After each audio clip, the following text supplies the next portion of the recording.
From the first pedal stroke to the final sprint, Fueled by Bubbles O2, Malaysia's only naturally oxygenated mineral water. rising beyond boundaries. Together we ride, together we conquer. Bubbles O2, empowering champions. Isi minyak di Petronas guna settle 3 kali mata ganjaran. Senangnya, ini baru Mesra Rewards.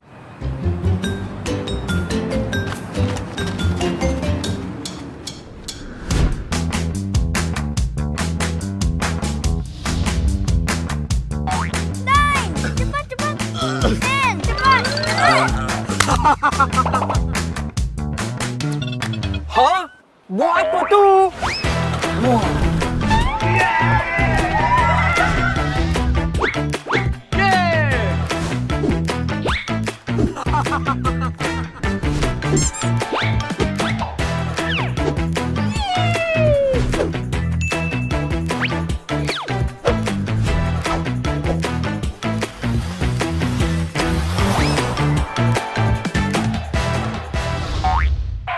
Hey, free barang ke pulang rumah lah.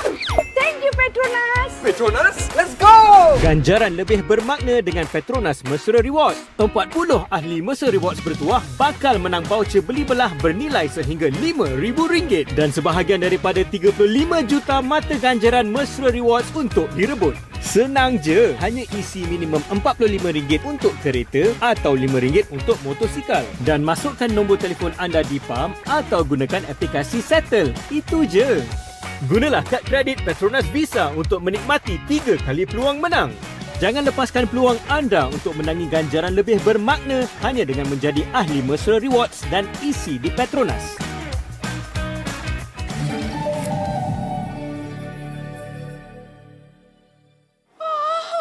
Barang elektrik pun boleh. Wah.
Do you know my papa?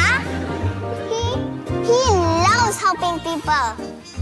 Always makes mama smile. And he can do magic. That's why I love my papa so much. I just use Mesra Rewards. So easy.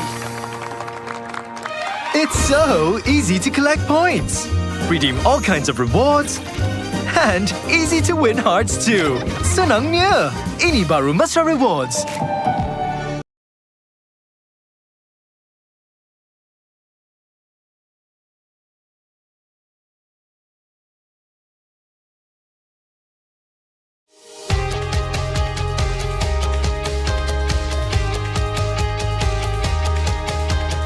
From the first pedal stroke to the final sprint. Fueled by Bubbles O2, Malaysia's only naturally oxygenated mineral water. Rising beyond boundaries. Together we ride, together we conquer. Bubbles O2, empowering champions. Isi minyak di Petronas guna settle 3 kali mata ganjaran. Senangnya, ini baru Mesra Rewards.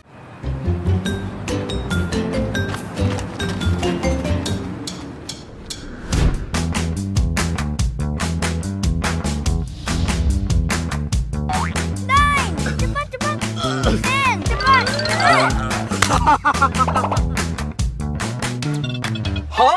Buat apa tu?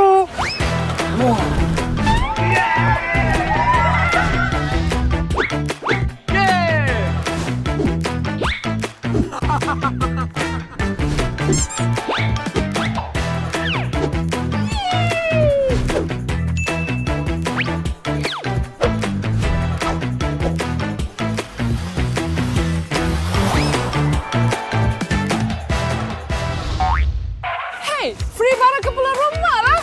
Thank you, Petronas. Petronas, let's go! Ganjaran lebih bermakna dengan Petronas Mesra Rewards. 40 ahli Mesra Rewards bertuah bakal menang voucher beli belah bernilai sehingga RM5,000 dan sebahagian daripada 35 juta mata ganjaran Mesra Rewards untuk direbut. Senang je, hanya isi minimum RM45 untuk kereta atau RM5 untuk motosikal dan masukkan nombor telefon anda di PAM atau gunakan aplikasi Settle. Itu je. Gunalah kad kredit Petronas Visa untuk menikmati 3 kali peluang menang. Jangan lepaskan peluang anda untuk menangi ganjaran lebih bermakna hanya dengan menjadi ahli Mesra Rewards dan isi di Petronas.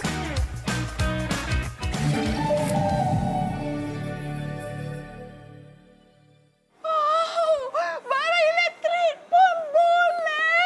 Wah.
people. Always makes Mama smile. And he can do magic. That's why I love my papa so much. I just use Mesra Rewards. So easy. It's so easy to collect points, redeem all kinds of rewards, and easy to win hearts too. Senangnya, ini baru Mesra Rewards.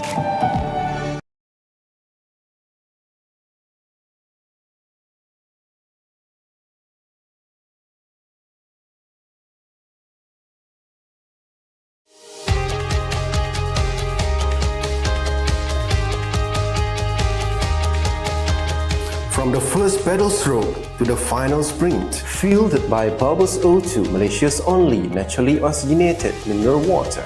Rising beyond boundaries. Together we ride, together we conquer. Bubbles O2, empowering champions. Isi minyak di Petronas guna settle 3 kali mata ganjaran. Senangnya, ini baru Mesra Rewards.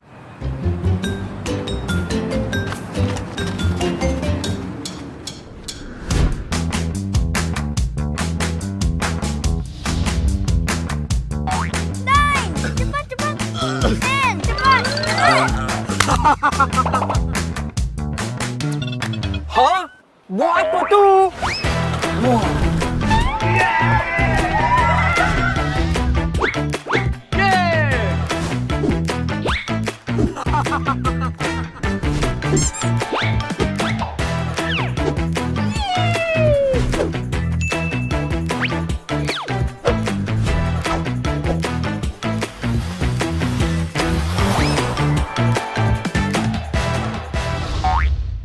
Hey, free barang ke pulang rumah lah. Thank you, Petronas. Petronas, let's go! Ganjaran lebih bermakna dengan Petronas Mesra Rewards. 40 ahli Mesra Rewards bertuah bakal menang voucher beli belah bernilai sehingga RM5,000 dan sebahagian daripada 35 juta mata ganjaran Mesra Rewards untuk direbut. Senang je, hanya isi minimum RM45 untuk kereta atau RM5 untuk motosikal dan masukkan nombor telefon anda di pam atau gunakan aplikasi Settle. Itu je. Gunalah kad kredit Petronas Visa untuk menikmati 3 kali peluang menang. Jangan lepaskan peluang anda untuk menangi ganjaran lebih bermakna hanya dengan menjadi ahli Mesra Rewards dan isi di Petronas.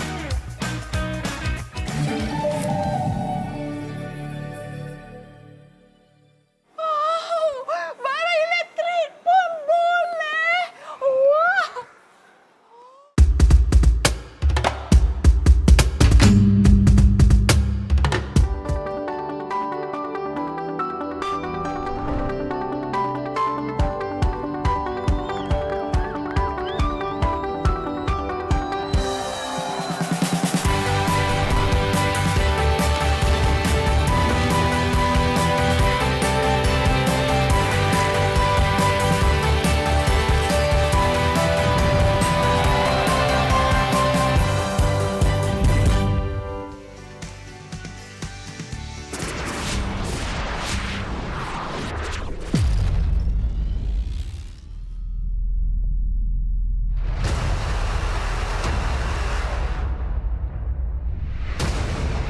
Hari ini keadaan hujan yang turun di padang besar. 3, 2, 1. Let's go.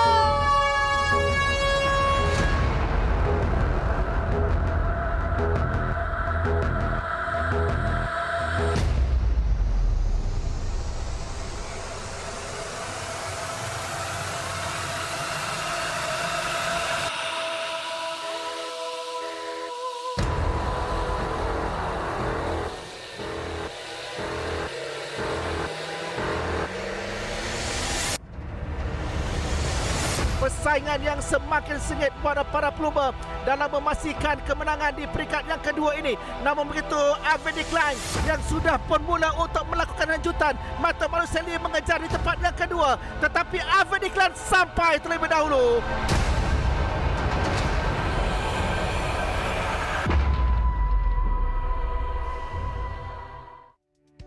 Di Pasir Puteh, White Gerik Sand. yang terletak di daerah Hulu Perak, Malaysia, yang terletak di antara Banjaran Bintang dan juga Banjaran Titi Wangsa. Laluan utama untuk ke Pantai Timur. Bagi saingan hari ini, hari yang ketiga, Petronas Seletul Dilangkawi 2025. Peringkat yang ketiga yang akan menampilkan laluan yang berbukit dengan jarak perlumbaan sejauh 198.2 km. 3 zon pendakian melatih para pelumba, 3 zon pecutan. Assalamualaikum dan salam sejahtera, apa khabar semua? Saya Akbar Sari. Ini adalah PETRONAS Letua di Langkawi 2025. Terima kasih kepada anda kerana terus bersama dengan kami untuk menyaksikan secara langsung, sama ada di platform di Astro Arena 801-802, begitu juga di platform YouTube dan juga di Facebook, MSN dan juga LTdL. Dibawakan kepada anda oleh Kementerian Belia dan Sukan KBS dan juga Majlis Sukan Negara MSN dengan penaja utama adalah PETRONAS. Okey. Hari ini adalah hari yang cukup perit bagi para pendaki untuk setiap pasukan. 3 zon pendakian, ketiga zon pendakian ini letak bersebelahan sahaja. Baik, bersama dengan saya untuk membincangkan mengenai hari yang ketiga, tak lain tak bukan adik Usaini, Olimpian kita dari Gerik. Sebelum kita bicara mengenai peringkat yang ketiga. Sebelum tu saya nak kongsikan juga, adik. Kalau anda masih ingat, laluan ini termasuk antara laluan pada perlumbaan LTdL tahun 2018. Siapa ada kat situ yang menang di tempat yang kedua? Matteo Malucelli. 2018, dia sebagai seorang sprinter mendapat tempat yang kedua. Okey, baik, itu sejarah 2018.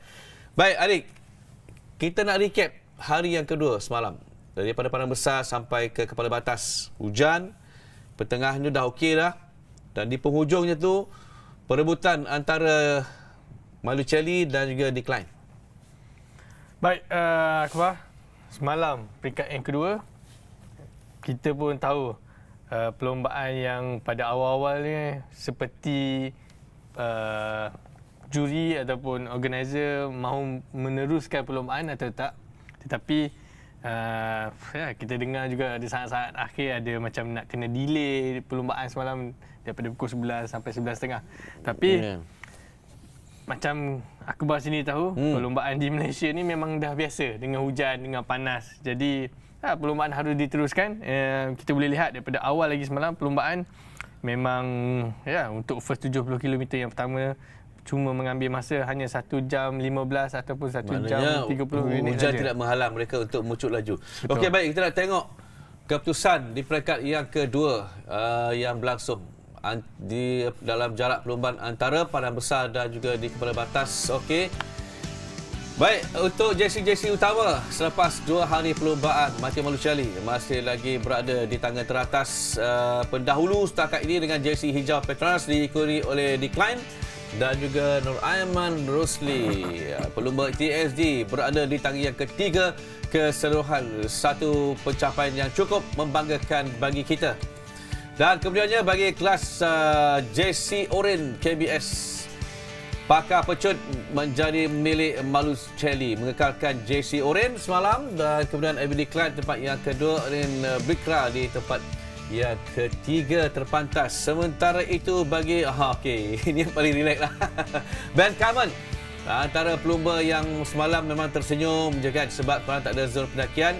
Jadi hari ini Carmen ada 3 zon pendakian, dan ini pula pemegang JC Puteh rakan muda terbaik Asia, Aiman Rosli TSD mengekalkan JC Puteh selepas 2 peringkat perlumbaan, diikuti rakan sepasukannya Van Polski. Dan kemudiannya, itu JC utamalah.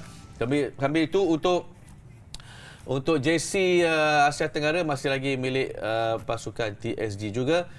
Dan hari ini, kita nak lihat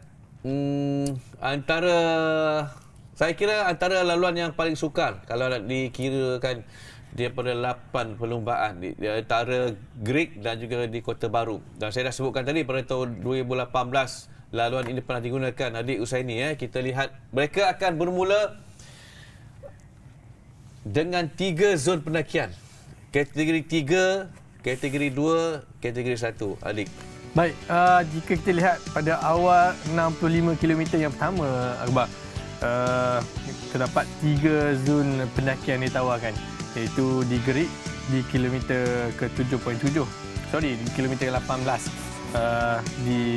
Kita boleh lihat ada kom 3 di situ, dan di Sri Banding dia punya gradient 3%, kom 2, dan di Puncak Titiwangsa, kom 1 yang ditawarkan di situ. Jadi Selepas itu mereka akan meneruskan perlombaan ke Pasir Puteh. Kalau kita lihat di situ, Akbar, hampir lebih 140 km daripada banjaran Titiwangsa itu menuju ke Pasir Puteh. Dan all the way jalan dia turun ke bawah, dan selepas itu kita tengok dia punya laluan memang landai sampai Pasir Puteh. Jadi kemungkinan besar saya rasa hari ini mungkin jersey-jersey utama akan bertukar tangan. Betul, Akbar. Okey, baik, itu pendapat pandangan daripada Adik Usaini. Jersey utama akan bertukar tangan. Tadi kita akan nantikan di peramatnya nanti. Baik, kita nak ke Gerik di Hulu Perak bersama dengan rakan Sogas Lili Hamzah yang ada bingkisan menarik yang telah pun disediakan untuk kita semua. Jom kita bersama dengan Lili. Baik, peringkat ketiga, saingan Petronas Suri Langkawi akan bermula dari Gerik dan akan berakhir di Pasir Puteh, Kelantan dengan jarak sejauh 198.2 km. Dan masuk hari ketiga, akhirnya kita akan mulakan perlumbaan dengan cuaca yang agak baik namun sedikit mendung dan dijangkakan hujan pada sebelah petang. Dan laluan kali ini dijangka lebih mencabar kerana pelumba perlu berdepan dengan pelbagai bentuk perjalanan yang memerlukan ketahanan fizikal dan juga ketajaman taktikal. Kita akan saksikan pecahan-pecahan kumpulan juga akan berlaku. Dan 3 zon pendakian serta 3 zon pecutan, peringkat ini dilihat sebagai medan yang paling penting untuk climber mempamerkan kekuatan masing-masing. Dan selepas kilometer ke-105, landai sehingga ke garisan penamat. Kita akan saksikan perubahan strategi mengikut situasi perlumbaan dan inilah yang akan memberi kelainan pada edisi kali ini. Dan tumpuan peminat pelumba tempatan sudah tentu terarah kepada wakil negara Malaysia Pro Cycling Team. Kita akan saksikan gabungan pelumba muda dan berpengalaman seperti Zawawi Azman, Syawal dan Zulfikri Zulkifli yang saya kira menyimpan tenaga untuk peringkat yang ketiga ini, atau pelumba bersaiz tubuh kecil mewakili barisan kebangsaan iaitu Ke Zeyi. Dan meskipun kemungkinan besar kita tidak akan menyaksikan kelibat nama-nama besar seperti Arbit Decline dan juga Masio Marushali, namun kita perlu jangkakan juga mungkin kejutan akan berlaku. Pastinya percaturan taktikal dan keupayaan mengatur strategi sepanjang perjalanan ini akan menjadi penentu buat pelumba pasukan-pasukan handalan seperti ini. Dan kepada anda semua, dapatkan perkembangan saingan Petronas Suri Langkawi di saluran Astro Arena dan juga YouTube Majliskan Negara Petronas LTdL 2025 dan tunjukkan sokongan anda dengan hashtag kita semua Timas, hashtag Beat the Hit. Baik, terima kasih Lili Hamzah di Bandar Gerik di Perak. Okey, baik. Cerita menarik juga disediakan oleh rakan-rakan media kita daripada Majlis Sukan Negara MSN. Jadi setiap hari mereka juga bertungkus lumus untuk menyediakan pakej terbaik untuk tetapan anda semua. Sekali lagi, kita bersama dengan tim media MSN dengan laporan mengenai Cavalcade. Pulau Legenda Pulau Langkawi sekali lagi mencuri tumpuan sebagai lokasi pembukaan perlumbaan berprestij PETRONAS LTdL 2025. Namun bukan sahaja perlumbaan profesional yang mencuri tumpuan, tetapi juga sambutan hangat yang diberikan penduduk tempatan yang hadir menyaksikan aksi bersejarah pulau mereka sekali lagi dipilih sebagai kayuhan pertama PETRONAS LTdL untuk edisi kali ini. Kehadiran pengunjung dan peminat sukan berbasikal memberi gambaran jelas keterujaan penduduk tempatan terhadap acara bertaraf antarabangsa ini. Bagi penduduk tempatan, Litua di Langkawi bukan sahaja menghidupkan semangat kecintaan terhadap sukan berbasikal, malah membawa limpahan ekonomi apabila ribuan pengunjung membanjiri pulau ini. Kami sebagai penduduk Langkawi, kami seronok sebab ramai orang di luar tu mai Langkawi kan. Okey, orang cakap sambutan dia memang menggalakkan. So peniaga-peniaga pun boleh orang cakap inilah untuk mencari income ke apa dalam masa yang sama kan. Membangunkan lagi Langkawi di mata dunia sekali. Okey, alhamdulillah lah. Selepas sekali lagi dipilih sebagai lokasi pembukaan Lito di Langkawi 2025, penduduk Langkawi melahirkan harapan agar acara bertaraf dunia itu terus kekal dianjurkan di Pulau Legenda ini. Bagi mereka, LTdL bukan sahaja mencetuskan kemeriahan, malah membawa limpahan manfaat kepada komuniti setempat. kami ni orang Langkawi ni kira macam jadi macam free event lah. Boleh tengok kan benda yang gah ni kan. Seronok lah. Ya, pada masa yang sama kita nak promote juga Langkawi kan untuk orang pelancong datang. Mereka turut menyifatkan LTdL sudah sinonim dengan identiti Langkawi sekaligus mahu ia kekal sebagai lokasi tradisi penganjuran. Tambahnya, kesinambungan penganjuran di sini bukan sahaja mengukuhkan jenama LTdL, malah mengangkat Langkawi sebagai pusat sukan berbasikal serantau. Saya sebagai orang Langkawi ni rasa bersyukurlah sebab event ni menambahkan, menggalakkan pelancongan untuk di Langkawi lah kan, membantu ekonomi orang tempatan lah. Kalau boleh teruskan lah setiap tahun macam ni, support orang lokal semua lah. Sokongan penuh penduduk serta sambutan hangat pengunjung, Langkawi sekali lagi membuktikan bahawa Pulau Legenda ini bukan sekadar destinasi pelancongan unggul tetapi juga lokasi ikonik untuk penganjuran acara sukan antarabangsa.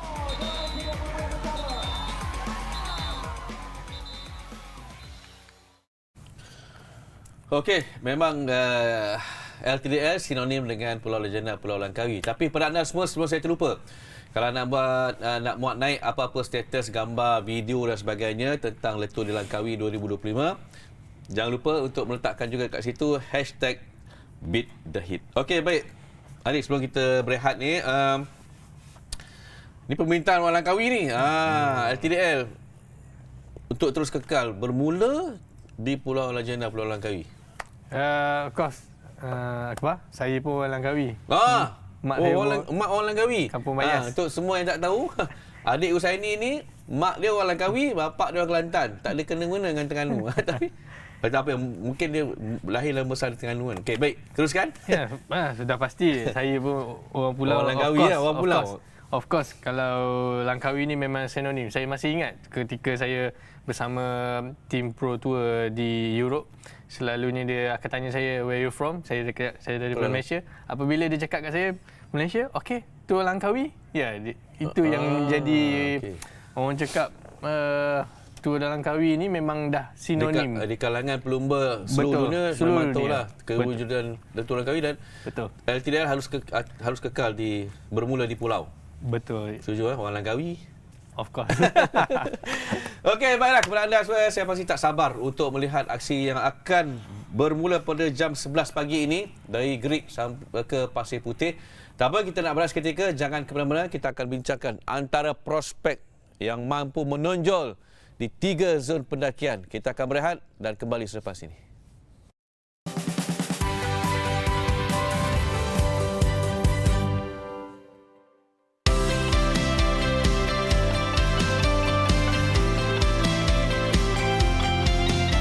Tebus macam-macam dan tebus minyak di PETRONAS. Senangnya, ini baru Mercer Rewards.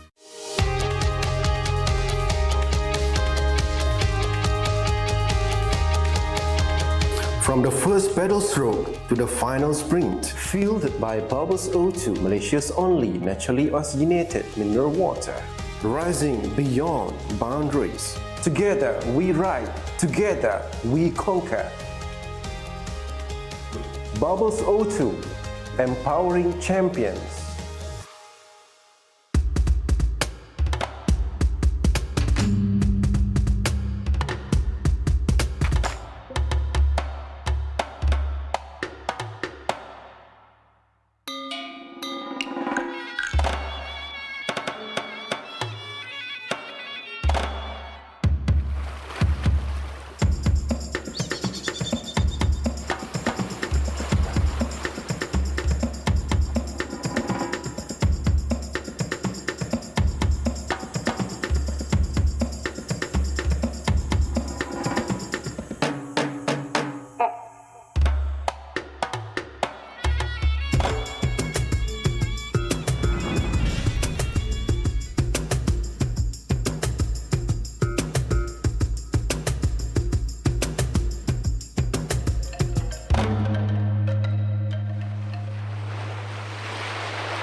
isi minyak di Petronas guna settle 3 kali mata ganjaran. Senangnya, ini baru Mercer Rewards.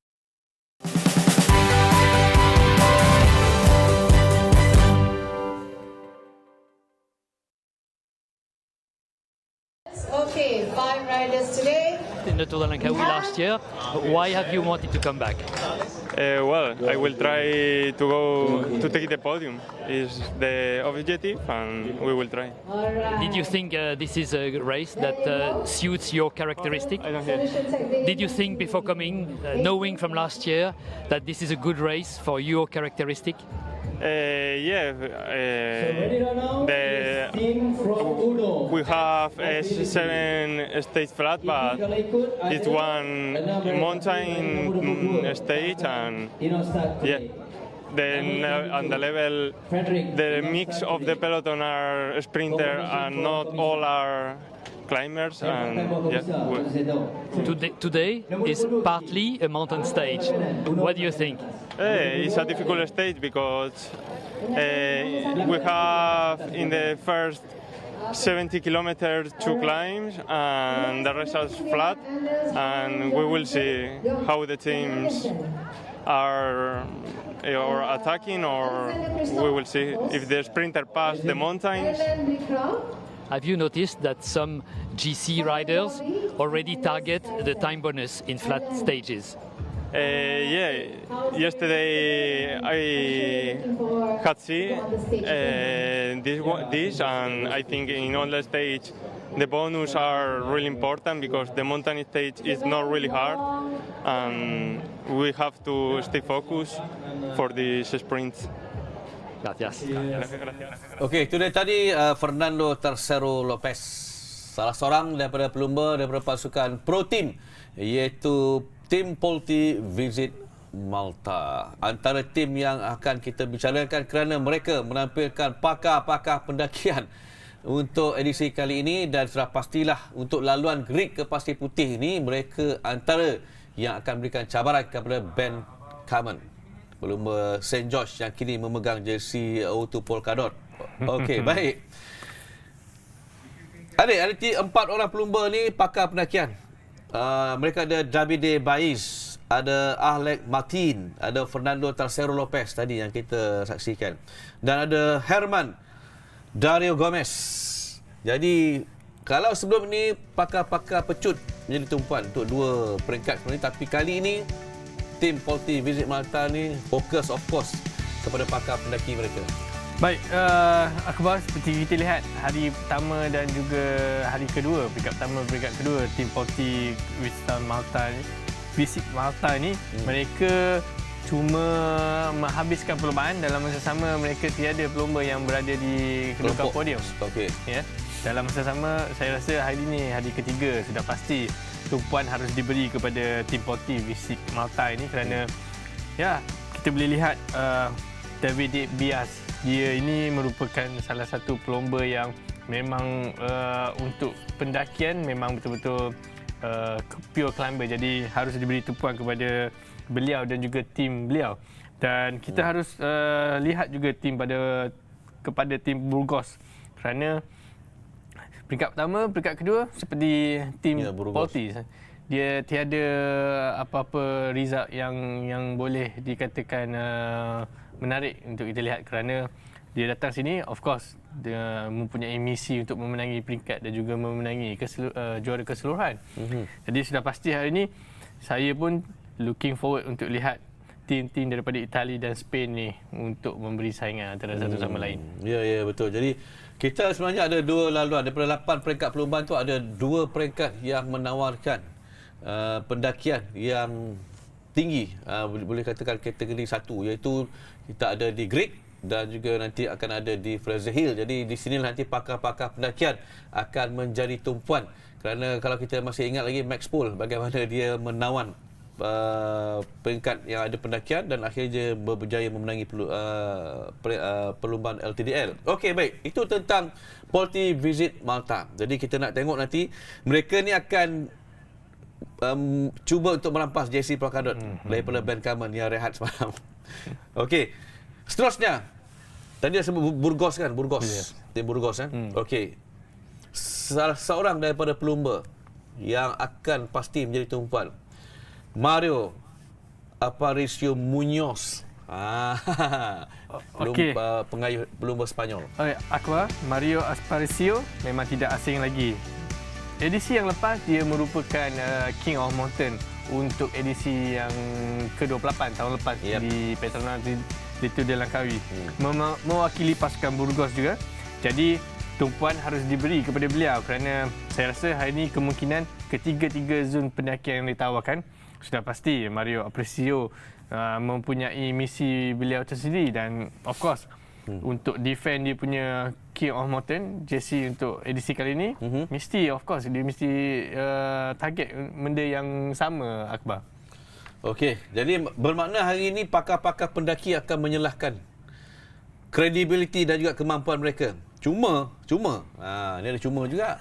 Sebab kalau ikutkan 2018 kan, yang menang stage Gerik Kota Baru masa tu sprinter. Betul. Termasuk Malucelli. Yes. Tapi tak tahulah tahun ni mungkin pakar pendaki ni juga akan berada di depan untuk memenangi stage yang ketiga. Okey, baik. Kita macam biasalah. Kita nak bincang pelumba-pelumba Malaysia yang ada dalam LTdL kali ini. Kita ada tim TSG, kita ada MPC dan ada Malaysia. Anak tempatan Gerik. Nama ayah ni sama dengan bapa ayah saya. Yusri Syahri. Tak ada kena-guna dengan Abang Syahri tapi baik, adik Usaini, bagaimana anda melihat kemampuan anak tempatan Gerik ini? Baik, Yusri Syahri merupakan pelumba track endurance kebangsaan kita. Dalam masa yang sama, Akbar. Dia mempunyai kelebihan seperti diri saya dulu, Akbar. Boleh kayuh road, boleh kayuh track. Dua-dua awak kayuh dulu? Ya, betul. Jadi Yusri Syahri ini merupakan LTdL yang kali kedua untuk beliau. Jadi saya rasa kemungkinan besar dia seperti saya lihat apabila umur dia meningkat, dia punya pemikiran dia lagi lebih matang dalam masa sama. Of course hari ini start kat kampung dia, nanti kita boleh lihat dia punya fan dia, minat dia, orang kampung dia support dia daripada all the way from 0 km sampai dekat Banjaran Titiwangsa, saya rasa. Okey, jadi dia laluan tu dia dah kenal lah kan? Yes. Cuma saya nak tanya, sebelum kita beralih kepada seorang ahli pelumba tempatan ni, untuk tim Malaysia ni, jadi mereka masuk dalam LTdL ini untuk berikan cabaran. Okey, ni kena nak tanya pada ahli, nak berikan cabaran ke atau untuk meraih pengalaman? Of course, sudah pasti, Akbar. Setiap tahun LTdL, pasukan kebangsaan Malaysia tidak pernah tidak mengambil bahagian. Mereka akan selalu mengambil bahagian dan masa sama di situlah pelumba-pelumba muda kita ataupun pelumba-pelumba yang tiada kontrak dengan mana-mana continental team akan mewakili Malaysia dan di situlah dia orang akan cuba untuk memberi saingan dalam masa sama, cuba untuk collect point UCI sebanyak mungkin. Point UCI? Ya, di dan kebanyakan daripada mereka ni berusia di bawah 23 mostly 22 tahun. 70% daripada 6 rider ni adalah bawah 23 tahun. Bawah 23 lah. Tadi saya rasa ini satu pendedahan yang sangat baik apabila mereka berdepan dengan pasukan World Team, Pro Team dan juga Continental. Okey, baik, seterusnya pelumba daripada MPC Malaysia Pro Cycling, Muhammad Zawawi Azman. Okey, ni dia juga adalah merupakan antara pakar pendaki lah untuk pasukan MPC. Jadi peluangnya untuk menyelah kali ini berbanding dengan nama-nama daripada tim pro yang kita dah sebut tadi. Baik, Awi ataupun dikenali sebagai Zawawi Azman, anak kelahiran Perak. Hari ni start kat Perak kan? Perak juga, negeri dia lah ni. Alright, anak kelahiran Perak. Awi sudah tidak sinonim lagi, memang sinonim lah dengan LTdL dan pasti dia pun last month bang, lomba dekat Kom Geting nombor 1. Jadi saya rasa tak ada masalah untuk dia naik Gerik dalam masa sama, mungkin berada di kedudukan yang kelompok depan dan hari ini dah hari ketiga, saya rasa mungkin Awi akan membuat sesuatu yang menarik untuk kita lihat. Baik, prediction daripada Alik Usaini untuk peringkat yang ketiga ni. Tumpuan sudah pasti kepada Declan dan juga Malucelli, tapi Christoph jangan dilupa.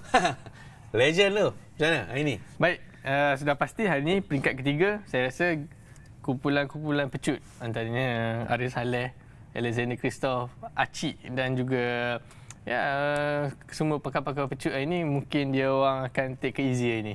Dia cuma survive dekat Gerik punya climb and then dia cuma habiskan lomba.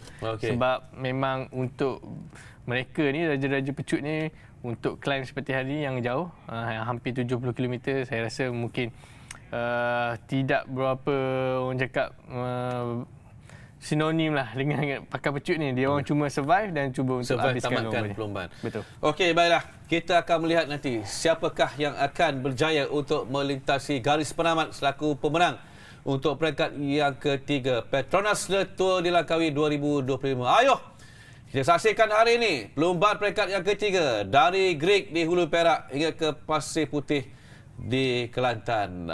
Dan kami akan bawakan secara langsung di Astro Arena dan juga di Facebook dan juga YouTube, MSN dan juga LTdL. Anda sudah bersedia?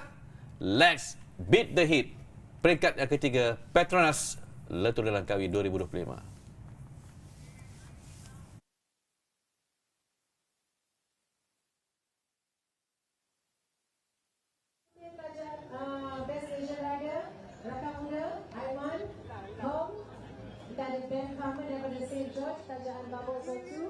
Orange, tajaan KBS, Avid Decline, dan hijau, jersey PETRONAS, GC jersey, kita ada Mateo Malaysia. Alright, terima kasih tamu-tamu kehormatan. Kita tinggalkan belum di atas pentas. Only all the rider on the stage. Aiman, group photo all the rider. Only the rider on the stage for the group photo. Terima kasih. Terima kasih. Tamu-tamu kehormatan, terutamanya YB yang berhormat. Group photo. Alright, a few seconds for group photo to all the rider. Alright, thank you. Can come this side. Come this side.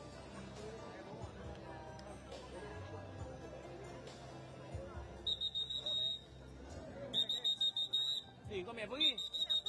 Kau ambil apa lagi ni? Kau masuk ke sana kan? Siapa ambil play off? Aku kau. Peninglah aku. Tak ingat lah, aku tak ingat. Buka kau play off. Nanti dia kena baca.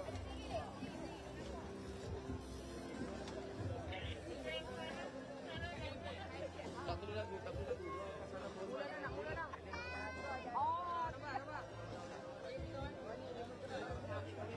Baik, kita nak persilakan tamu-tamu kehormatan untuk bersiap sedia di flag off. Kita persilakan Yang Berhormat Dato' Salvi Abidin Muhammad sekali lagi, ada teman-teman mewakili Menteri Besar Perak. Dipersilakan juga Yang Berhormat Dato' Muhammad Irwan Zulkifli, Presiden Majlis Selatan Malaysia.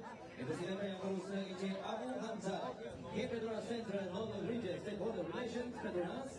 Dipersilakan juga Yang dihormati Orang Besar Jajahan Hulu Perak untuk bersiap sedia.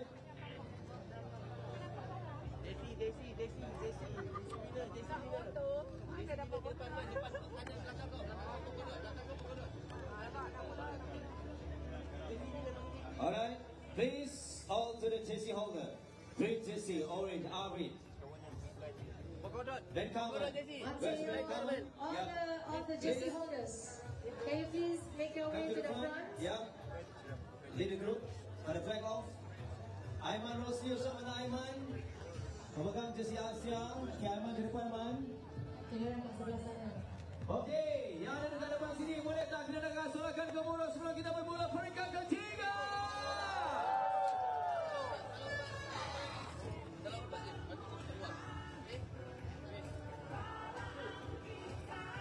Hari ini 1, 2, 3, 1, 2, 3. 1, 2, 3, yes. Peringkat ketiga, 123 pelumba. Alright, kita sama-sama countdown, boleh tak semua? Okey, suara kuat Boleh start sekarang? Okey, kita countdown sama-sama. 10, 9, 8, 7, 6, 5, 4, 3, 2, 1.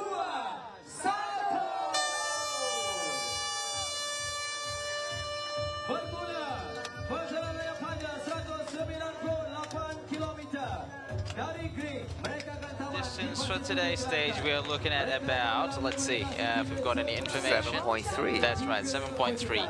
7.3 kilometer neutral zone. They can just do a little bit of a warm up. Well, I don't know if they need, because it's quite warm now. I think we're going to have a little bit of information of what the temperature and wind speed a little bit later, coming up on the live feed.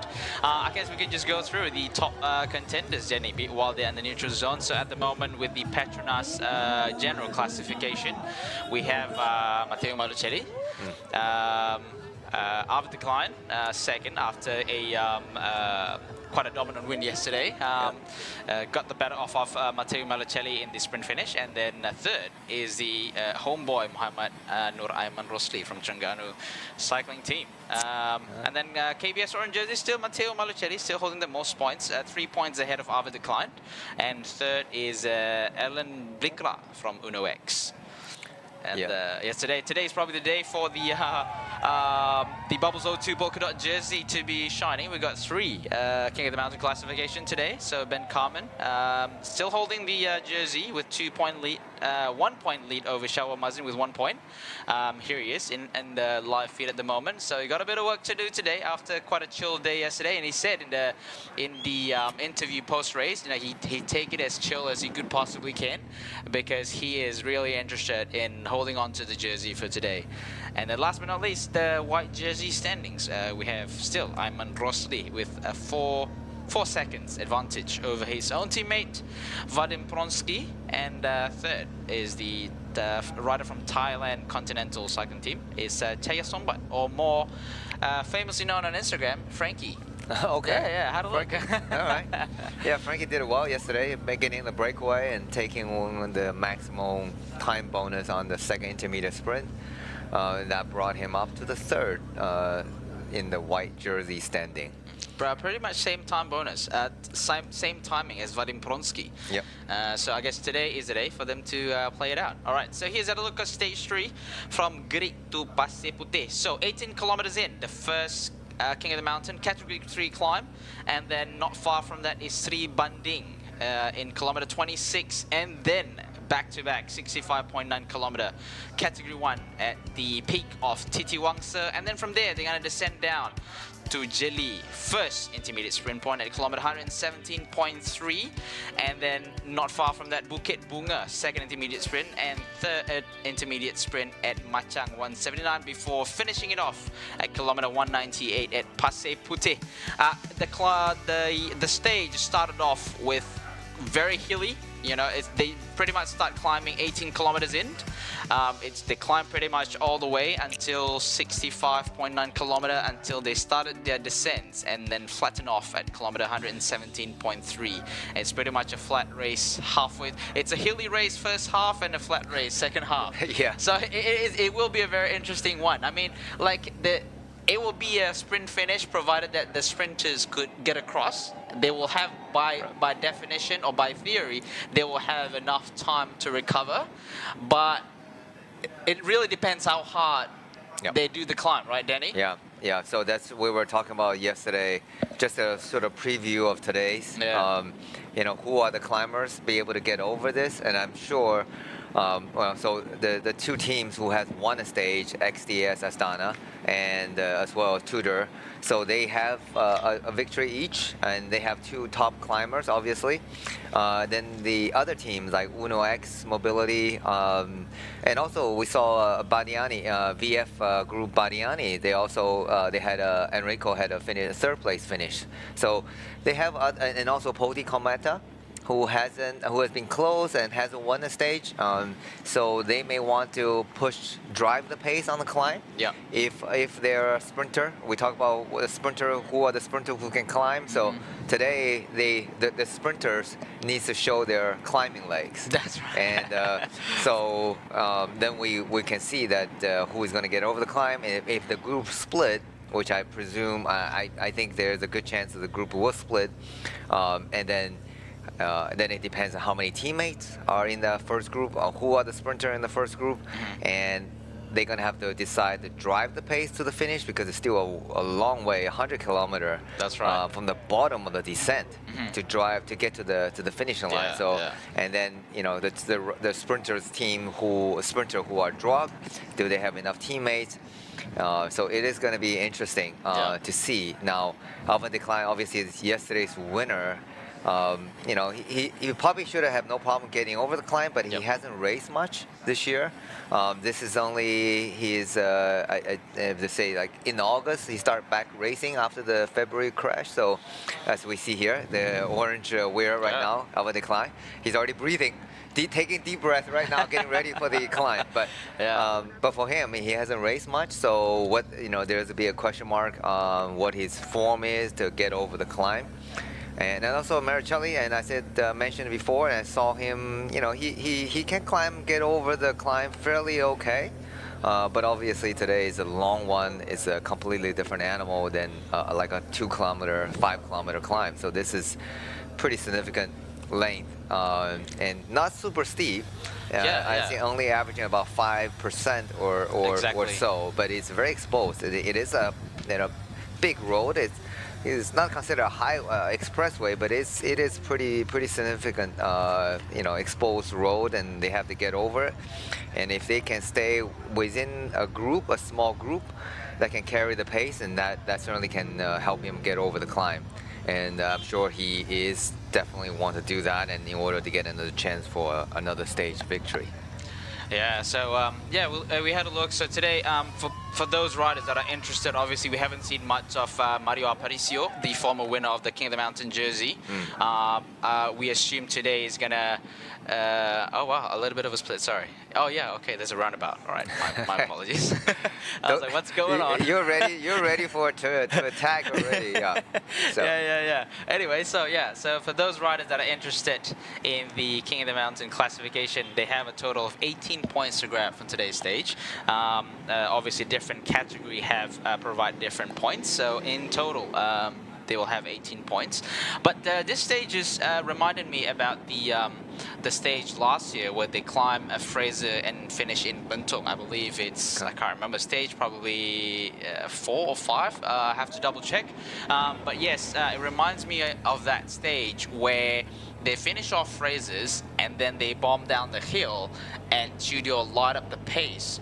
There, and that particular day, they had the most DNF because they just couldn't keep up. Right, they're still descending, but the riders in front already gunned the pace down, and the nature of the roads are quite rolling, and there's just no means of getting back into the main peloton. So you see a lot of top sprinters got dropped and couldn't keep up from that particular stage. Okay, yeah, and so I'm sure teams like Puteh, Visit Malta, they want to make the pace hard, and I think potentially Unibet and also UnoX. I think someone like Christoph Ablica, and I think they can get over the climb fairly okay. And then if they are able to follow the group to get over the climb, I'm sure they have a lot of big engine in the team. They're going to drive the pace, trying to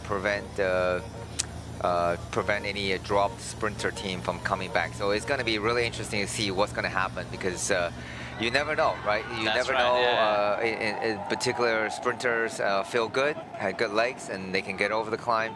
So I was just looking at the profile of the climbs. The first climb, we're looking at about it's 442. The Gerik climb, 442 meters at 3.3%. So it's not a particular difficult one.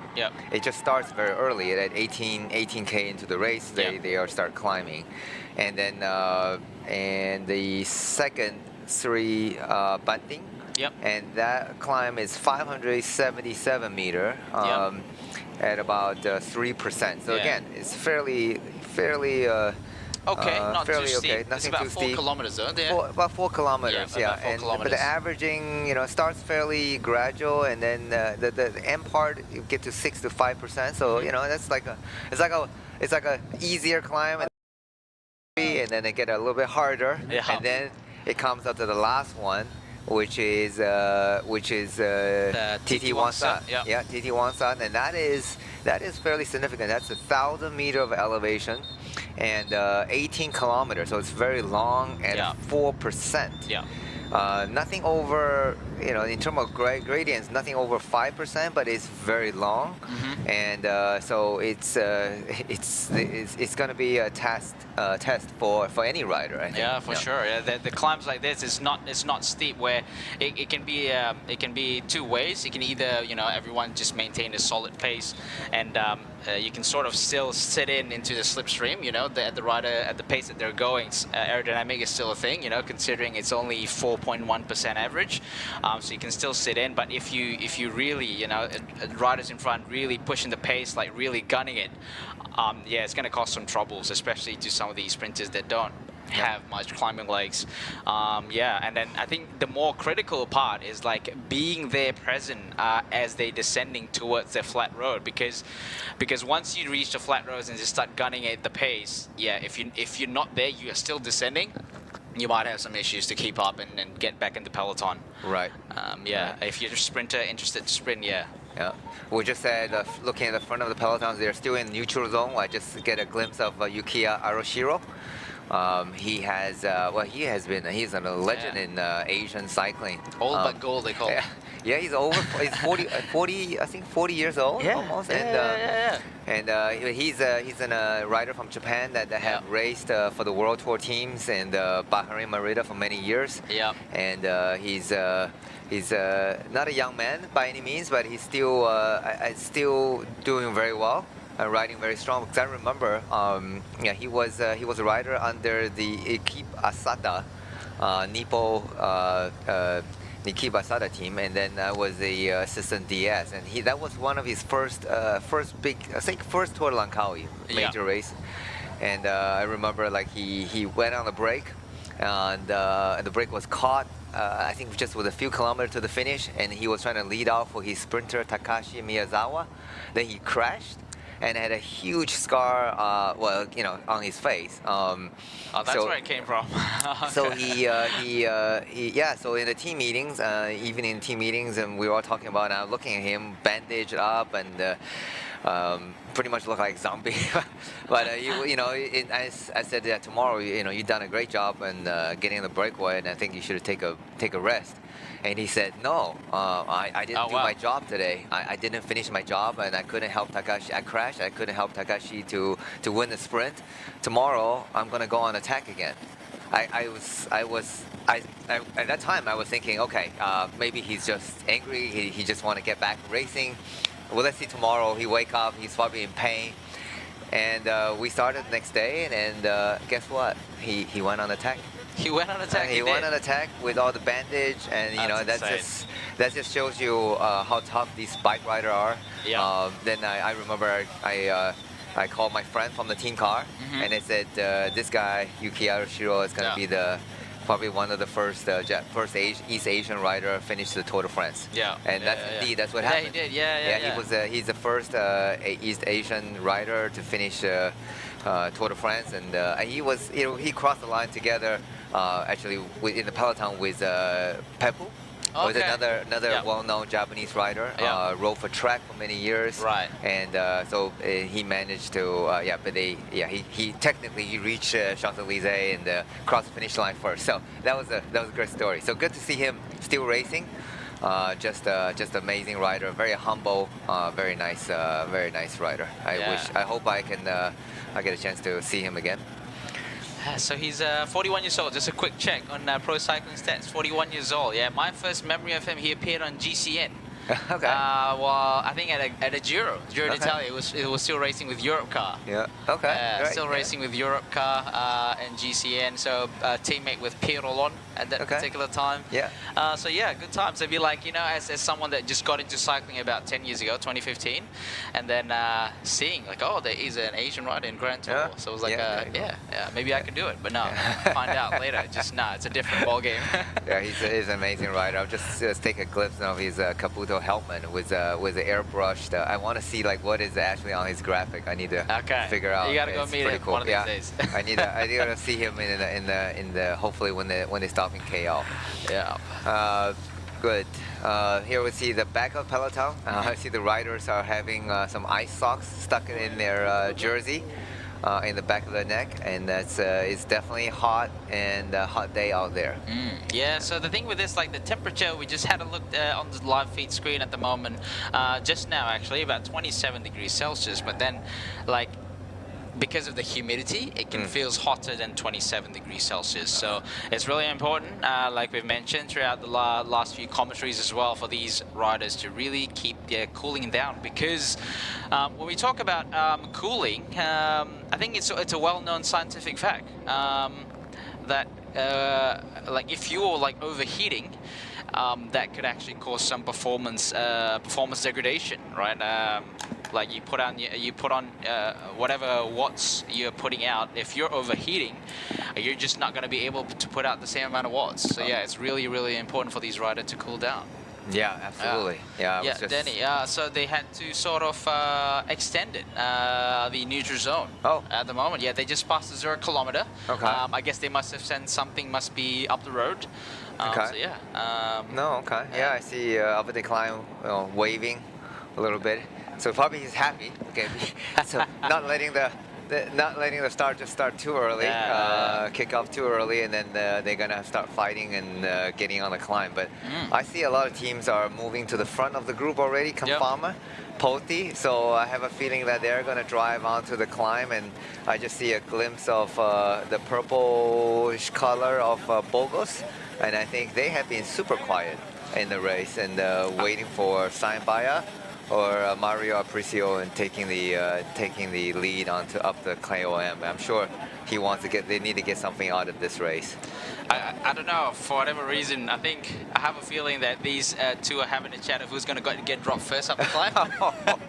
Like, let's bet. Like, if you drop first, you give me this. Yeah. If I drop you, oh my God. That is funny. Yeah. Yeah, but I mean, we saw it last year as well. I don't know, but this is like a whole 12 months ago, right? Like Arvid had the climbing legs, Matteo Malicelli as well, because when they did the race up Fraser, or even the race up Bukit Hantu and Bukit Ampang, where it ends up in a bunch sprint, like you see these two riders are quite fit, but then again, that's 12 months ago. Matteo Malicelli had more racing legs compared to Arvid Klein, so it'd be interesting to see. And we saw an interview as well that Jeff, our friend, had with Ibon Ruiz from Confama. They're interested to finish it off with the sprint as well, with two sprinters, either Fernandez or Brustenga. Yeah, we'll see how. See, the riders are still in neutral zone and neutral pace zone neutral pace zone, and they are just getting, I think they're getting ready to clear up the road. I see the UCI Commissar Jamal. He's a Malaysian, and I think currently now he's living in Indonesia. So it's good to have him back to the race. Oh, here he goes. Well, we're talking the flagging off already, and immediately attack launched by Confama and followed by the KOM, jersey, where Ben from St. George. Continental cycling team. Obviously, he have a big mission today, trying to retain the jersey and trying to score maximum point. Obviously, he's on the lead today compared to the other riders that have gone in the breakaway. But yes, he's definitely interested in keeping the jersey. Followed alongside, we see a rider, Burgos Porpele Bihej, just behind him, trying to join these two riders in front. And I see also, the Bogos rider. We can't get it. We don't have a visual on who the rider is yet. But look like another two rider trying to jump across. Red jersey, 7-Eleven at Badiani. Badiani rider also want to get involved early on to the race, and they have a pretty big gap quickly. Yeah, they're pretty solid. I think it was quite a slight uphill road, a perfect road for them to launch an attack, and then it can sort of demotivate the other riders. And I think maybe the big teams are more interested in protecting their sprinters for the finish rather than, you know, going and chasing these breaks, because it's going to be quite a tough climb. You don't want to kill your sprinters early. You know, the likes of X, the likes of XDS Astana, and also the other Tudor Pro Cycling. You know, you want to maintain a quite sustainable pace so that, you know, you don't burn your sprinters too early. Otherwise, they won't have the legs to sprint at the end. Right. And so I think it's important to have a steady pace. Yeah. You know, a steady, fast pace. You can go a long way versus short surges or bursts. That definitely kills the leg. And we see Tudor riders sitting on the back. You know, it seems like they are not interested to just take up the chase just yet. But I do see, so there was 5 riders in the first leading pack, and then follow with a probably 7-8 riders trying to get across. As soon as we get a visual and the time gap, we will update you. But from the back of the peloton, looks like rider just again, looks like they're going easy and just warming up. But I'm sure the race pace will heat up very quickly, especially on the front, and we will have a very exciting contest for the KOM jersey. Yep. So yeah, it's just for those of you that are joining in our feed, so we just started off the 3rd stage of the 2025 Turf Langkawi from Gerik to Pasir Puteh, riding up the Titiwangsa range. So these are the 5 established breakaway riders. We have rider 156 from 7-Eleven. This 156. John Patrick? Yeah, John Patrick. Yeah, John Patrick, a Filipino guy. We have Burgos rider, which is number 75. 75. Yep, it is Josh Burnett. We have Ben Carmen. We have a rider, Equipo Confama Fernandez, and a rider from Bardiani, rider number 91, Federico Biagini.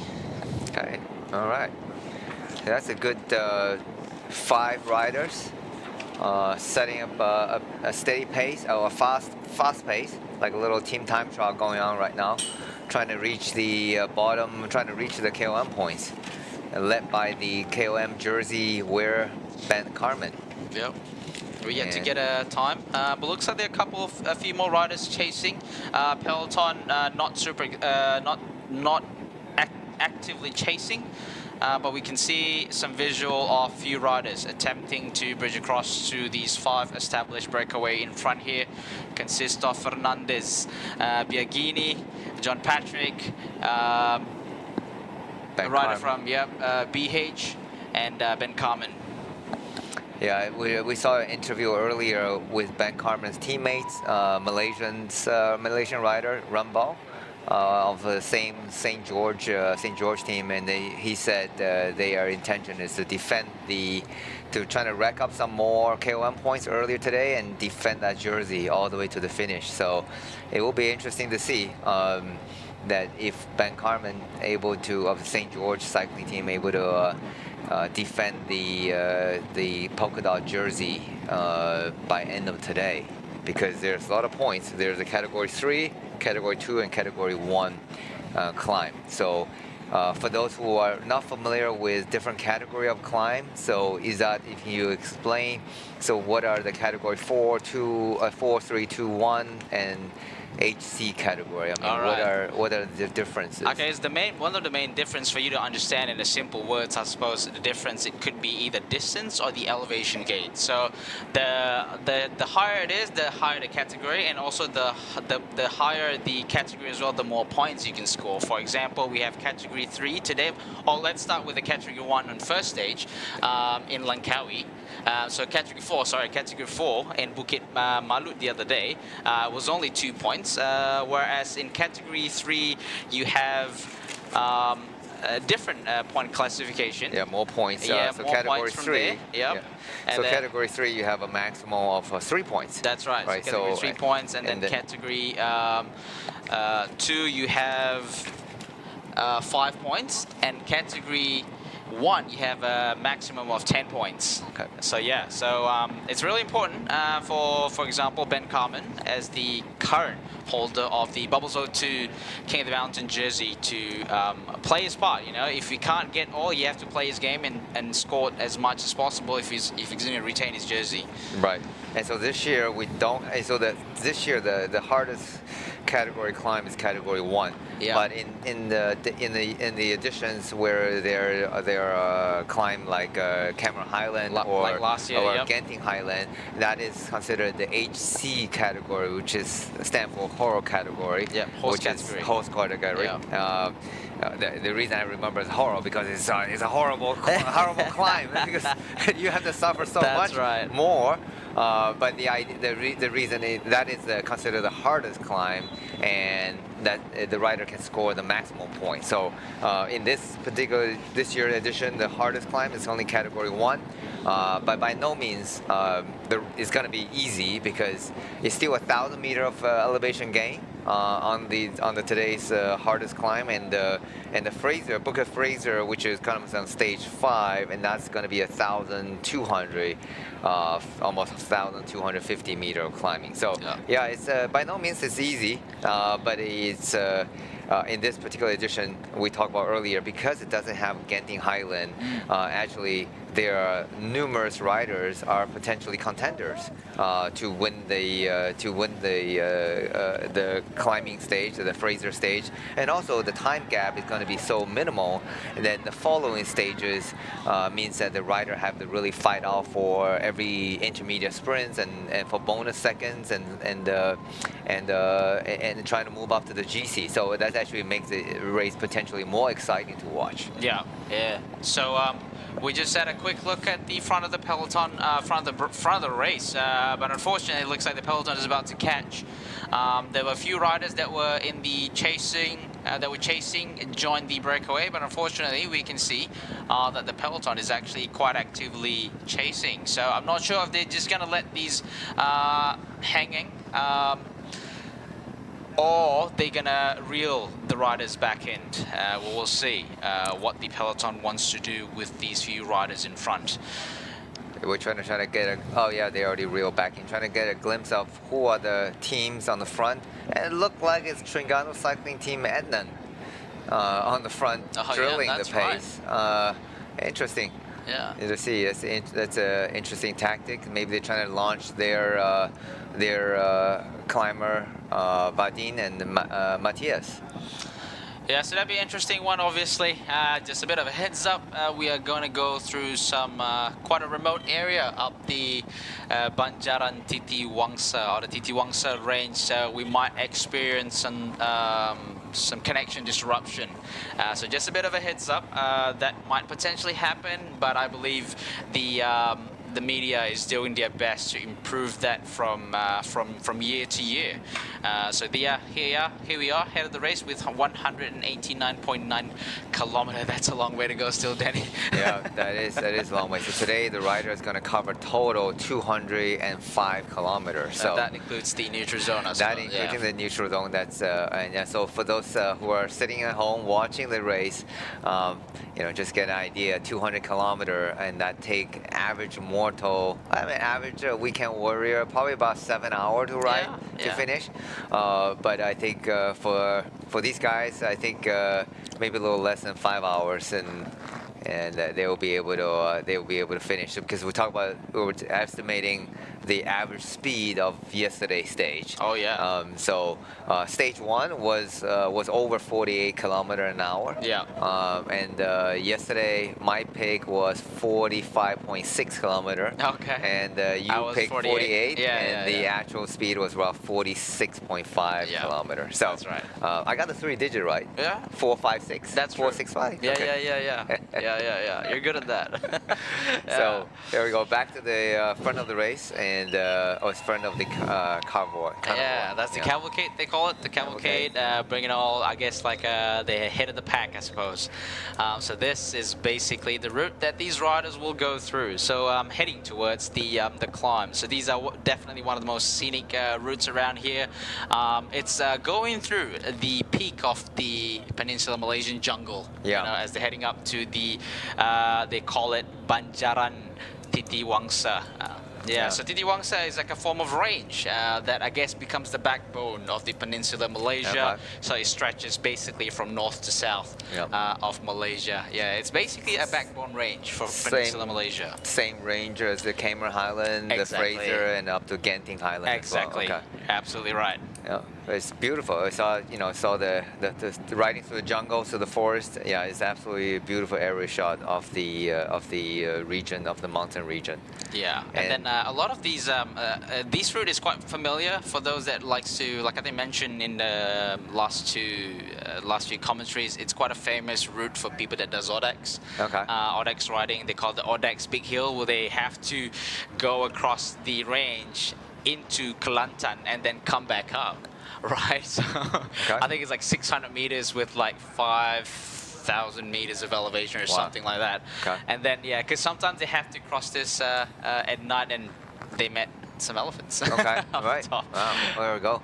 Well, hopefully we don't see any elephant today, because the riders on the front are certainly pushing the very fast pace, and looks like that's Sayembaya. Is that ex Terengganu cycling team rider, and now with the Bogos BH team, and that looks like Sayembaya. Yeah, I think he's familiar with this route. It's part of maybe one of those training camp days. Yeah, he's a formal KOM jersey winner of the Tour de Langkawi, and certainly no stranger to Malaysia. He spent a couple years with the Terengganu cycling team and done extremely well, and so we were very happy when he got the contract with the pro team, Bogos. So it looked like he is he's putting out some nice pace, and together with the Chengdu rider 143. Yep, that is Johan Sobal. And Zawawi? Zawawi? Yep. Of the Malaysian pro team. Yep. Just a shout out to Zawawi. He was actually the first Malaysian rider to win a continental stage race. I think it was I think it should be Jelajah, Malaysia. Many years ago. Yeah. So he was a GC winner of a stage race. So certainly a good rider. An experienced rider. He's not a young man by any means, but he's very experienced, been racing for many years, and we're happy to see him back here on the front of the race together with Aisan, 165. It looked like a climber. It's 165 from Aisan and a 143 from Chengdu.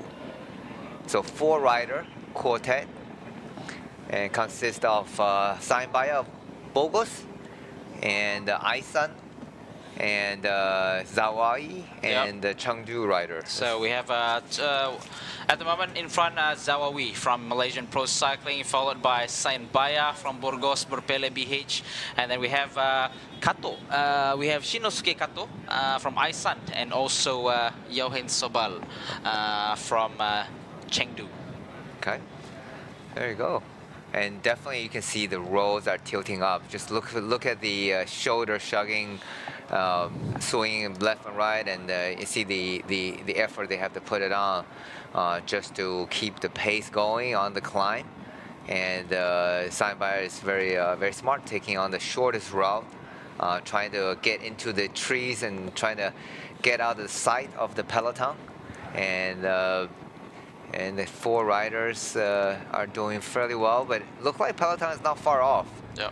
And hopefully the 4-rider able to open a daylight and trying to move ahead. But yeah, it looked like there's 2 riders from the peloton just to launch the trying to bridge across. So we got some visual of riders already struggling to keep up with the pace of the peloton in the first 20 kilometers. Basically, the road starts climbing. You know, some riders struggle with climbs early on the race. Some riders require a little bit more time to get the muscles to warm up, but it's not the time for today, unfortunately. Yeah. But sometimes, you know, the riders, if you're not a great climber, and if you go over the red line, your own red line, then you can blow up, and you know there's still 86 kilometers to go. So sometimes it will be better to try to ride your own pace, but with the group is so big, you certainly don't want to get dislodged so early. Then the chances of you finishing today is getting very slim. So there is a time, there is a time limit for each stage. So obviously the rider who are dropped, they have to finish within a certain time limit. And we'll have a quick look of today's what is the percentage. Generally, there are different terrains, a different profile, and they have a different time limit for each stage. So we'll let you know very soon what are the time limit. But right now, everybody still seems to be the peloton still seems to be together. So all the sprinters are still there.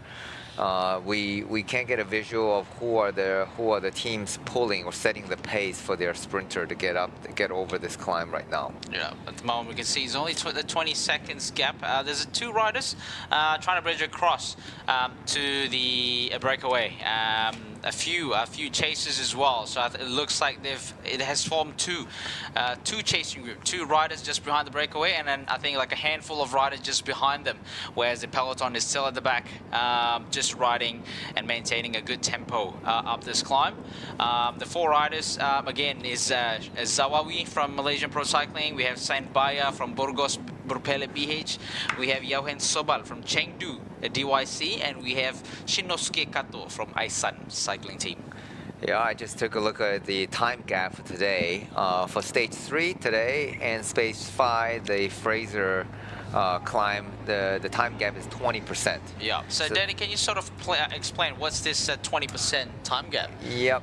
So for the professional racing, there is a time gap in order to be considered finishing within the time limit, right? So let's say today, if the overall race finishing just, let's just say 4 hours, for example, and that is 4 hours, that's 240 minutes. Okay. Right? So you times 20% of the 240 minutes. So you got an extra 20%. And that's extra 20% of the finisher, the winner's time of 240 minutes. So that come out to be 48 minutes. Right. So that means that the last finisher to be able to qualify as a finisher of today's stage, you must finish in within 48 minutes of the winner's time. Right. Okay. And otherwise, you are not allowed to start the next race, next stage. So that is so-called the time limit. So today is a sort of a more mountainous stage. The other stages are 12%. So today at 20%. We see on the back of the front, and that is another ex-Tringano Cycling Team rider, Daniel Whitehouse from New Zealand.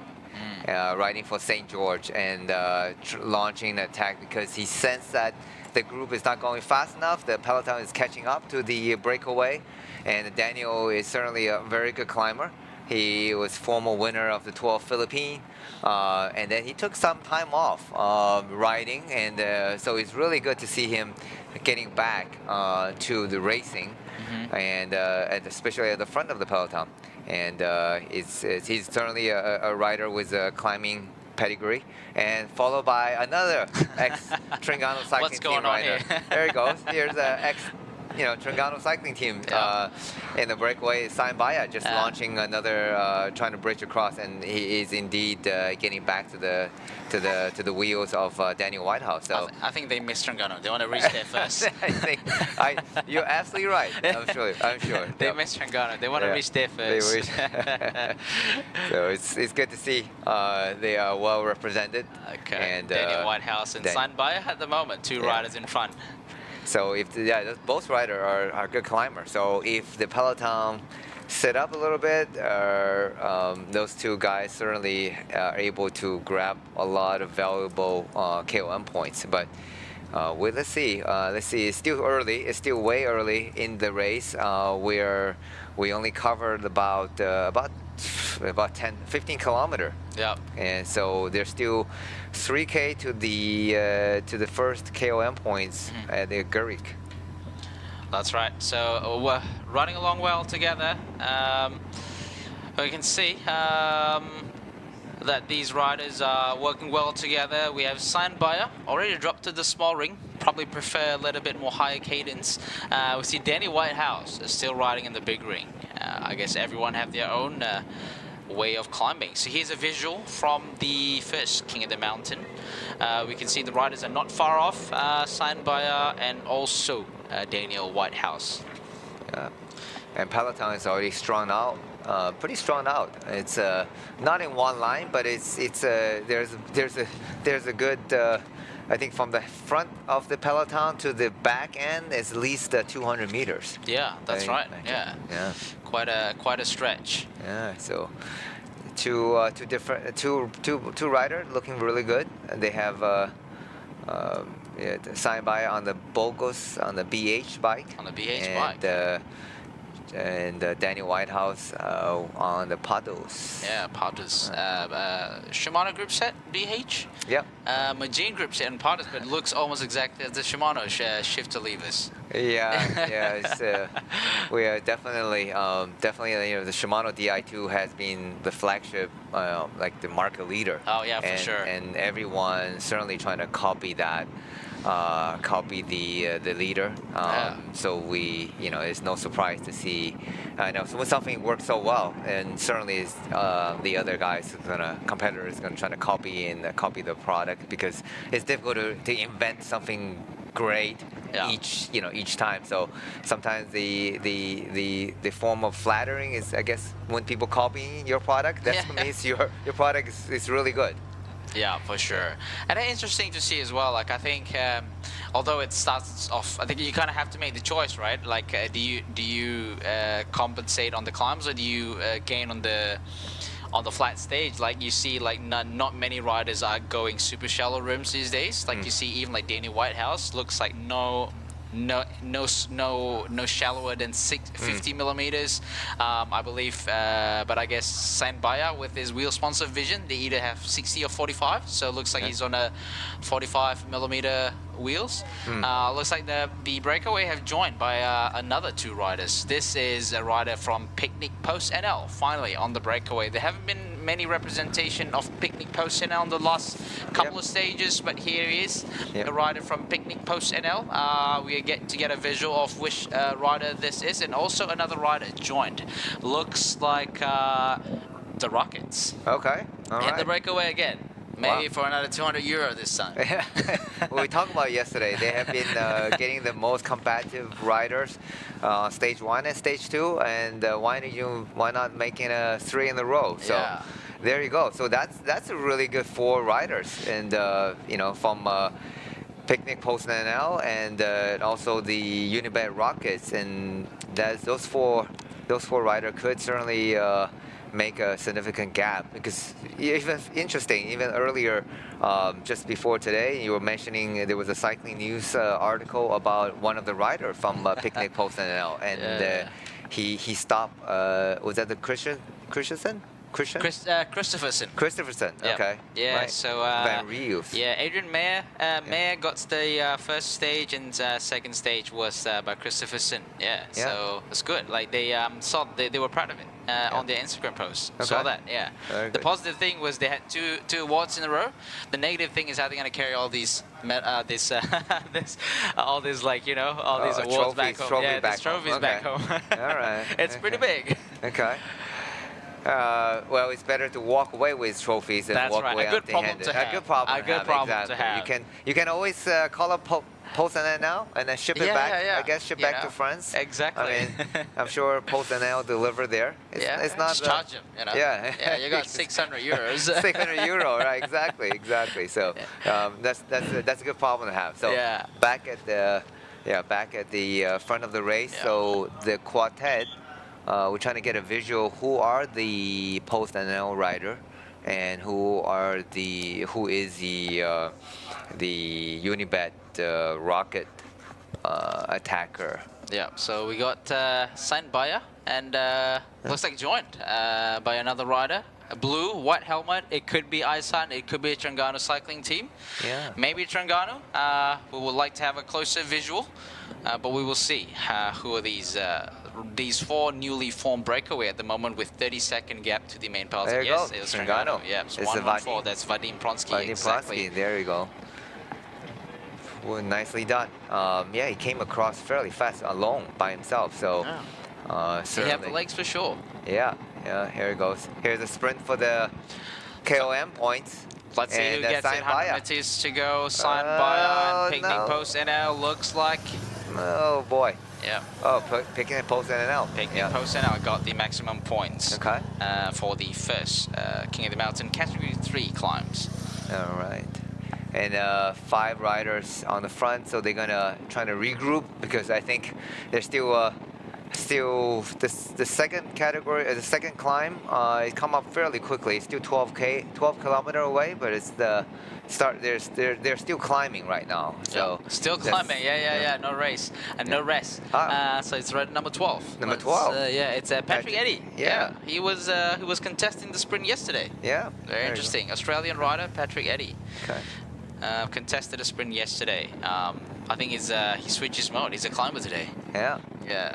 Here and look like we had a glimpse of a peloton, and they're seems like going pretty steady. They're not in a chasing mode, so they must be happy with the pace. And we just see a glimpse of the little gorilla going through the jungle. Okay, that's good. And it looked like he's just taking a breezer, and no problem at this pace. No problem, yeah. And so it is. Seems like the peloton is happy with the 4 rider on the front, a 5 rider on the front. Yeah. 5 rider on the front, going up on the road, taking away the KOM points. Yeah. So interesting to see.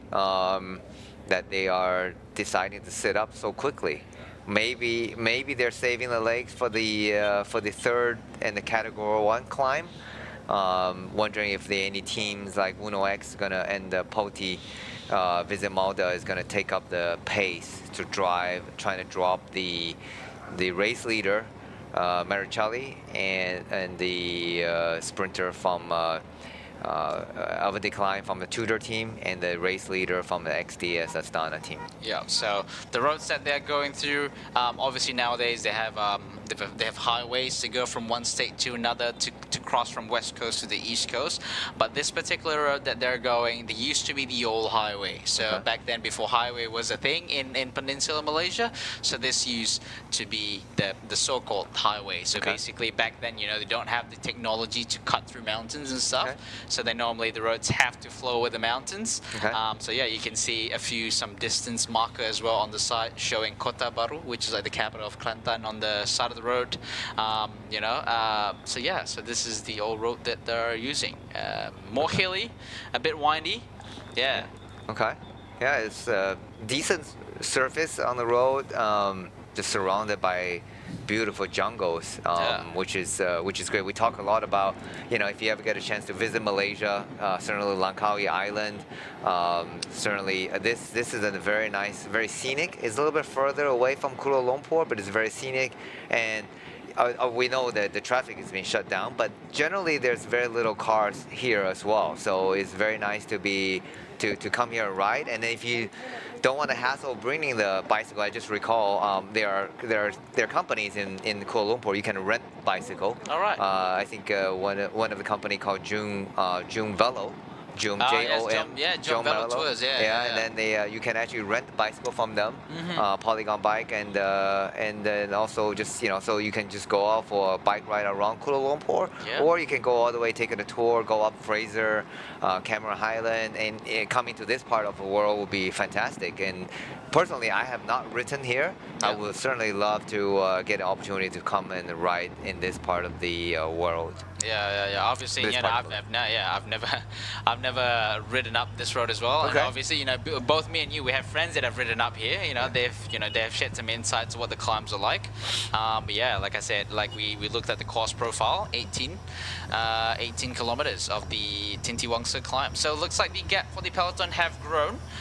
Just now it was 20-30 seconds. Now it has grown to close to 1 minute. So the peloton have decided that it's about time to let the peloton go and we just ride our pace up until the top of the climb. Or what's going to happen next, we are just not sure. Obviously, this has only been just over 20 kilometers of racing. We're about to head to the second King of the Mountain at Sri Banding, which is less than 10 kilometers at the moment. And then from there, they're going to climb up the TT Wangsa. That's where the I guess the highest peak of today's stage is going to be. Obviously, we still have the favorites in the peloton, so we don't know yet what they're going to do throughout the stage. Yeah.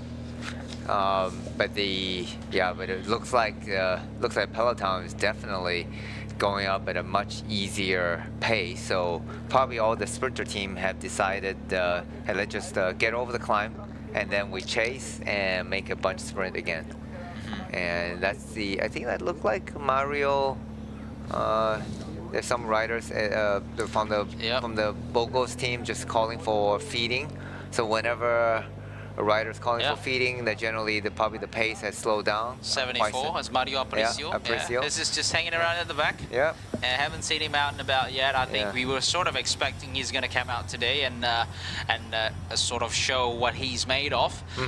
But yeah, he's been quiet for the last couple of stages. You know, the Mario Aparicio, as former King of the Mountain jersey holder in 2024, last year's Tour of Langkawi, Petronas Tour of Langkawi. So I think maybe this year he is up the target to winning the general classification. Yeah. So probably saving his powder, saving his fireworks for later on stage 5, because certainly that climb suits him very well, and he's also a rider with a bit of speed for the finish. For this today, so they're sending out their Mongolian rider, Sayambaya, who is a former TS Trengganu cycling team rider. So the 5 rider working very well. They're building up a gap of 1:35 already from all the jersey, the team leader, the race leader, Marichelli. But I think they just they're not in a hurry to chase them down. Still a long way to go. They're happy with these 5 riders taking away, duke it out for the KOM jersey. So they should be able to build up a gap, probably a couple minutes, probably 2 to 3 minutes at the top of the climb. And you see a rider just using some water to wash, to rinse themselves, because it is certainly hot. It's just spray some water, because the water helps you evaporate. The wind chill actually helps you evaporate and cool yourself down a bit, because it's certainly a hot and humid condition, racing condition right now at the northern part of Malaysia. There's one of the iconic tunnels for those people that actually climbed through the Banjaran Titiwangsa. So it was interesting to see that they actually wet their hands, their legs, and also some parts of the bottom, the top of their shoulders. The top of just the bottom of their necks. You know, I think if you look into the research, this is where you would dissipate heat a lot better. You know, there were some opinions on of the physiologists out there. You know, you have to keep your hands cool, and I believe Alan Lim as well, the founder of Scratch Labs, a believer of that theory. You know, you got to keep your hand cool. You know, spray some water on your hands, spray some water on the back of your neck, and also on your legs. So that happens. You know, so there are some literature out there that claims that to be the case. So I think that's exactly what the rider from Bogos BH actually does. You know, try to keep the body temperature down. You know, once, like I said in the earlier part of the live commentary, you know, you don't want to overheat in this climate. Once you overheat, that's it, game over. It was, it's so, the human body is so precise in its operation. I mean, it's just a few degrees of difference. Could be the meaning, the difference between winning and losing. And here's we're gonna get a shot of the repeat of today's KOM, the first KOM sprint. We can get a clear picture of who is going to be the winner. So out of the 5 riders, only 2 riders are in contesting, which is Patrick Eddy and also Sayambaya. Well, then Sayambaya quickly realized he's not going to get the better of Patrick Eddy, and Patrick Eddy got the maximum points for the King of the Mountain classification. Sayambaya led out the sprint, maybe a little too early. And Patrick Eddy overtook him at the line. And that's make Patrick Eddy as the virtual King of the Mountain at the moment. There you go. But we'll still have 2 bigger climb left, so we're gonna see what's gonna happen in the next climb. Next to climb. Yeah, 3 points at the moment. 1 point ahead of the current holder of the Bubbles O2 King of the Mountain jersey, which has been common. And yeah, I think I can't remember. So they were interviewing. Who did interview yesterday? No, Bubbles O2 interviewing one of the riders. I think it's Ben Carmen. Yeah, they interviewed Ben Carmen obviously because he's the holder of the King of the Mountain jersey.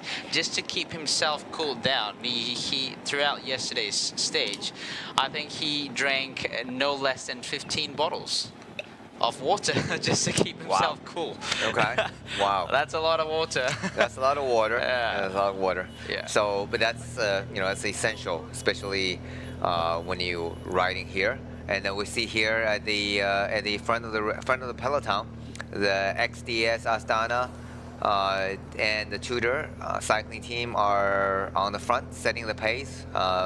Maricelli is looking pretty comfortable, sitting fourth wheel. Yeah. In the group. Yeah, he's a climber today, sitting in front. Yeah, probably more, I guess, more consistent pace to sit in front. You know, sometimes when you sit at the back of the peloton, riders like surges trying to fill in the gaps, so that can cause a little bit of a problem. You know, you keep surging on and off, so that can burn some matches.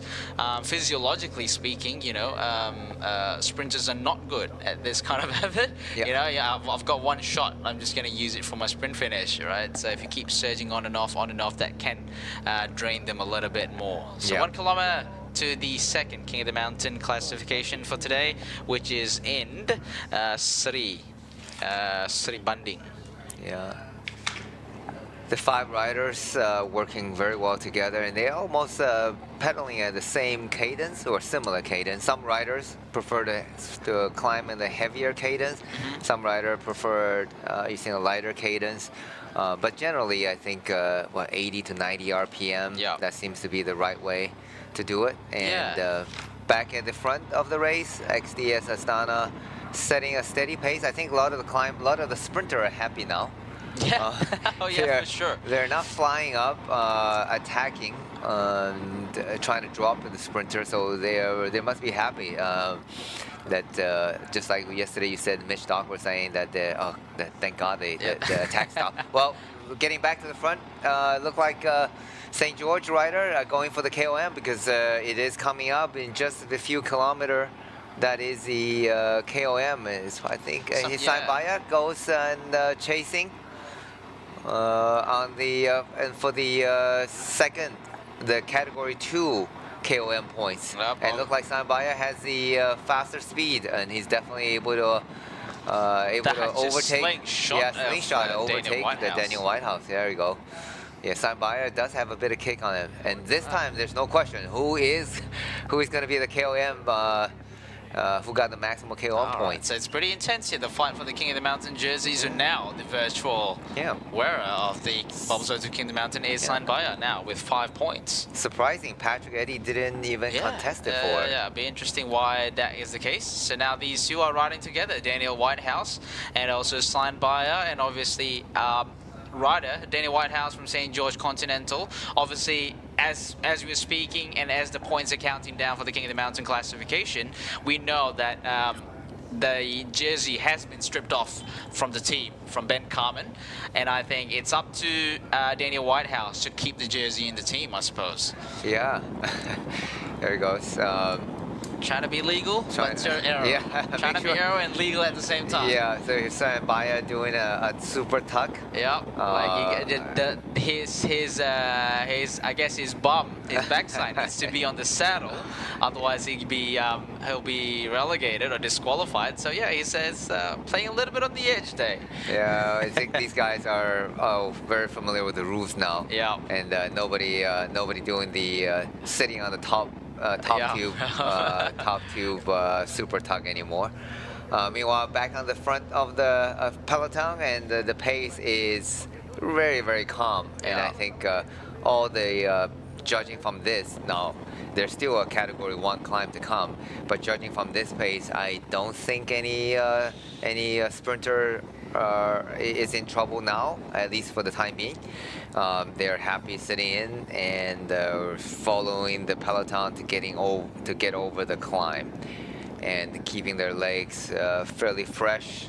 But although we do not know, do not know what's going to happen, and there's still quite a bit of distance. Still 40-kilometer distance from the top of the category 2, the second climb, to the next and last KOM point. So still 40K to go. That's why I think they're keeping their powder dry and setting a fairly steady pace, just in case other teams have different idea, trying to launch an attack on the third and the last KOM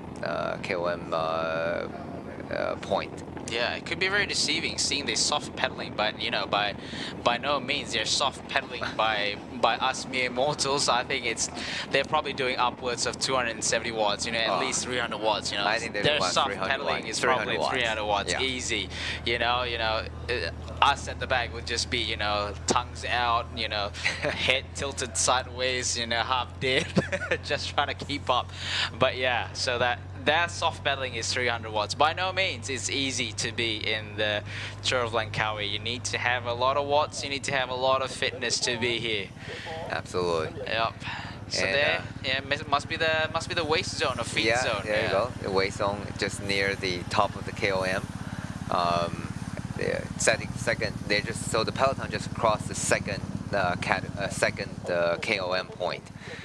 So they covered 26 kilometer so far, and now they're gonna bomb down to a bit of descent. Yeah, a little bit of a descent, a little bit of a breather. Yeah, and before they reach the official feeding zone number one, first feeding zone at a 37 kilometer, and then they start climb again to the TT Wansa.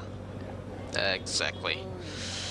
Yes, a bit of a breather. So now they have gone 3 minutes. They have let the breakaway pass 3 minutes up the climb. So they're having quite a significant gap, probably the biggest gap so far we've seen in this year's Tour of Langkawi after 3 stages.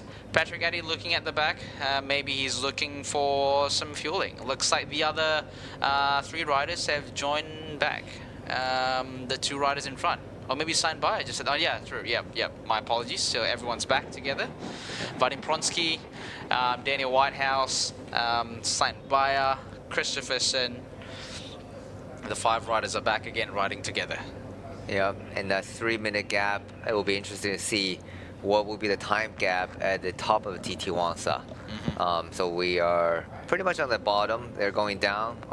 So I'm sure the peloton is happy with the current situation, but they do want to keep it within probably 3 minutes so they can close it down fairly easily after the top of the climb, because from the top of the climb to the finishing line, that is there's 130 kilometer to the finishing line, so fairly significant, but you never know.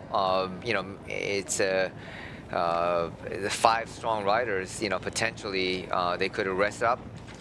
They have a long rest on the descent, and they have pretty much, it's pretty much a 50K descent. Oh yeah, So it's a very long descent. Long descent, but it's not steep enough. You have to still pedal. That's right. Yeah. Pedal through, so it's not a completely rest descending. So, but they do have a bit of rest recovery, and then before they have another 100 kilometers to the finish. So it'll be really interesting to see that these 5 riders, do they have the ambition to make to the finishing line? But I'm sure they want to. I mean, it would be, sure. you know, if the chances of you finishing on the podium out of 5 riders is significantly higher than 150 riders. Oh yeah, so, you narrow it down for sure, you know. But then, you know, it really depends how. Obviously, the big sprinter teams wants it to come down to a bunch sprint. Considering you have, like, you know, you mentioned just now about 130 kilometers to go. That's a long time for the riders and also for the sprint teams to get organized and carry their sprinters back to the main peloton if they ever got dropped from the few climbs that they're going to have in the first part of the race. So obviously the favourites are still there. You know, Kun Pharma, although they're a bit more GC team, they're interested in the bonus seconds because that's more crucial for them. And I think they're going to let these 5 riders in front probably, you know, do whatever they want to do, collect King of the Mountain points, and after that they're gonna reel it back in, or maybe even not reeling it back in. They'll add some representative. They will send some representative into the breakaway to collect as much points as possible. So here's a bit of replay. Cyan Bayer trying to reach to Daniel Whitehouse and then carries over the speed on top of Daniel Whitehouse and got the better of him. And yeah. Yeah, he needs to slow down a little bit because he doesn't have to go sprint so hard. Save some energy for later. I think he's just trying to show who's the boss here. Well, the intention is very clear. Yeah, he definitely wants the KOM jersey. Yeah. So he's technically, he has 7 points, right? He was second in today's first climb. And so that's 2 points, and now he collected 5 points, so he's leading right now. He has 7 points in total in the KOM jersey. And the next climb, which is category 1, so that carries a lot more points. So if he collect a couple more points, and then he's definitely going to be wearing the KOM jersey end of today. But it is 10 points, maximum 10 points for the next climb. So that is super crucial, because if you win that climb, then you get to, you should, but they also depending on how you finish among the other, because they're the first 10 points for the first finisher on the category 1, and 8 points for second, 6 points for the third, 4 points for the fourth, and 2 points for the fifth position. So really interested to see that who is going to wear the bubble KOM jersey by end of today. But for sure, it's not going to be Ben Carmen. That one we know for sure. And who's going to be who's going to be the new KOM jersey, where that's something that we don't know. And we probably can ask Unibet what is the odds. That's right. So here they just passed the Belum Rainforest Park, Royal Belum Perak State Park. So for your more, I guess, more nature-loving people, you know, that prefers, you know, the serenity, does not prefer the city life, does not prefer the hustle and bustle of the city life. Yeah, so this is definitely one of the places for you to go. A little bit outside of the city, you know. To get out of here, you need a car and drive out a little bit, but yeah, the air is different here. The view is spectacular, and definitely a good weekend out at the Royal Belum Perak State Park out here. So you just saw just now, they were riding up some lake. It's very nice. It's actually amazing. There's a lot of camping ground. Oh yeah, for sure. A lot of my friends, you know, go out camping, and you know, I spent a lot of time in California, which is great for camping because it's, you know, it's fairly cool and dry. And I always had hesitation. I did bring my my tent over from California to here, and but I was always wondering, like, does it get hot and humid? But actually, no. It's actually in the jungle. It's very cooling. Yes. And there are fresh waters, and and so it's actually a very nice camping experience in Malaysia. Are you more of a camping person, Danny? Absolutely. I mean, I love nature. Absolutely. Okay. So if I have the opportunity to go on a camp, you know, sitting around campfires and do some barbecue, absolutely, I love it. Yeah, absolutely. And I wish I had more opportunity to do that. But yeah, so Malaysia is definitely a place that you can come on and do the camp. And one of my dream would be like going with a cycling tour. You pack everything with you. Oh wow! Okay, yeah, that's definitely a nice experience. Yeah, and go around the whole peninsula of Malaysia. Even get to the East Malaysia and explore that part of the world. So that's a whole other different experience on the other side. Yeah, but you get to see so much on the bicycle, right? I agree. If you're in a car, first of all, the car driving so much faster, and you are in the box, you don't really see everything. You don't really experience. You can't smell the airs. So you're not getting the full experience. But if you're on the motorcycle, it's not a bad idea. You can cover a lot of area also. But I think, but it's much faster. So if you're on the bicycle, I think, now we're just taking a looking. The riders are passing through a beautiful lake. Yeah, I think the organizers have really upped their game with these camera angles. We never had something like this last year. Drone. Drone. I think it's proper drone live shot. Good man. job, organizer. I guess the team from the 2025 Petronas Chor Langkawi, the Ministry of Sports and Youth, and the Malaysian National Sports Council. So I think everyone's been enjoying the live coverage this so far. It's been very good. It's been the camera switching has been amazing. Although first stage has a little bit of a hiccup, but there it is, the Pasir Puteh Bridge. So amazing shot, getting the nice lake view of the rainforest, the beautiful rainforest in Malaysia. Back at the front of the race, 5 riders still working extremely well. Led by Daniel Whitehouse right now at the front, and followed by PETRONAS Patrick Eddy and Sain Baya and Vadim Pronsky of Trengganu Cycling Team, and Christopherson. He wants another 200 euro. He got one yesterday. Yeah, he definitely mentioned that specifically. There was 200 euros, so he knew exactly what the award is. So he certainly wants to collect a couple more euros and some more trophy to send back. And he's just see him sitting on the back of the 5 riders. He got a feeding bag, and he's taking up some bottles and gels and lunch. Basically, is there lunchtime? It is. It is lunchtime. What's for lunch, Denny? We don't have the luxury of stopping for lunch, but anyway, it's okay. See, Vadim is also getting some feed right now, so it's absolutely critical. It takes some skills, isn't it, Denny? Absolutely. It takes some skills for you to first of all, to take the bag at speed. Obviously it's a little bit of an incline, so that's okay. But then to get whatever you have from the bag onto your bike, onto your jersey pocket, and then you have to keep the bag. You can't throw it away. Otherwise you'd be fined, littering in Swiss franc. It's not cheap either. No. So look at that. Probably some ice bag in there. So the Swan here have done a very, very nice job, and he's taken what he needed. Now he wants to put back the extra. He doesn't want to carry the extra weight, so you don't throw that around. You don't want to throw that, so you gotta give it back to the team car. Here it goes. There you go. That's a neutral service by Jami Bike Center. It's a local bike shop that has been known to sell Pinarellos for the longest time. And you can see on top of their neutral service car, there are a few Pinarellos. So you're gonna get Pinarello if your bike have a problem. Let's say okay, you've been wanting Pinarello for a few times, for a long time. You can purposely puncture your front tire or something, and you'll be like, yes, I get to ride on a Pinarello. That's okay. That's good advice. But certainly, the Jaime Bike Center, they have been providing neutral service, which is very important for a rider in the breakaway. But another shot, Pasir Puteh East Bridge. So another amazing shot today. Some epic climb. Some epic roads, epic stage for today, a long one for sure.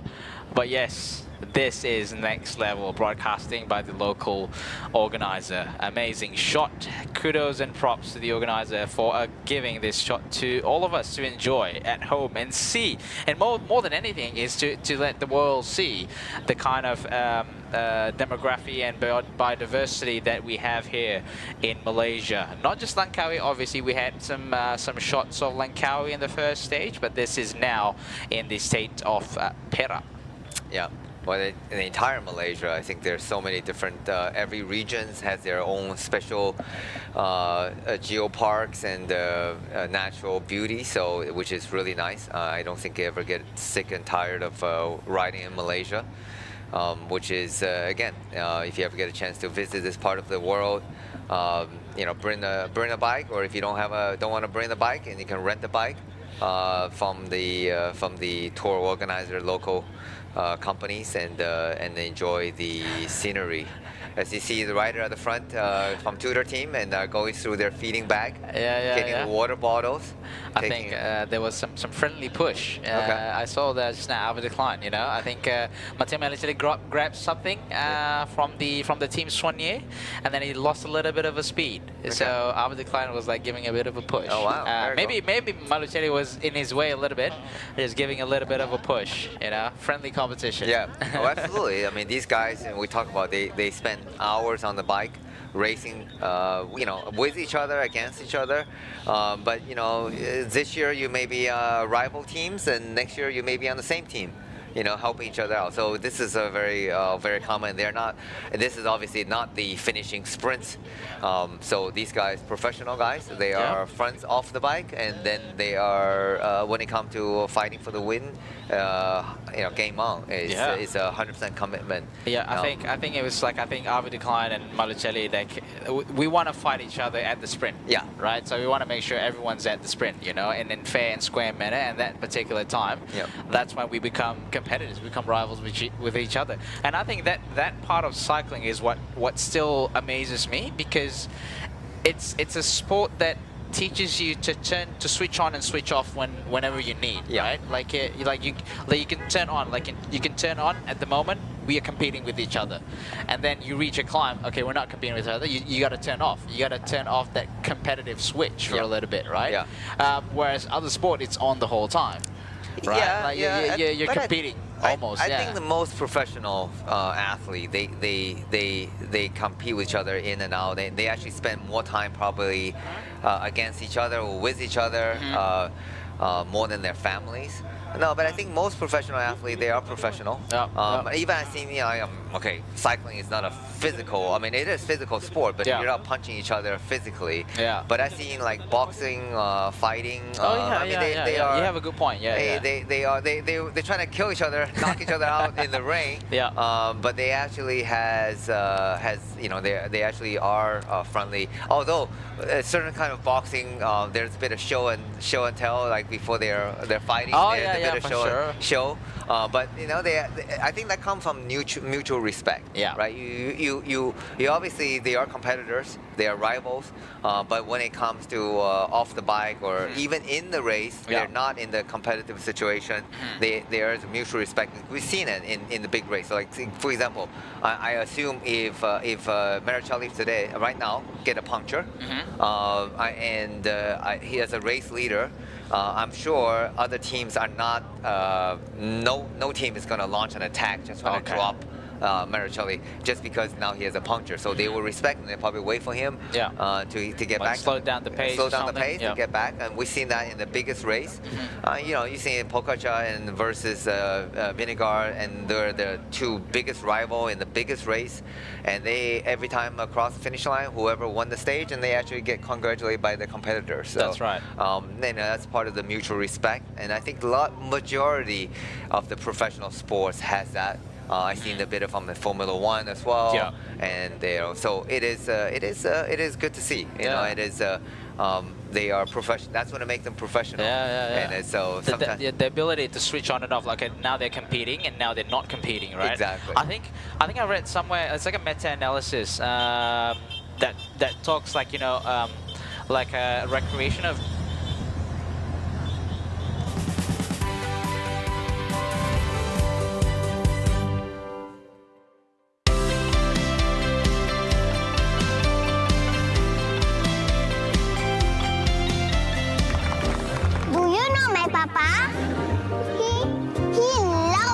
People always makes Mama smile, and he can do magic. That's why I love my Papa so much. I just use Mr. Rewards. So easy. It's so easy to collect points, redeem all kinds of rewards, and easy to win hearts too. Senangnya, ini baru Mr. Rewards.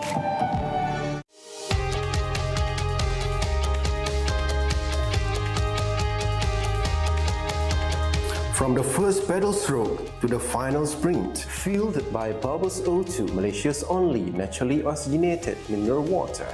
Rising beyond boundaries. Together we ride, together we conquer. Bubbles O2, empowering champions.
Hah? Buat apa tu?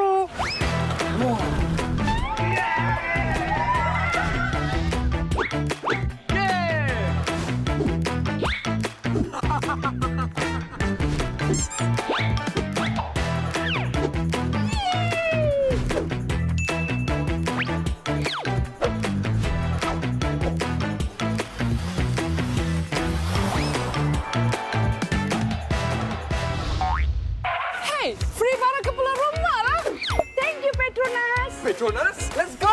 Ganjaran lebih bermakna dengan Petronas Mesra Rewards. 40 ahli Mesra Rewards bertuah bakal menang voucher beli belah bernilai sehingga RM5,000 dan sebahagian daripada 35 juta mata ganjaran Mesra Rewards untuk direbut. Senang je, hanya isi minimum RM45 untuk kereta atau RM5 untuk motosikal dan masukkan nombor telefon anda di pam atau gunakan aplikasi Settle. Itu je. Gunalah kad kredit Petronas Visa untuk menikmati 3 kali peluang menang. Jangan lepaskan peluang anda untuk menangi ganjaran lebih bermakna hanya dengan menjadi ahli Mesra Rewards dan isi di Petronas.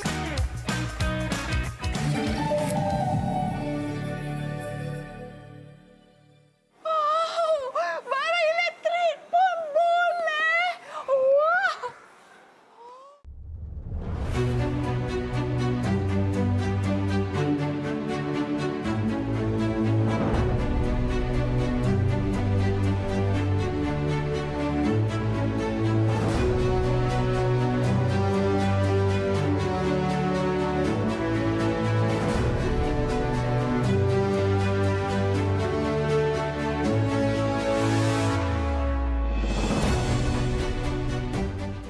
Isi minyak di Petronas guna Settle 3 kali mata ganjaran. Senangnya, ini baru Mesra Rewards.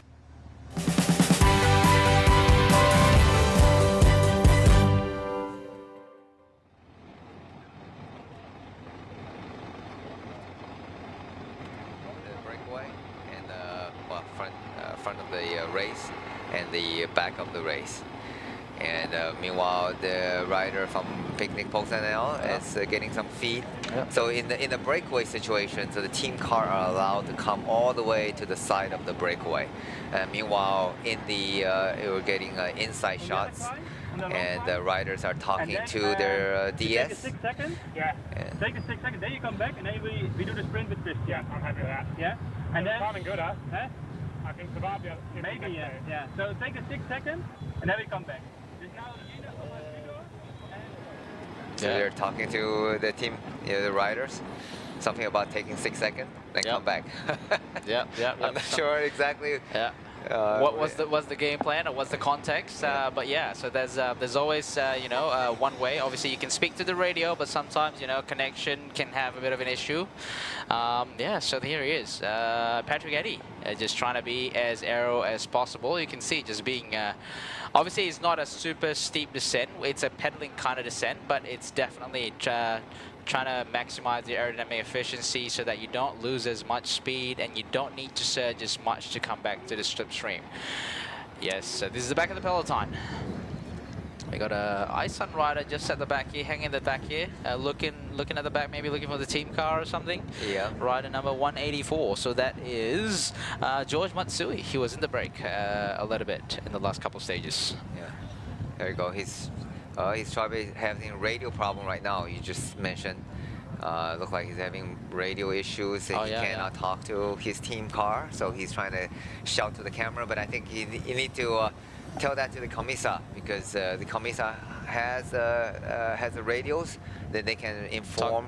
Talk about the elephants. Yeah, we are looking at not a real elephant right now, just a photo of the elephant, a picture of the elephant. Yeah, just giving you a bit of a warning that drive slowly. There's elephants on the road. Yeah, absolutely. So Malaysia is some of the apex, right? You have the Malaysian apex predators and animal. So you have the elephant, obviously. Then you just see, and then there are tigers as well. Yeah. Are there leopards? Yes, they do. We do have leopards. We've seen some sighting of it in Negeri Sembilan, out the infamous what do you call Bukit Tangga. They did have some sightings. That is a common cycling route, so yeah, be careful if you're running around that area. Yeah, so obviously on this side of the town, on this side of the peninsula of Malaysia, it's elephants. Okay. Yeah. And also, I know just even cycling around Kuala Lumpur, there's a lot of monkeys. Oh yeah, monkeys. Monkeys is another thing. So it's a little bit. If you're in Australia, it's a little bit like koala. Okay. Yeah. So it's the koala version of KL monkeys. Yeah. Yeah. And some of the monkeys can be quite aggressive on the road. As you are passing by, and most of them are very friendly. Very friendly, I suppose. Yeah, sometimes some of the males can get a bit territorial, probably during the mating season. So it's quite interesting sight. Here's a shot again. I think George is having problem with the radio. He's trying to inform the camera, and he needs to. Yeah. George Matsui.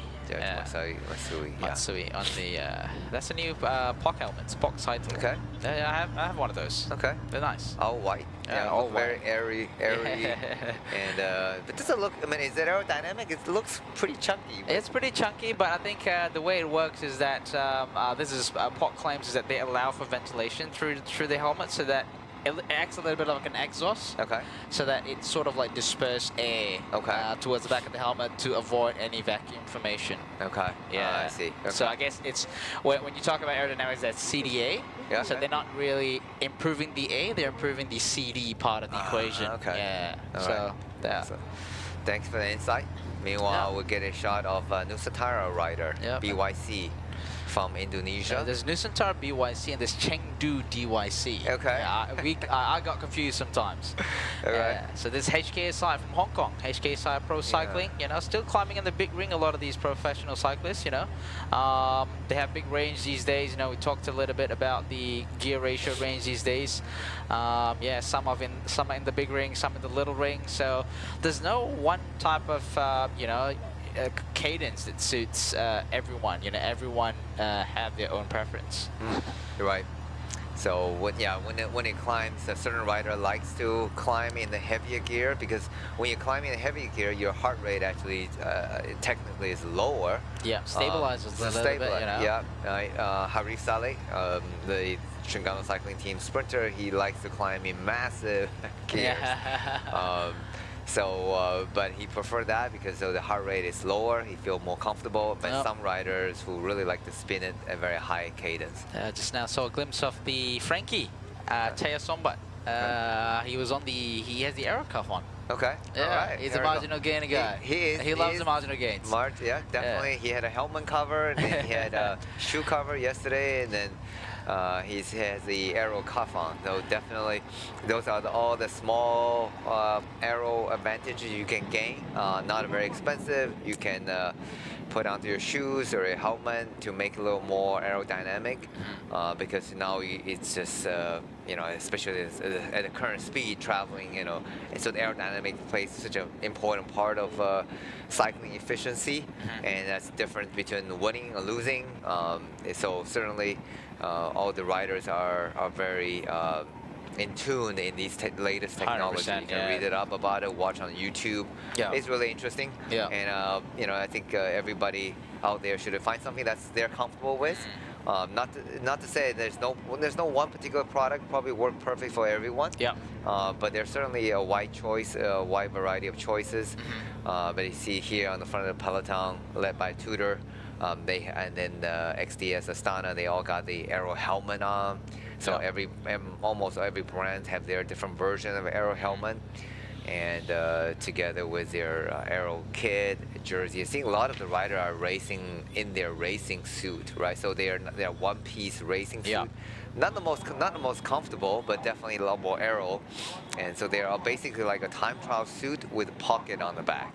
And then they allow the front to be opened up completely to get a little bit more air ventilation. Here's Simon Baya. He's looking good on the bike. Yeah, he does. It's always a lot of power. I believe, I think you mentioned we've seen how his style of racing. I think this kind of course actually suits him really well. He's not like climber, but he's quite like a power climber. Something like this where it's not so steep suits him really well. There is a likelihood of him wanting to go for the finish. He's definitely hungry for that, but we don't know how it's going to play out. We haven't reached yet the top of the TT Wangsa. So there's still 20 kilometers to the top of the climb, so still a long way to go. It's a long stage, of course. A long way to go. So the time gap is kept around 3 minutes. But it looks like there's a bit of an injection in pace. The peloton is not completely stretched out, but certainly on the back of the peloton, some riders are already seems like struggling a little bit. But we see Arif Saleh is still there, a sprinter for Terengganu cycling team. Elmi Jumari, 214 sprinter for Malaysian national cycling team, is still in the mix of the peloton. They're still holding on through this climb. The main thing is just to survive the climb and be in close contact, so that when they go down the descent and reach the plateau at Gerik, they're not far off and still be able to make contact and not get dropped off from the main peloton. It's actually important. It's a word of advice for those who don't like to climb so much. It's actually if you're a sprinter where someone don't like climb, you actually would be better off like trying to move to the front of the peloton before during the early part of the climb, so you can drop back slowly. So not using all the effort trying to hang on to the back of the group.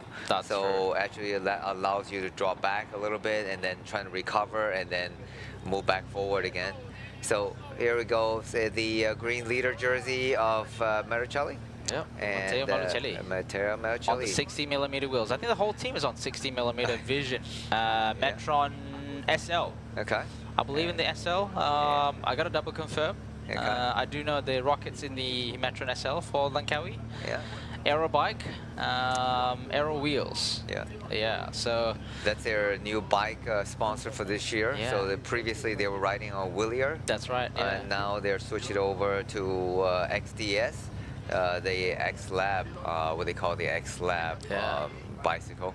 Aaron Gate, slightly on a higher cadence. Well, Aaron Gate. He prefers the high cadence. Aaron Gate certainly is a rider with a very good pedigree. I mean, he's all rounder. He's not a climber. He's nor a sprinter. He's a very fast track rider. Track. He does a lot of track racing on the velodrome, track endurance. But I think, he done very well in the last Commonwealth game. If I'm not mistaken, he got silver medal or gold medal. Apologize, I should have looked it up. But certainly a rider with with good polymers, and so he's riding along to support his team leader Marichelli, and looking very good. So at the back of the peloton, that's Jamari, the sprinter from the Malaysian national team, and along with a few riders, just not to say hanging on the back, but they're certainly having to put a little bit of effort trying to stay within the group. Meanwhile, at the front, it'll look like XDS rider, Astana rider that's setting the pace. Is that I don't think it's Antoine, but it looks like yeah. So. It looks like there's so the whole XDS. That's right. It's just front. in front. Yeah, just double check. It's the Metron RS. Yeah, okay. Yeah. So Metron RS. They're the new top of the line wheels. Okay. From FSA. No, from Vision. Oh, from Vision. Yeah, from Vision. But they are now carbon spoke, 23mm internal width, fully equipped with ceramic bearings. I think a lot of these top tier Pro, even two-door Pro cycles on DT Swiss are on ceramic bearings as well. So carbon spoke? Yeah, I'm not sure. I don't think DT Swiss are on carbon spokes just yet. But yeah, nowadays, talking about, wheel sets and how wheel technologies have come a long way, like some of these wheels, like when you're coasting, the hubs are almost completely disengaged, although they have the sound. For example, like the DT Swiss just launched some special tune-up you can use. You can have like a different angle or degree of how much engagement you want these days. Like for example, the Vision ones, the PRS, the power ratchet system, like with without any funny mechanism, they were able to sort of design a hub where mechanically when you're coasting, it just goes super fast. Like they completely dislodge the ratchet mechanism. Okay. Yeah, so wheel technology have come a long way these days. I think just generally technology in general come a long way, and it just like carbon frames. Like I think you mentioned, like even nowadays, like weight is not a thing. Okay. Like I mean, like I think you had that similar experience. Like nowadays, riders don't actually necessarily want the bike to be as light as possible. They don't necessarily want it to be like 6.8 kilos on the dot compared to back then. They want them to be like super light, and then you have to add back to a slug of tungsten on the bottom bracket. But nowadays, like people are still smashing the climbs at 7.4 kilobytes or 7.5 kilobytes. So even like some of the mountain stages, we look at Tour de France, they're using aero bikes and aero wheels, you know? Like Pogacar, Y1 RS all the way, pretty much. Yeah, even on the hill climb TT, although he had to strip the paint off to bring the weight down, but aero is still king these days. Yeah, I think there's a good balance between aero and the weight. Yeah. It's not just a pure weight that matters because the guys are going so much faster, and also the efficiency of the bike, how the power transfer, how efficient it is, not purely weight. Because you think about it, one water bottle, here was having a look of the Ridley bike by the Uno X team. And they all are aero bike. Yeah, aero bike, deep section, DT Swiss wheels. DT Swiss wheel, right. So yeah, it's about the efficiency. It's not just purely the weight of the bicycle. Christoph also looking pretty comfortable in front there. Yeah, he's a man with a huge engine. He's just look at his huge legs, huge engine. Yeah. So just in front of him is rider number 26. That is Anders Korset. Okay. Just setting the pace, keeping Alexander Christoph in a comfortable pace. And Tudor is definitely sharing a bit of the work. They have one rider on the front helping out with the XDS Astana team, setting the pace. And I think they also want to set the pace comfortable for LTdL because it's beneficial for them to help and set the pace, and so LTdL can get over the climb with. Not the minimal effort, but certainly not wasting any energy. Not going into the red, as well. Not going into the red. Exactly. Meanwhile, at the front, the riders are certainly not in the red, but they're probably riding close to definitely in their threshold for sure. And that's something that they need to do to keep the pace going, but all working very well together. Yeah, so these peloton, the gap between them and the breakaway rider, we have 5 riders in front here, still the same rider. We have just in front, finishing off his turn, Baya flushing the water on his face to keep him cool. You know, he's quite familiar how to ride in this kind of climate, being the former Terengganu cycling team, Malaysian team. And then just in front there is Christopher Sen, who pretty much spent the whole day in the breakaway yesterday. And again, this third stage, again in the breakaway. Daniel Whitehouse just in front there, carrying a good tempo, good pace, so that everyone can ride together. And just behind Daniel Whitehouse is Patrick Eddy, an Australian riding for a Dutch team, Picnic Post NL. And speaking of Australian rider, we have another rider, Australian rider Matthew Dinham. Who have been away from racing for almost 2 years now. You know, he was a promising rider. He was like top 10 in the under 23 category for Tour de France, and then he did well in the Glasgow World Championship, where he got 5th in the under 23 men's race. But unfortunately, he had a bit of a fracture, and also he had some injuries. I think like a tunnel syndrome on his ankle, where he could barely walk. And he had some issues trying to walk. So it was quite a frustrating time for Matthew Dinham, where his whole story was covered in Cycling News, which I think I read earlier this morning.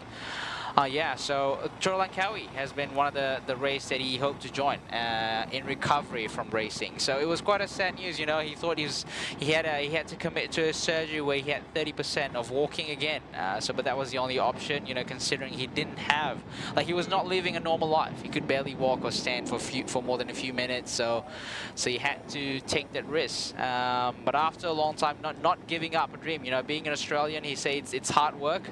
To go to Australia, to go to Europe and race, and but he's here racing again after 2 years being in hiatus due to injury and sickness. So we're going to listen a little bit of an interview with Matteo Malucelli with Jean-Francois Kinney, our friend at the start line just now, giving him an interview just to see what his plan is for today's stage in stage 3. So while we go for that breakaway, while we listen to that interview, we see riders just in front here, Burgos, Burpele BH, Baya asking for some water to keep himself cool, some ice pack just to keep himself cool as well. You know, it's really, really important that these riders keep themselves cool. So where we are at the moment, so if you some riders some people in the live commentary are asking where we are at the moment. We are 444.7 kilometer until the race finish. We are still climbing. We don't have a clue where we are specifically, but we're still climbing towards the peak of the Titi Wangsa climb. Yeah, we're still looking at about 12 kilometers to the top of the climb, so they're still quite a bit away. But they're certainly they are on the big chain ring, but they're certainly on the incline. And you can see on the front, it's probably they're all running 54, 55, and on the back, but they're certainly in the bigger cassette. But that just shows that the climb is not super steep. But by no means it's a flat parkour. It's definitely climbing steadily at 4 to 5%. Vardin standing up just a bit, stretching out the legs. He's certainly a rider with a bit of a climbing pedigree, and he finished top 30 in the Giro and done the Velda.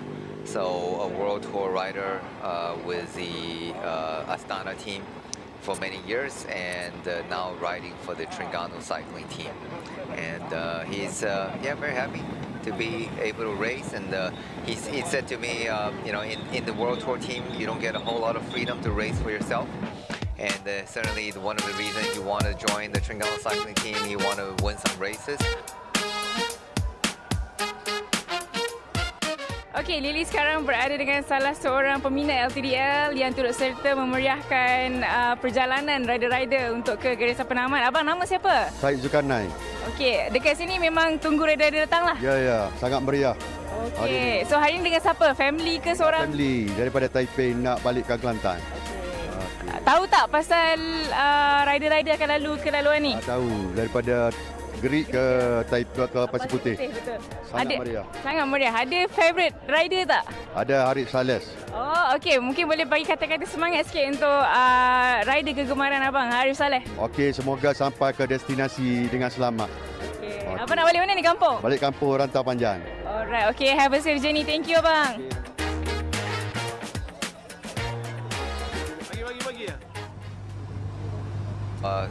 Bonus seconds, and then he was active again on day 2 on the beginning of the day 2, taking a couple more.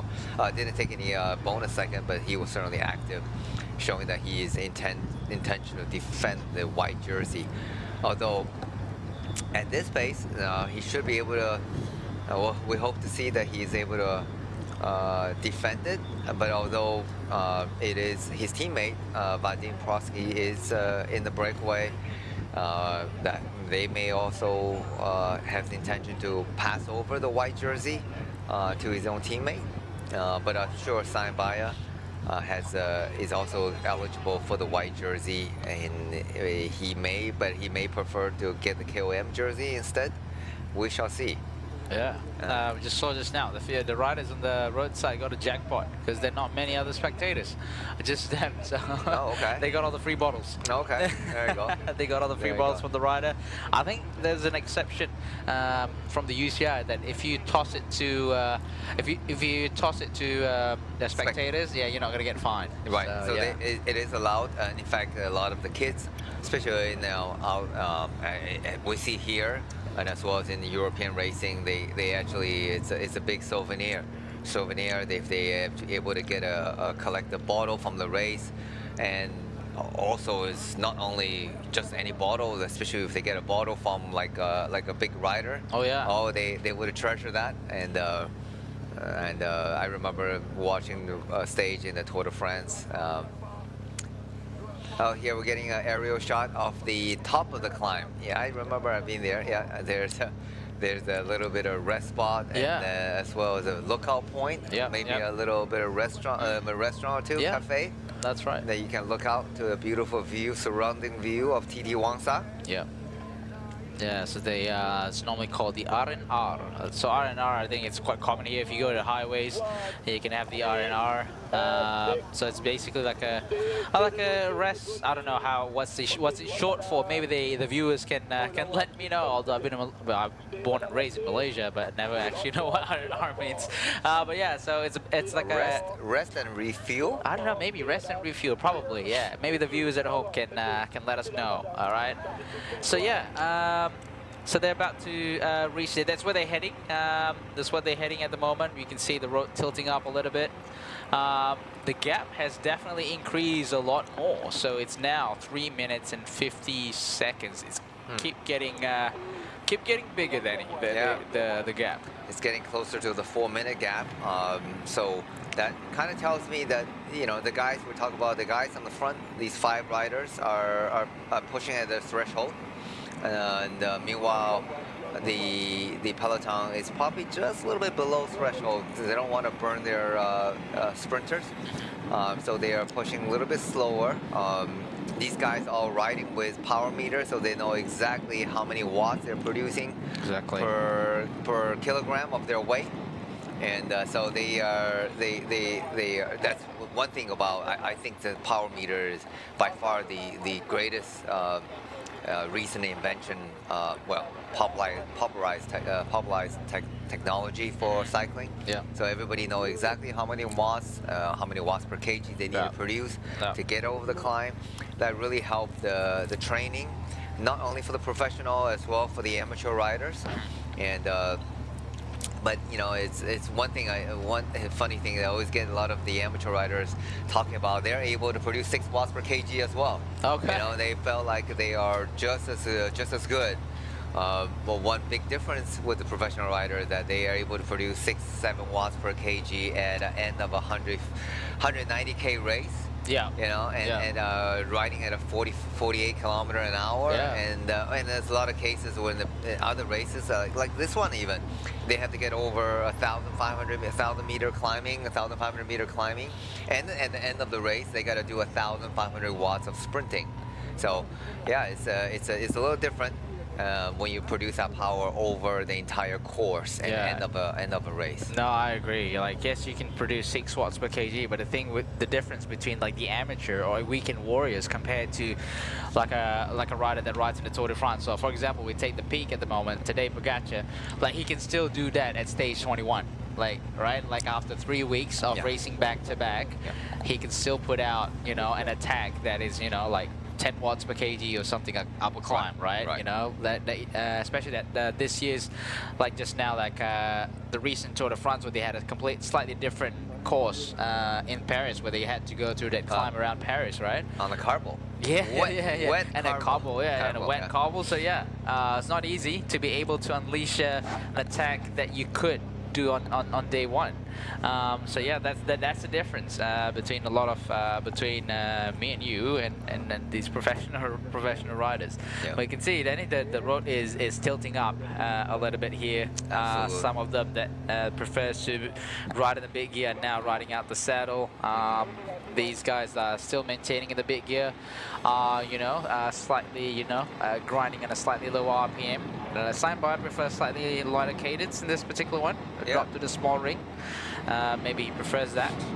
Yeah, and you know, there's individual rider preference and how their gear is set up. Yeah, so you can see, everybody is on the big chain ring except Seinbauer. Maybe he's saving his leg for the sprint later. Oh, wow. Because I'm sure he wants to get a KOM jersey. Oh, yeah. And that's so he is 7 points now. Yeah, 7 points. So he just need to, if he can just finish top 3, I think you know. So he still have, I think he should be able to have enough cumulative points.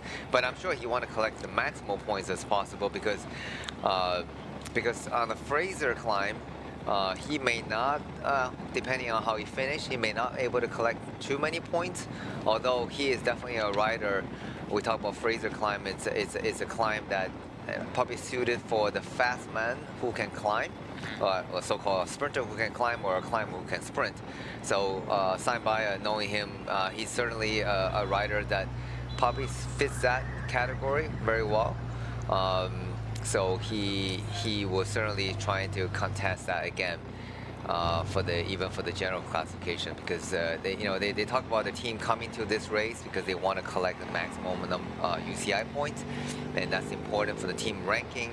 And also even they set up the rules, I think new UCI rules for qualifying for the Grand Tour.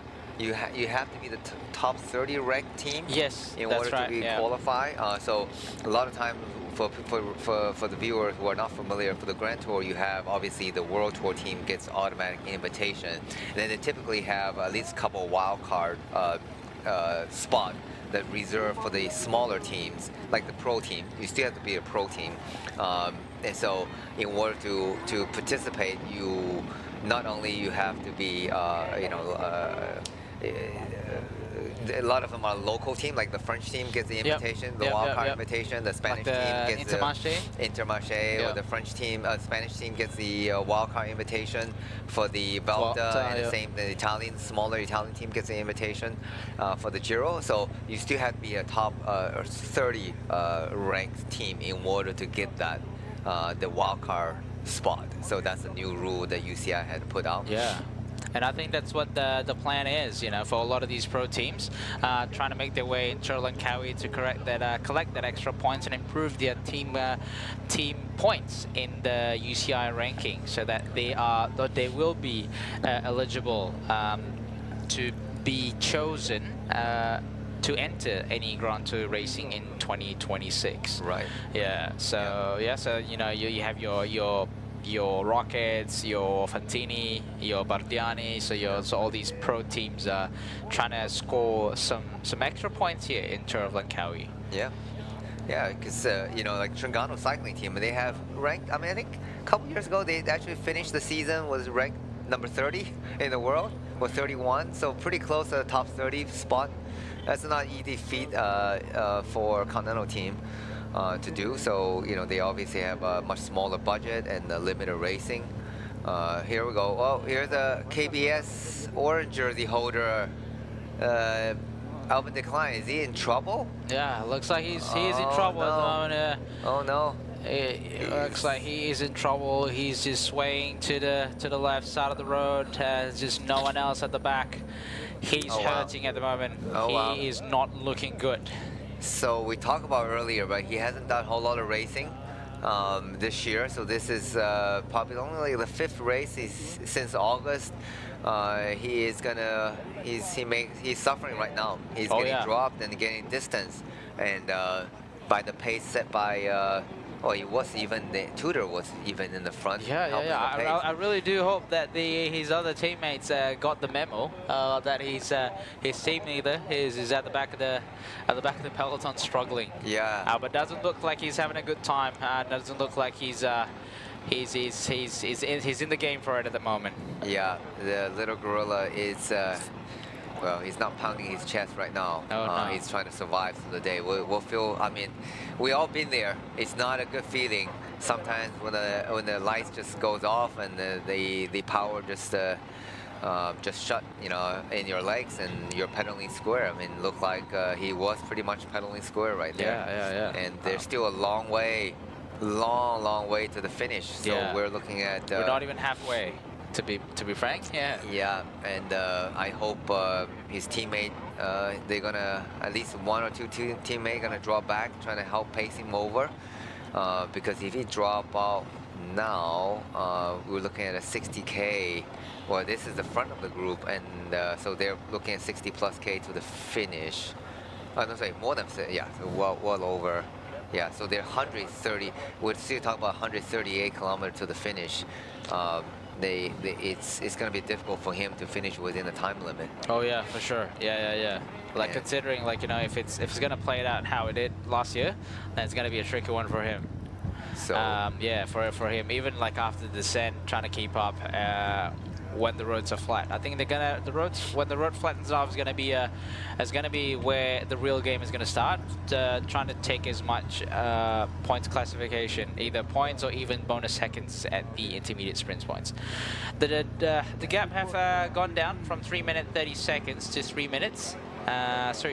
Team Car from Burgos Burpele BH, probably providing some support to their ride in the breakaway. Signed by Yeah, so we're looking at about 6. So for the front 5 riders, they're about 6 kilometers to the top of the climb. So it's not that far off. They're actually getting closer to the top, but they still have at least 10 minutes of climbing to do. Doesn't sound like a lot. Oh yeah. I think when you're at your threshold, pretty much for the one half an hour. So you are getting close to the limit, and then even when you reach the top, there's still 132K to go to the finish. But at least you get the hardest part of the day done. Get over the climb, and then collect as many KOM points as possible. We'll look at Daniel Whitehouse. He looks very comfortable. He is. He looks like he's still breathing through his nose. His nose. Yeah, he is. He is an excellent climber. I certainly had enjoyed the times I spent with him when he was in the Tringano cycling team. What year was that, Denny? Boy, I gotta look it up. This was quite a few years ago. Quite a number of years What bike were you guys using? Argon 18? Can't remember. Argon 19 or Lapierre. Okay. Yeah. So I have to. 21, 20? No, 20. I think his snow is earlier before than that. Pre-COVID. Definitely pre-COVID. Definitely pre-COVID. Yeah, probably Willier. Yeah, probably Willier. Yeah. So he was an interesting young man. Certainly had a lot of character. Very nice kid. But very interesting. But fun. Certainly a good time to have him being part of the team.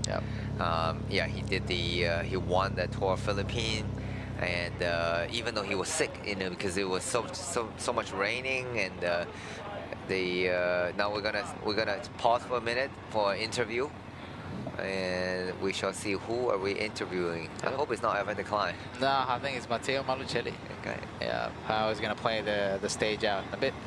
Okay. So yeah, let's hear from Malucelli and Jeff from Gerik. Obviously, it's not a live interview. Yeah, it's an interview that they did before the race starts. Matteo, race leader before a mountain stage. Is it stressful? A little, because I know that I can't do nothing of special. If I survive, or I will do another sprint. If I don't survive, or I will try to save more energy as possible. It's only another stage. I know that I have opportunities to do the sprint, but it's not sure. So we see what happens. The team is ready, and we enjoy our ride. Does it depend on how many teams will have a sprinter in your group?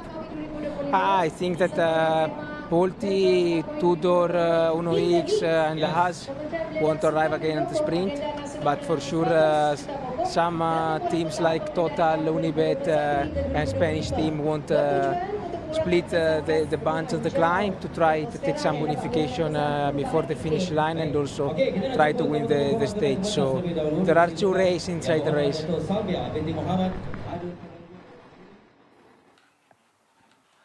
There we just hear the interview of the race leader, Malucelli, and so he was talking about a sprinter getting ready for a climbing day. He didn't seem to be too worried, and something that I think that I have seen him climb well enough, at least getting over not so steep gradients. He seems to be confident, but fairly relaxed, and that's a good quality of a leader. That if you're stressed, if you're a team leader, you're wearing the leader's jersey. If you're stressed or worried, then you're gonna make your teammates stressed and worried as well. So he looked fairly relaxed, confident. He done a lot of racing this year, so I think he does have a good legs. But I mean, in the meantime, we saw LTdL is definitely suffering. However, his own teammate is still on the front, working. Well, at least one teammate is working on the front with the XDS Astana team. Although I'm not sure if he's been informed that LTdL has been dropped. We hope to get a visual update whether or not he's able to make it back to this group, because sometimes the rider may just need may go through a bad stretch of patch of bunking. Maybe they'll be able to refuel and re-energy and ride through that difficult period. But although it is still quite a long way to the top of the climb, and I certainly hope LTdL get a chance to at least fight to, if it's not to make back to the front of the group, at least finish it within the time limit. Yeah. Then at least he can try for another sprint day tomorrow. Yeah. Which is going to be another sprint day. Oh yeah, for sure. Tomorrow is definitely another sprint day from Kuala Terengganu. Sorry, Kuala Terengganu to Kemaman. Yeah, so at least survive the stage. It may come back within the cutoff time. Yeah. But yeah, he didn't look very good, Danny. He was struggling. He doesn't look like he's having it. He looks like he's bonking. Yeah. He's just not having it today. It's hopefully we do hope the best for him. Like the Tour Langkawi is definitely have made his career. It has definitely made a huge enjoyment of seeing the rivalry between Malucelli and also LTdL. That has been the highlight for the past year. We would like to see him continue his fight, but sometimes if you had to pull the plug, you had to pull the plug.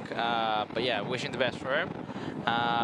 We made him sound like he's dropped out of the race, but I think we just he still had probably about 45 minutes. That's to right, make it back with a time limit. So as long if he can get a teammate out to help him, two teammates, and I think that's what they need just to pace him back slowly. He doesn't, he don't have to contest for the win. He just have to finish within time limit. Yep. They're 1 kilometer to the summit already. Here we go. Yeah. Well, What we're conversing about our decline. They are about 1 kilometer to go. So let's see who have. So I'm going to bet on Saint Bayer. Obviously, he has the most interest in this. But obviously, Daniel Whitehouse wants to take all the points for himself so that the King of the Mountain jersey stays within the St. George Continental Cycling team. So there's an attack from a rider up the pace, going all out for the full maximum 10 points for this King of the Mountain classification at Puncak TT Wangsa. Everyone reacted. Another guy at the back still hanging. See to come closer. It's like some cat and mouse game going on towards the TT Wangsa. We can see the summit. We can see the end from the live coverage here.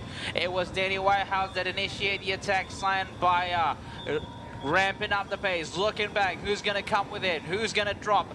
Let's see if he's going to go. Signed by goes. Responded by Patrick Eddy. A little cat and mouse game going on, not far off from the Category 1 King of the Mountain classification. Signed by playing a little bit of a cat and mouse game here, looking back, see who's going to respond, see who's going to start the attack. Not far off, you can see the sign of Kawasan Rehat TT Wangsa. They're going for it.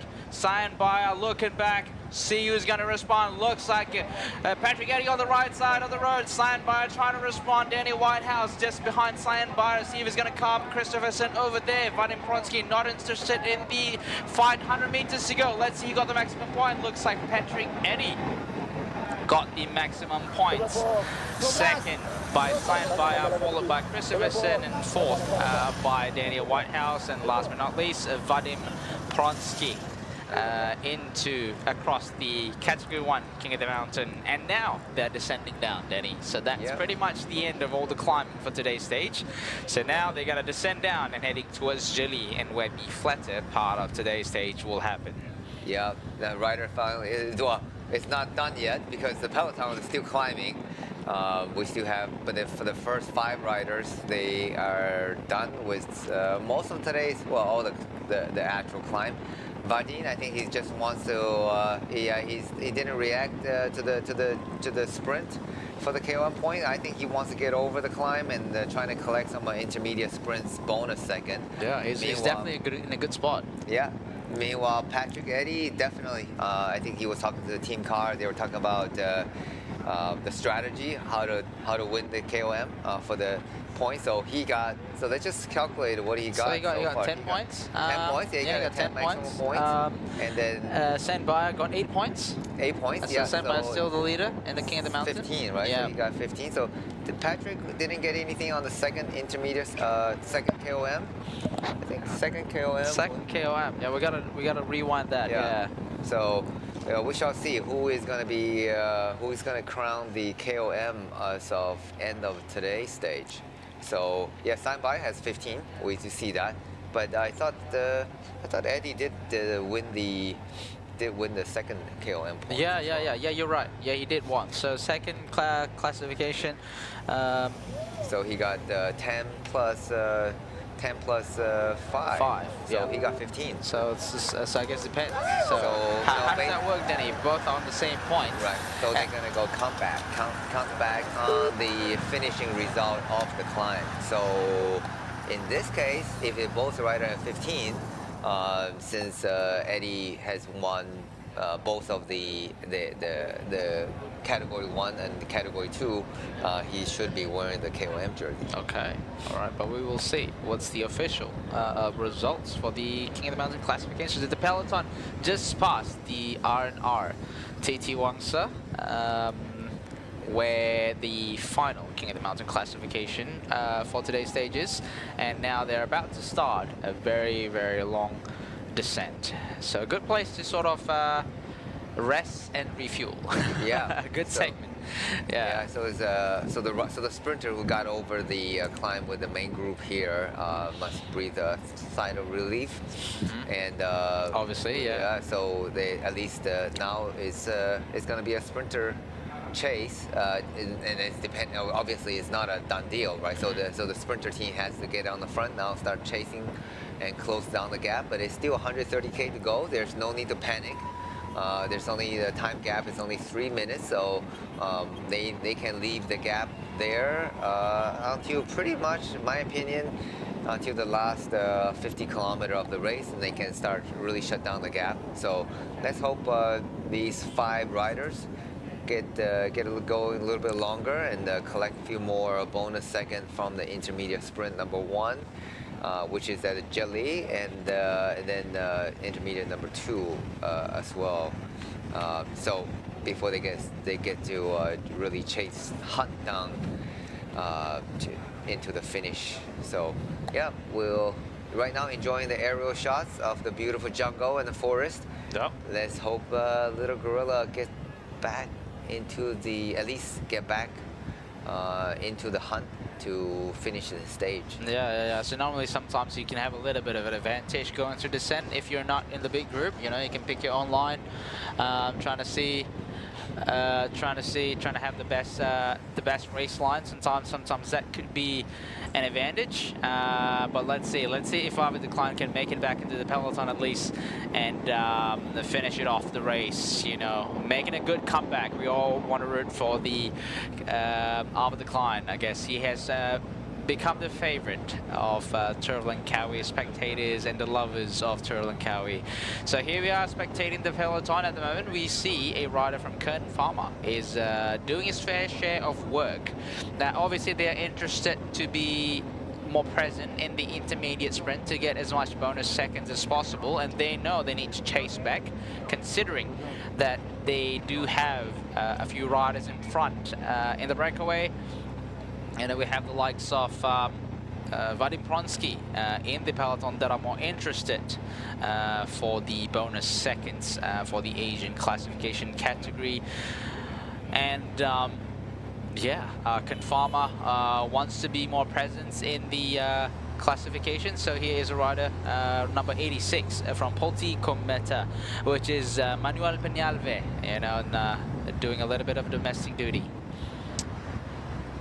Assigned buyer just came back from the Tinker, or more from neutral service, I believe, from the neutral service, getting some water and whatever necessaries that, whatever things that he required, saving as much water as possible, going through the descent here to make his way back into the other riders in the breakaway. Into the tunnel. The tunnel marks about 126, about 128.9 kilometers to go.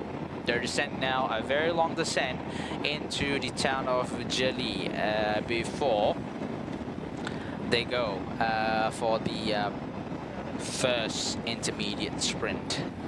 It's a long descent. You're looking at about close to 50 kilometer, about 40 kilometer of descents that these riders have to do. But then again, it's not a straight on descent. You can see that these riders have to still pedal the bike.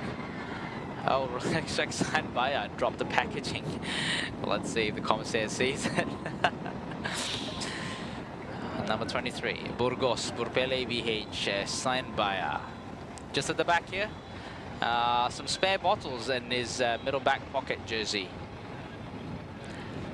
That's Christopherson from Rocket Cycling Team. Here's a bit of a replay about the winner. The replay for the winner, 100 meters to go. It was a confirmed winner, Patrick Eddy, after he saw a significant gap that he had created between himself and Saint Baya from Burgos Burpele BH. Well played by Patrick Eddy. We'll see the accumulation of points later on, shown to us in the live feed commentary. And for those of you that have joined us recently in the live commentary, we are about 127.9 kilometers to go, which is, we have done the racing about almost 70 kilometer. They have finished all the climbing, so they have finished the 3 classification, King of the Mountain classification, and now just passing through the second feed zone where they're grabbing, well, it's about 1:12 p.m. here, so another lunch, I suppose. You know, they're putting a lot of watts, they're burning a lot of calories. They need the energy to carry on, to keep riding for another 127.5 kilometer. These 4 or 5 riders in front are still about 3 minutes gap between themselves and also the peloton. Yeah, and look like Sambaya is on the front, trying to drive the pace, keep the pace high. Certainly not satisfied with, with just the getting some of the KOM points. So he wants to push it on, and he want to collect as many bonus seconds as possible from the intermediate sprints, which will be coming up in about, they still got a 40K to go.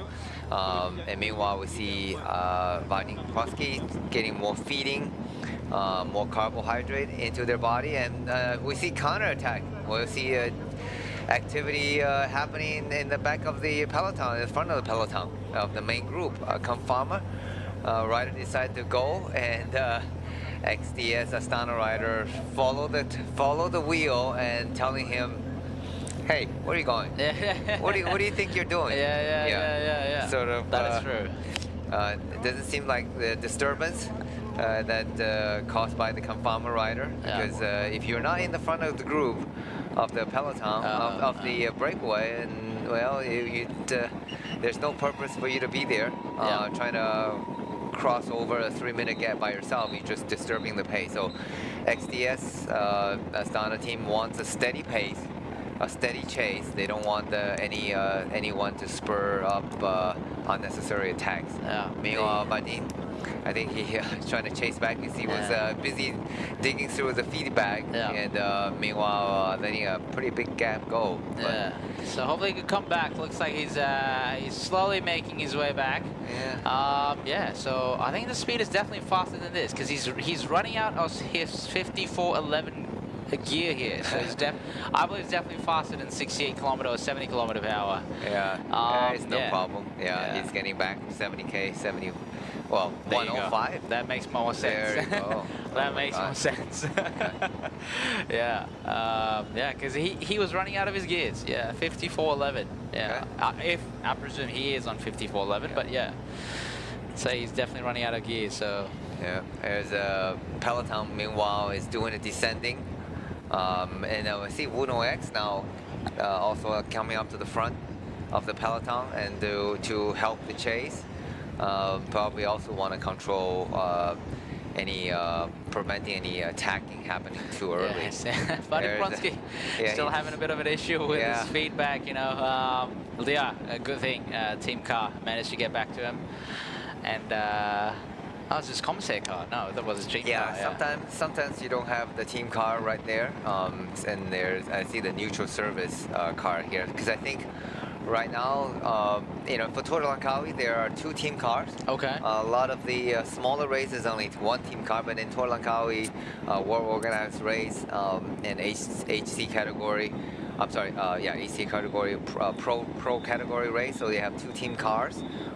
But I still think, probably they have riders, their sprinters getting dropped and split, and probably 1 team car feeding the main peloton and 1 car following the sprinter. So we shall see. We haven't got a visual on which sprinters are still in this group, but I'm pretty sure Uno X is here. I'm still seeing Tudor is here, so maybe Alvin Declan did make back to the group. It's let's see if we can have a visual of him, or maybe he's doing okay, just about to chase back to the peloton. Maybe he knows that he can chase back into the peloton, considering now it's a descent. Maybe he's a good descender, we don't know. So these riders in front here really driving the pace, considering it is a descent. Despite them driving the pace, we can see that the peloton is really closing the gap at the moment. It's now 55 seconds.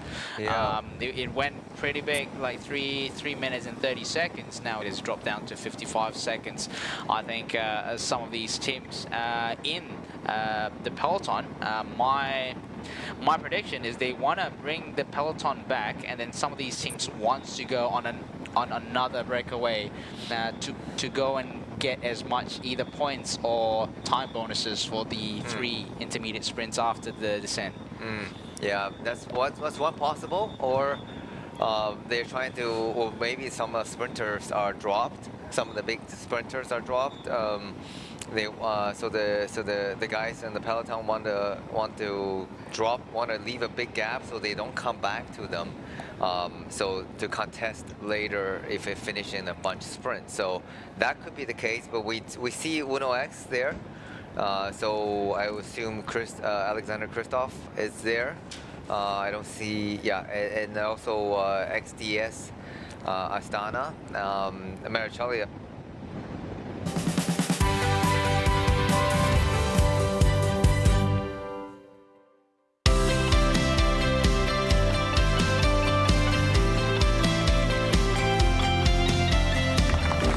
Do you know my papa?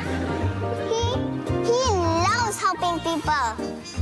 Always makes Mama smile. And he can do magic. That's why I love my papa so much. I just use Mr. Rewards. So easy.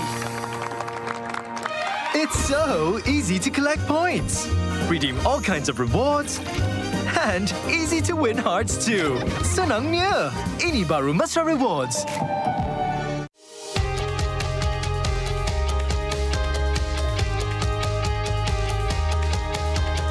From the first pedal stroke to the final sprint. Fueled by Bubbles O2, Malaysia's only naturally oxygenated mineral water. Rising beyond boundaries. Together we ride, together we conquer. Bubbles O2, empowering champions.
Hah? Buat apa tu? Wah.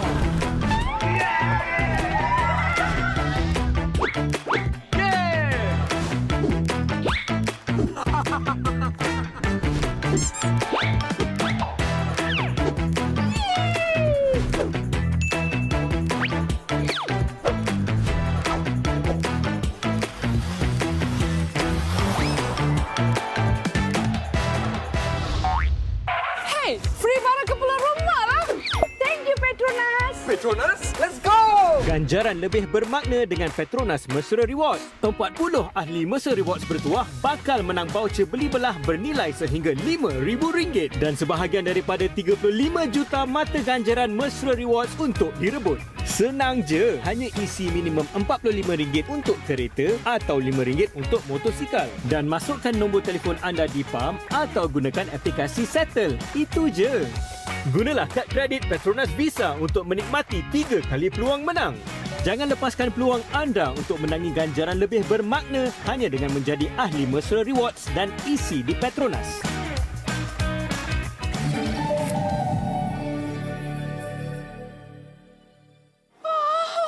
Barang elektrik pun boleh. Wah.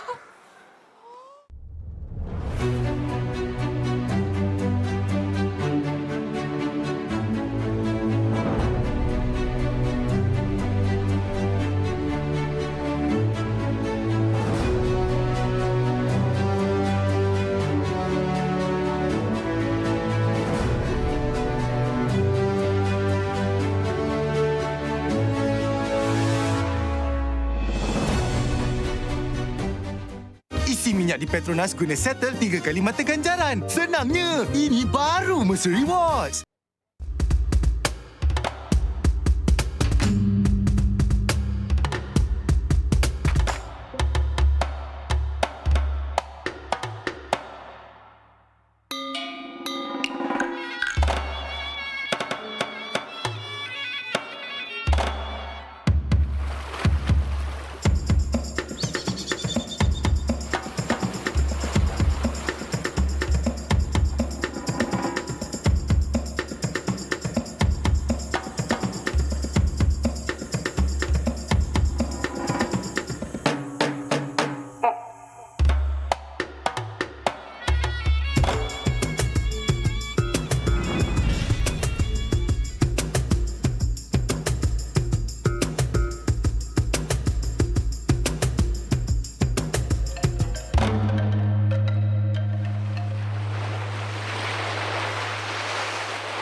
Tahu tak, Papa Sofia kan suka tolong orang.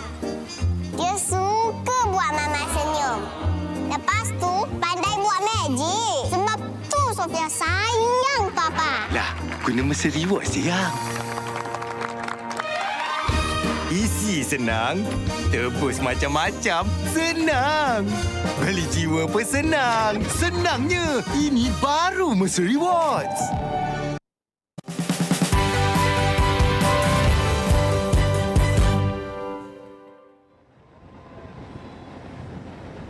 It's the gap shut down from 3 minutes plus to 3 seconds, literally within few kilometers, and that just shows you how fast these guys can ride. I mean, they've done a very good job of getting the maximum KOM points being collected, and now it's up to these 5 riders trying to go as far as they can.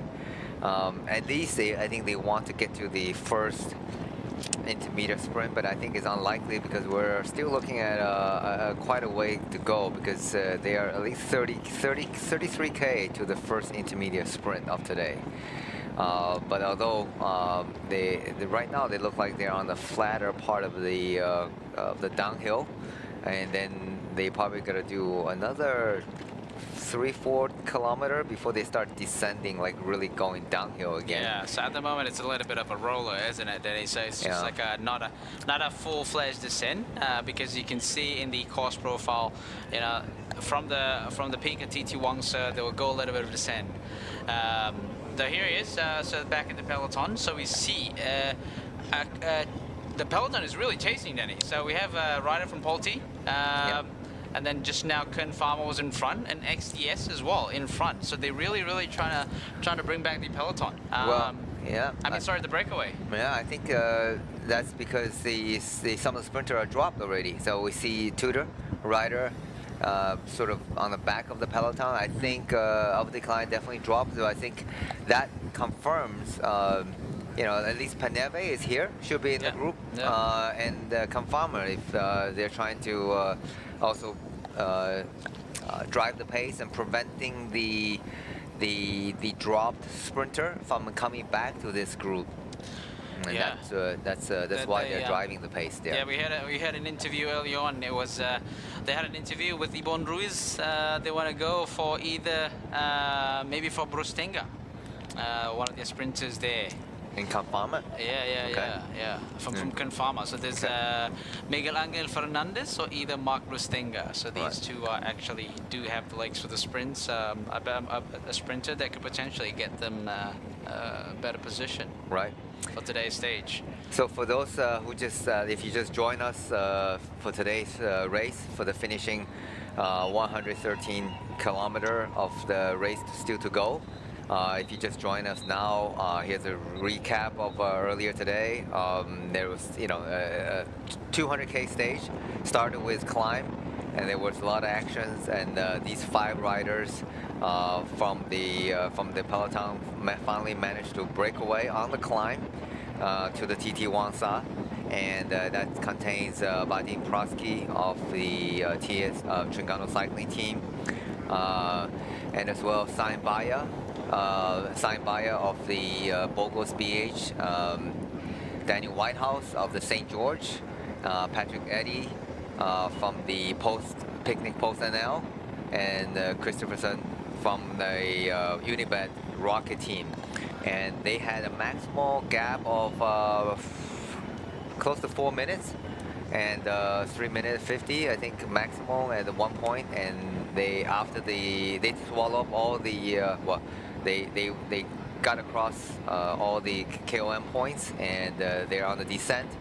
But the gap has shut down from 3 minutes plus to just 35 seconds. However, the 5 breakaway riders are not giving up anytime soon.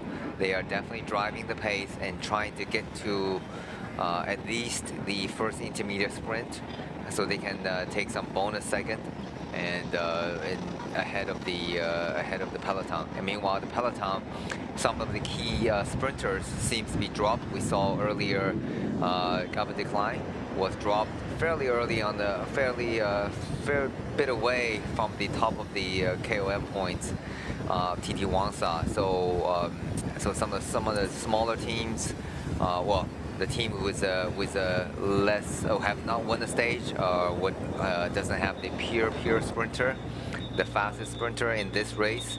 Like Poti Visit Malta and the Confarmer team are driving the pace on the front, and so is XDS Astana and the Uno X. They're driving the pace, preventing. I think they want to prevent Alpha Decline from getting back to the front of the getting back to the peloton to contest for another stage victory. They're. So yeah, we just had a visual of the peloton at the moment. Your second LTdL already, but now interview. you race for a foreign team, for an Australian team, St. George. What's it like? How different is it from last year?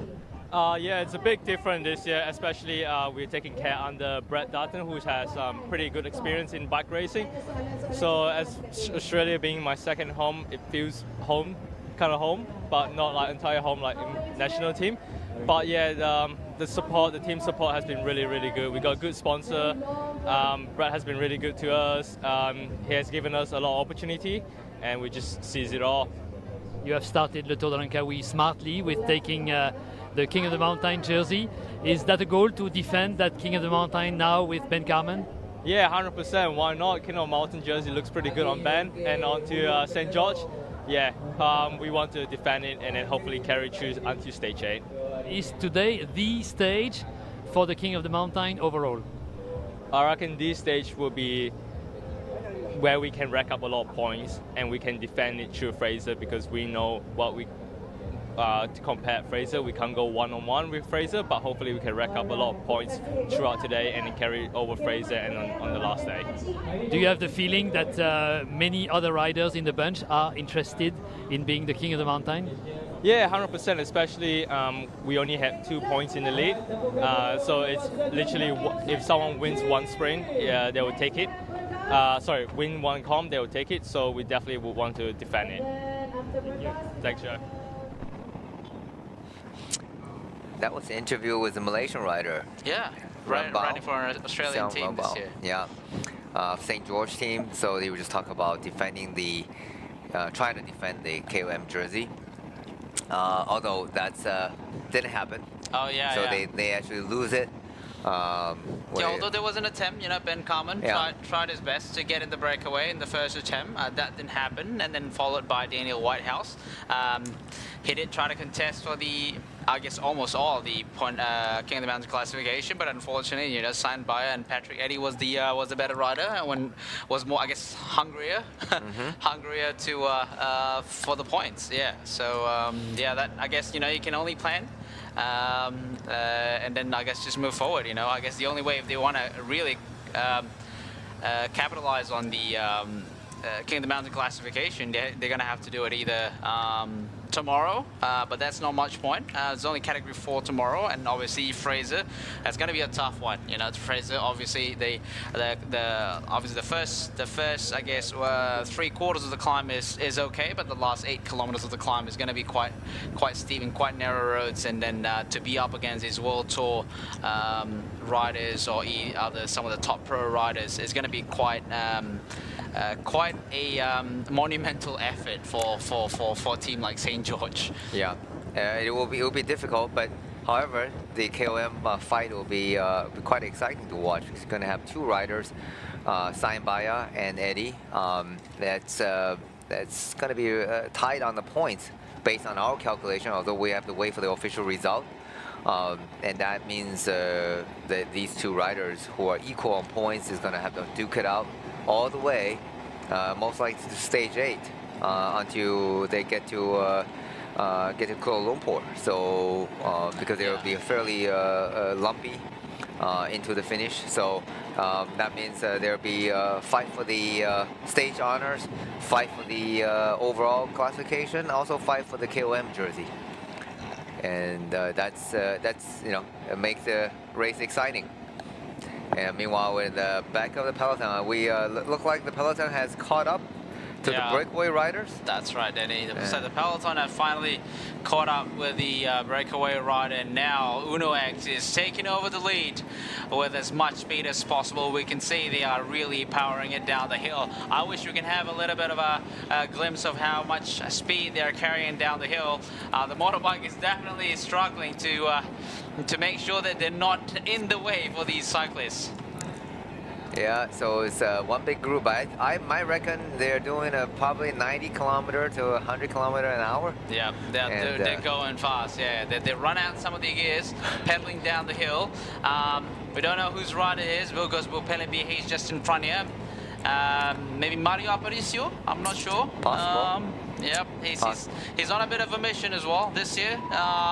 Looks like he's definitely not interested in the King of the Mountain. You know, it was well aware he was not there in the mix to score as much point as possible. Maybe this year, considering his form in Vuelta, he might actually come here to Langkawi for a general classification. I think that should be replaced by definitely. I think he's definitely going for the trying to get intermediate points, intermediate bonuses. So trying to win the GC classification. Yeah. So that's I wouldn't doubt that's Mario's plan, because Sayembaya obviously has a task of trying to take the KOM jersey. Wouldn't that be a good successful tour of Langkawi for Bogo's team by winning the GC and the KOM points, KOM jersey. So yeah, looking about just over 20 kilometers to the first intermediate point, first sprint intermediate point in Jeli. So these is the riders. So we have rider number 26 there at the back from Uno X, which is underscore Seth on a little bit of a domestic duty. Yep. And we are still quite far away. I mean, we're still about 14 kilometers to the first intermediate sprint of the day. You felt like you just gone through such a long race, and we're only reaching the first intermediate sprint. Because we're not even halfway. We're just approaching the halfway mark, right? Yeah, absolutely right. But the good thing is, the hardest part of this race, the first hardest part of the race, is done. I just saw a rider drop a bottle. Now that may be a costly one. Yeah. I hope that was not intentionally. Yeah. Because I didn't see any spectators standing aside. No. So there we go. Looks like it was from the Rockets. Zeb Kiffin. Boy. So the team is not gonna like that. You just basically told that to the comments. Yeah, I know Rockets was watching in the live commentary. Yeah, you should know one of your riders dropped the bottle. Oh boy. All right, I'm glad you said that instead of me. It was, And it was nothing serious, just keep it light, keep it light, keep it fun in the commentary. I'm sure the commissar doesn't watch our commentary. Nah. Yeah, they have better thing to do than listening to two of us talking nonsense here. Here we go. Get back to the front of the race, and XDS Astana is setting a furious pace, going downhill, and we see Marichelli definitely there. I mean, there's no question. He looks very easy, and just as expected, he got over the hill fairly easily. And then Tudor, rider sitting second on the wheel. I think he's just trying to slow down the group. I don't think Alvin Decline is in this group, although we still hoping and waiting for official update from the race organizer. And meanwhile, at the back of the peloton, we see XDS rider, XDS Dana. We see everybody just post an L, and everybody seems to just cruising down. That's right. Following the pace, cruising down right now. Okay, yeah, so there's descending down the TT Wangsa climb. They're heading towards the feeding zone at kilometer 92.3, the third feeding zone, which is conveniently located by a Thai food shop. Oh, wow. I did not know that. I don't know. You must be in a part of the world. How do you know that? I don't know. It's in the... So it's written here. Okay. Yeah. Well, our Thai Pro Continental team, Continental rider can stop by and then have some home food. So yeah, but it's definitely a big shout out. Just a good point. A good shout out to Thai national team or Thai Continental team has always participated in this great race. They have definitely some good riders. Yep. It's really good to have them always participating. And I know Terengganu cycling team actually had a Thai rider, Puchong Sanbat Puchong, and he was a part of the Terengganu cycling team, and now I think he's more involved in the coaching of the Thailand team. But I want to shout out to him. His nickname was Bas, so we had a great time having him being part of the team. But unfortunately, he did have a bicycle accident, so he actually broke his spine, but however, he's a great character. I mean, he's still very active, training, fit, and I mean he's coaching the Thailand younger Thailand riders, which is great. It's great to have a fantastic rider like Puchong to teach the young guys. And even though he's not able to ride, but he's able to pass his knowledge and expertise to the younger guys. So kudos to him. So I want to shout out to ex Terengganu cycling team rider Puchong Sawadusin, Bas. Hope he's watching, and hope to all the Thailand fans, Sawadee Kap. Yep. And, for sure. Okay, so let's go to the live feed commentary. If anyone actually asks anything. One question. Expected time to arrive in Pasir Puteh. So I think you're looking at roughly about 4 o'clock. Roughly about 4 o'clock. Yep. Judging from the speed, they're going about 3:45 to 4 o'clock. Yeah. There is so the race will finish in Pejabat Tanah and dan Jajahan Pasir Puteh. So you can make your way there. So that's where the race will finish. Okay. So we've got no dental school this time. No dental school this time. No, they don't have it. Not in Pasir Puteh, I think.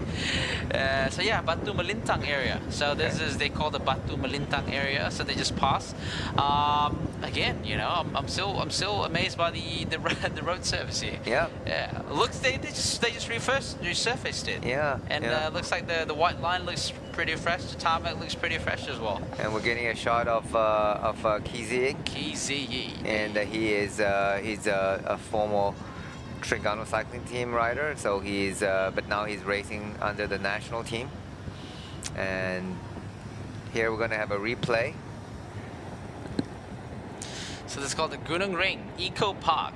I would just look at it somewhere around this area of TT Wangsa area. So Gunung Ring Eco Park, one of the tourist spots. There's so many tourist spots here around this area that are more, I guess, outdoorish style for those of you that prefer that outdoor style of weekend out or the holiday.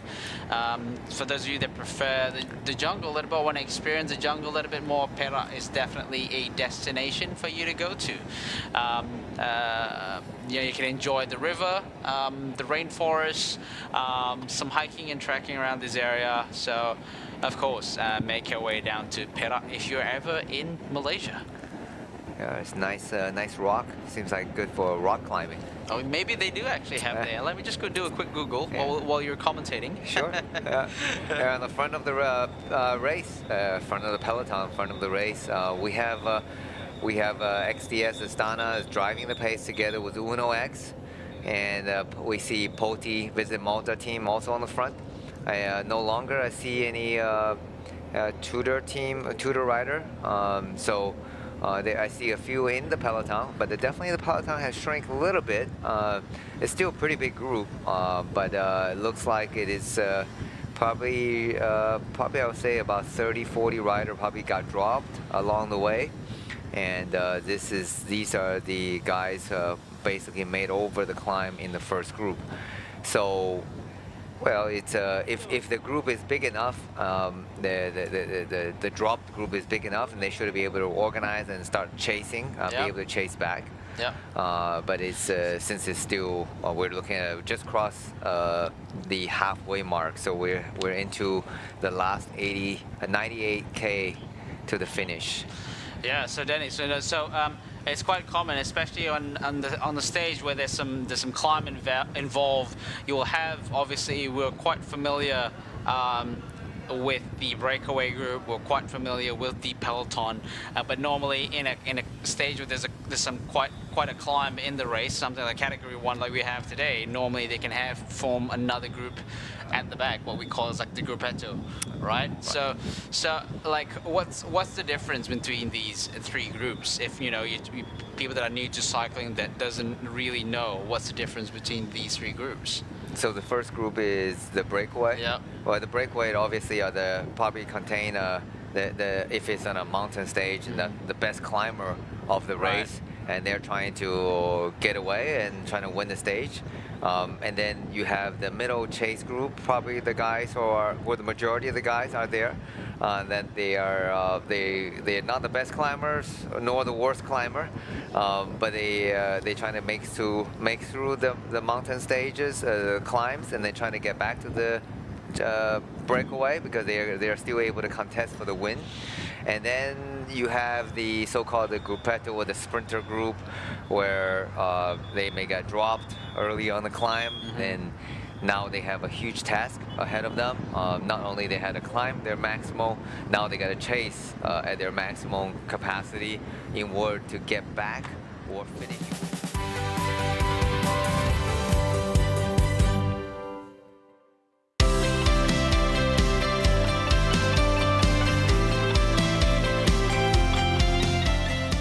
Mata ganjaran tanpa kad di Petronas. Senangnya, ini baru Mercer Rewards.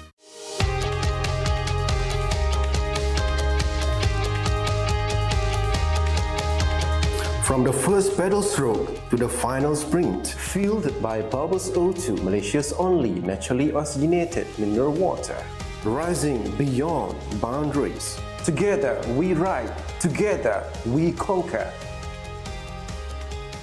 Bubbles O2, empowering champions.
Sofia sayang Papa. Lah, guna Mercer Rewards sayang.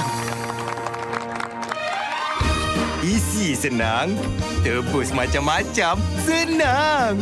Beli jiwa pun senang. Senangnya, ini baru Mercer Rewards.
Hah? Buat apa tu?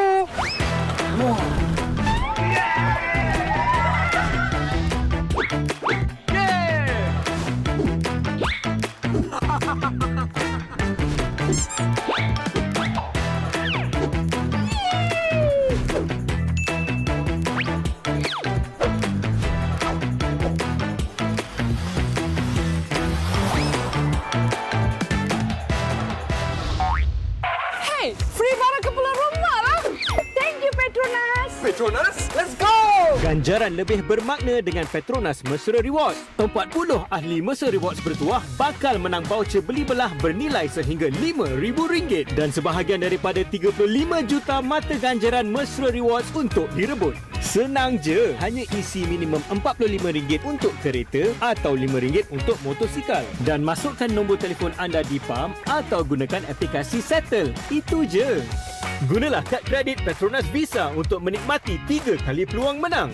Jangan lepaskan peluang anda untuk menangi ganjaran lebih bermakna hanya dengan menjadi ahli Mesra Rewards dan isi di Petronas.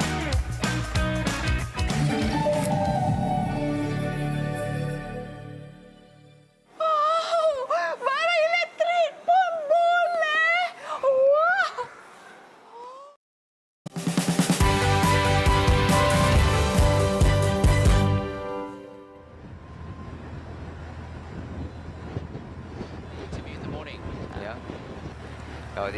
This professional team, they have team meetings in the morning before the race, and the task is very clear. So these guys, they all work to a common goal. So every day before the start of the stage, sometimes they do it at the end of the stage. They talk about it the next day, but typically before the start of the race, they set up a very clear strategy. Each team, the DS, director sportif of each team, they will look at the race profile, race map. They set up a fairly clear direct instructions. And obviously in the race, there are different structures, different situations. Meanwhile, we're looking back at the feed team car of Tudor. Providing that's the I think that's Alpha Decline. Yeah, Alpha Decline is still there, still in the mix. Yeah. He got his teammates at the back with him, so the team car is actually providing the feed to Alpha Decline and his teammates to make sure that he can push on and get back into the peloton.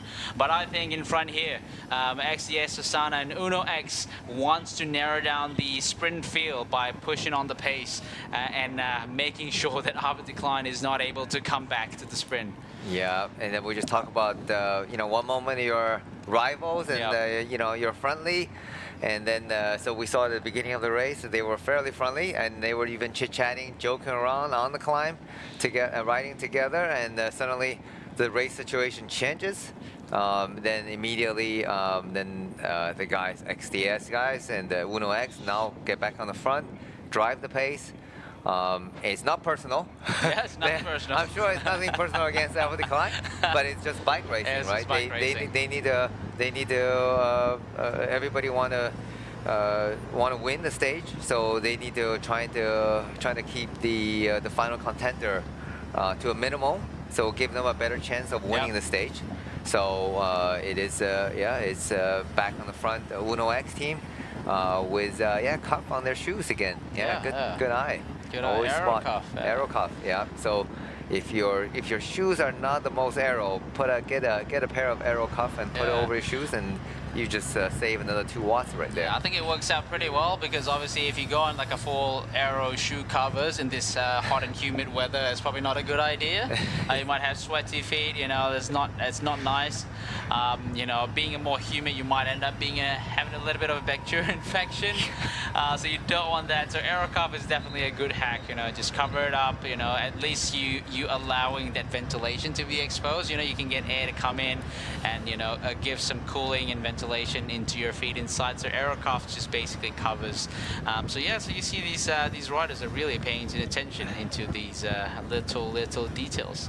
Yeah. So number 44, Total Energies. That is Nicola Marcero.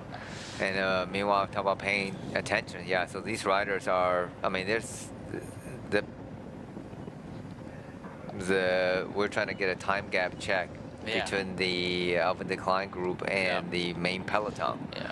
But you see the pace of the peloton, they're pretty much strung out to one line. So even the guys at the back had to pedal pretty hard, just trying to catch back up. Yeah, looks like a rider from Trudeau. Oh, so it's just signaling the motorbike probably to move away from the peloton, so that it's not giving an aerodynamic benefit to the rider. He's there. He's waving the hand and telling the motorbike, because the motorbike will give quite a bit of draft aero benefit for the peloton. So by sitting in front, even like 10 meters, and you get a bit of drafting. For sure. So obviously. So they are doing the maximum effort, trying to catch back to the main peloton. Meanwhile, the peloton is going at their maximum effort, trying to prevent Alpha Decline group from coming back. So that's the current situation with 85, just across the 85 kilometer to the finish line.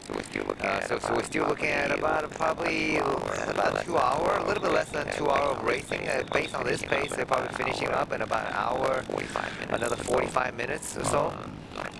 We got a few riders making their way up. I guess they're not far off from the first intermediate sprint. Finally, we're about to reach the first intermediate sprint, which is in about 4 kilometers. About 4 kilometers until the first reaches it. And now, basically, officially, in the state of Kelantan, there it is, Matthias Brenhoy in front from Terengganu cycling team. Another rider from Burgos, just in front of the XDS Astana, just in front of the whole peloton. Kizi, is that Kizi? Yeah, that is Kizi in the mix. Kizi in the mix. A rider from Fantini as well, in the mix in the front of the peloton here. We're about 3 kilometers to the first intermediate sprint. Vinokurov in front here. Yeah, we go. Which Vinokurov? I won't know until I see the number. It's the twin aunt of Alexander Vinokurov. Counter-attack. By Unibet. Rocket, sending their rocket up the road once again. He just rocketed up. And followed by Confama. So right now they're just fighting off for the intermediate sprint points and the time bonuses. And we'll get a visual on which rider is from the Confama team. But the pace is really ramping up as Confama is leading and leading the peloton, and the Bogos rider trying to get across to make sure the two rider doesn't get too big of a gap. It's going to be a hard chase for the group behind, trying to catch the guys on the front, the main peloton. Meanwhile, on the front, the roads deviate a little bit, and there should be another petrol station ahead, signaling the location for the first intermediate sprints. I assume we are coming through Gerik. That is the official first intermediate sprint, and it's a PETRONAS station. And right at the sprint point, so the riders from a bit of distance away, they can see the sign of the PETRONAS logo, and that should give them a signal that Total Energy is attacking with Bogos rider chasing on the wheel. Trying to spin to PETRONAS. Yeah.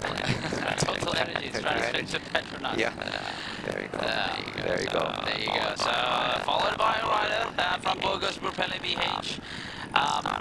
Astana, XCS Astana team is not letting these two riders go. 1 kilometer to the sprint, first intermediate sprint. So they're now.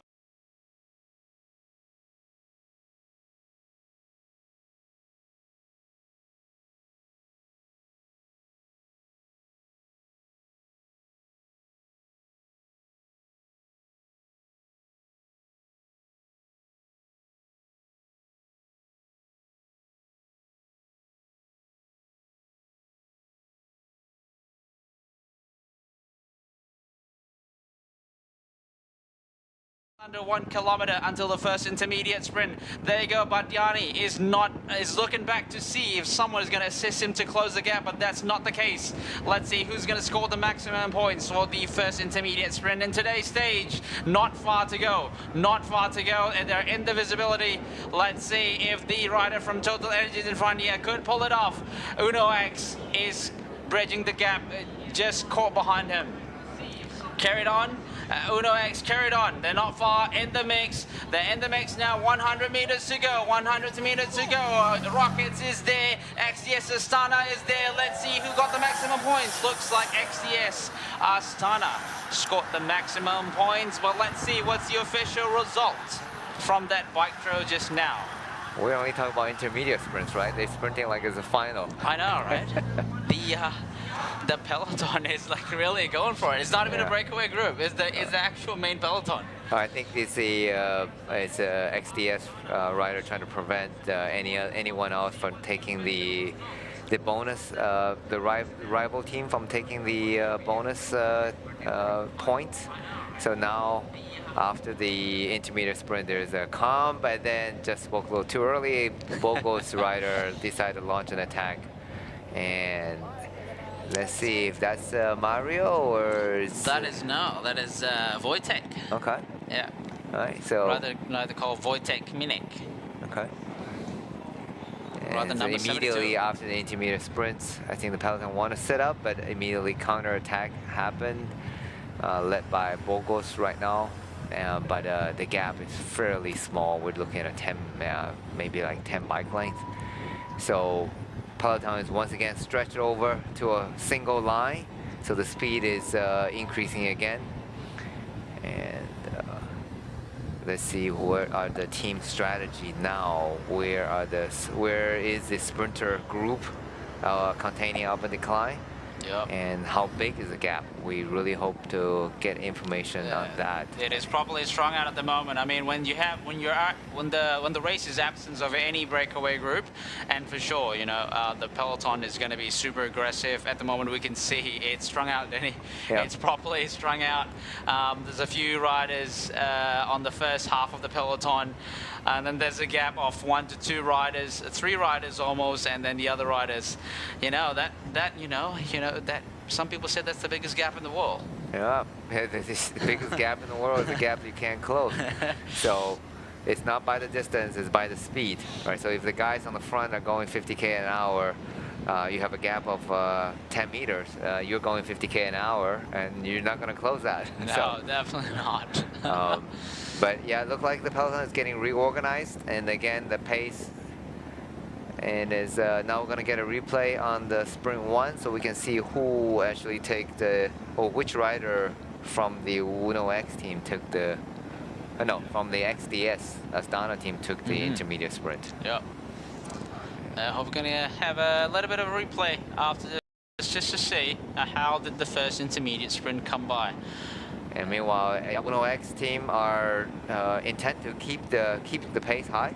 They don't want to let up, so obviously they still haven't won a stage, and they want to keep driving the pace and try to prevent Alvin Decline from getting back to the group, give their sprinter a chance. Here's a replay of the intermediate sprint number 1, and we can see I think the XDS rider is moving from the right side of the small group and taking the intermediate sprint. Yeah,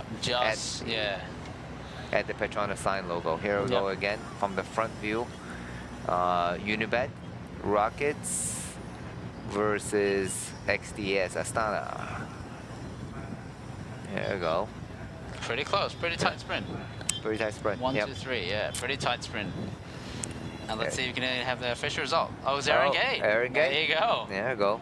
Oh, bonus seconds. Adrian Mayer. Yep. And Anders Holland Johannesson from Uno X Mobility. Here we have Nusantara, BYC rider. Is it Maulana? Let's see. He was pretty aggressive yesterday. And then Tringa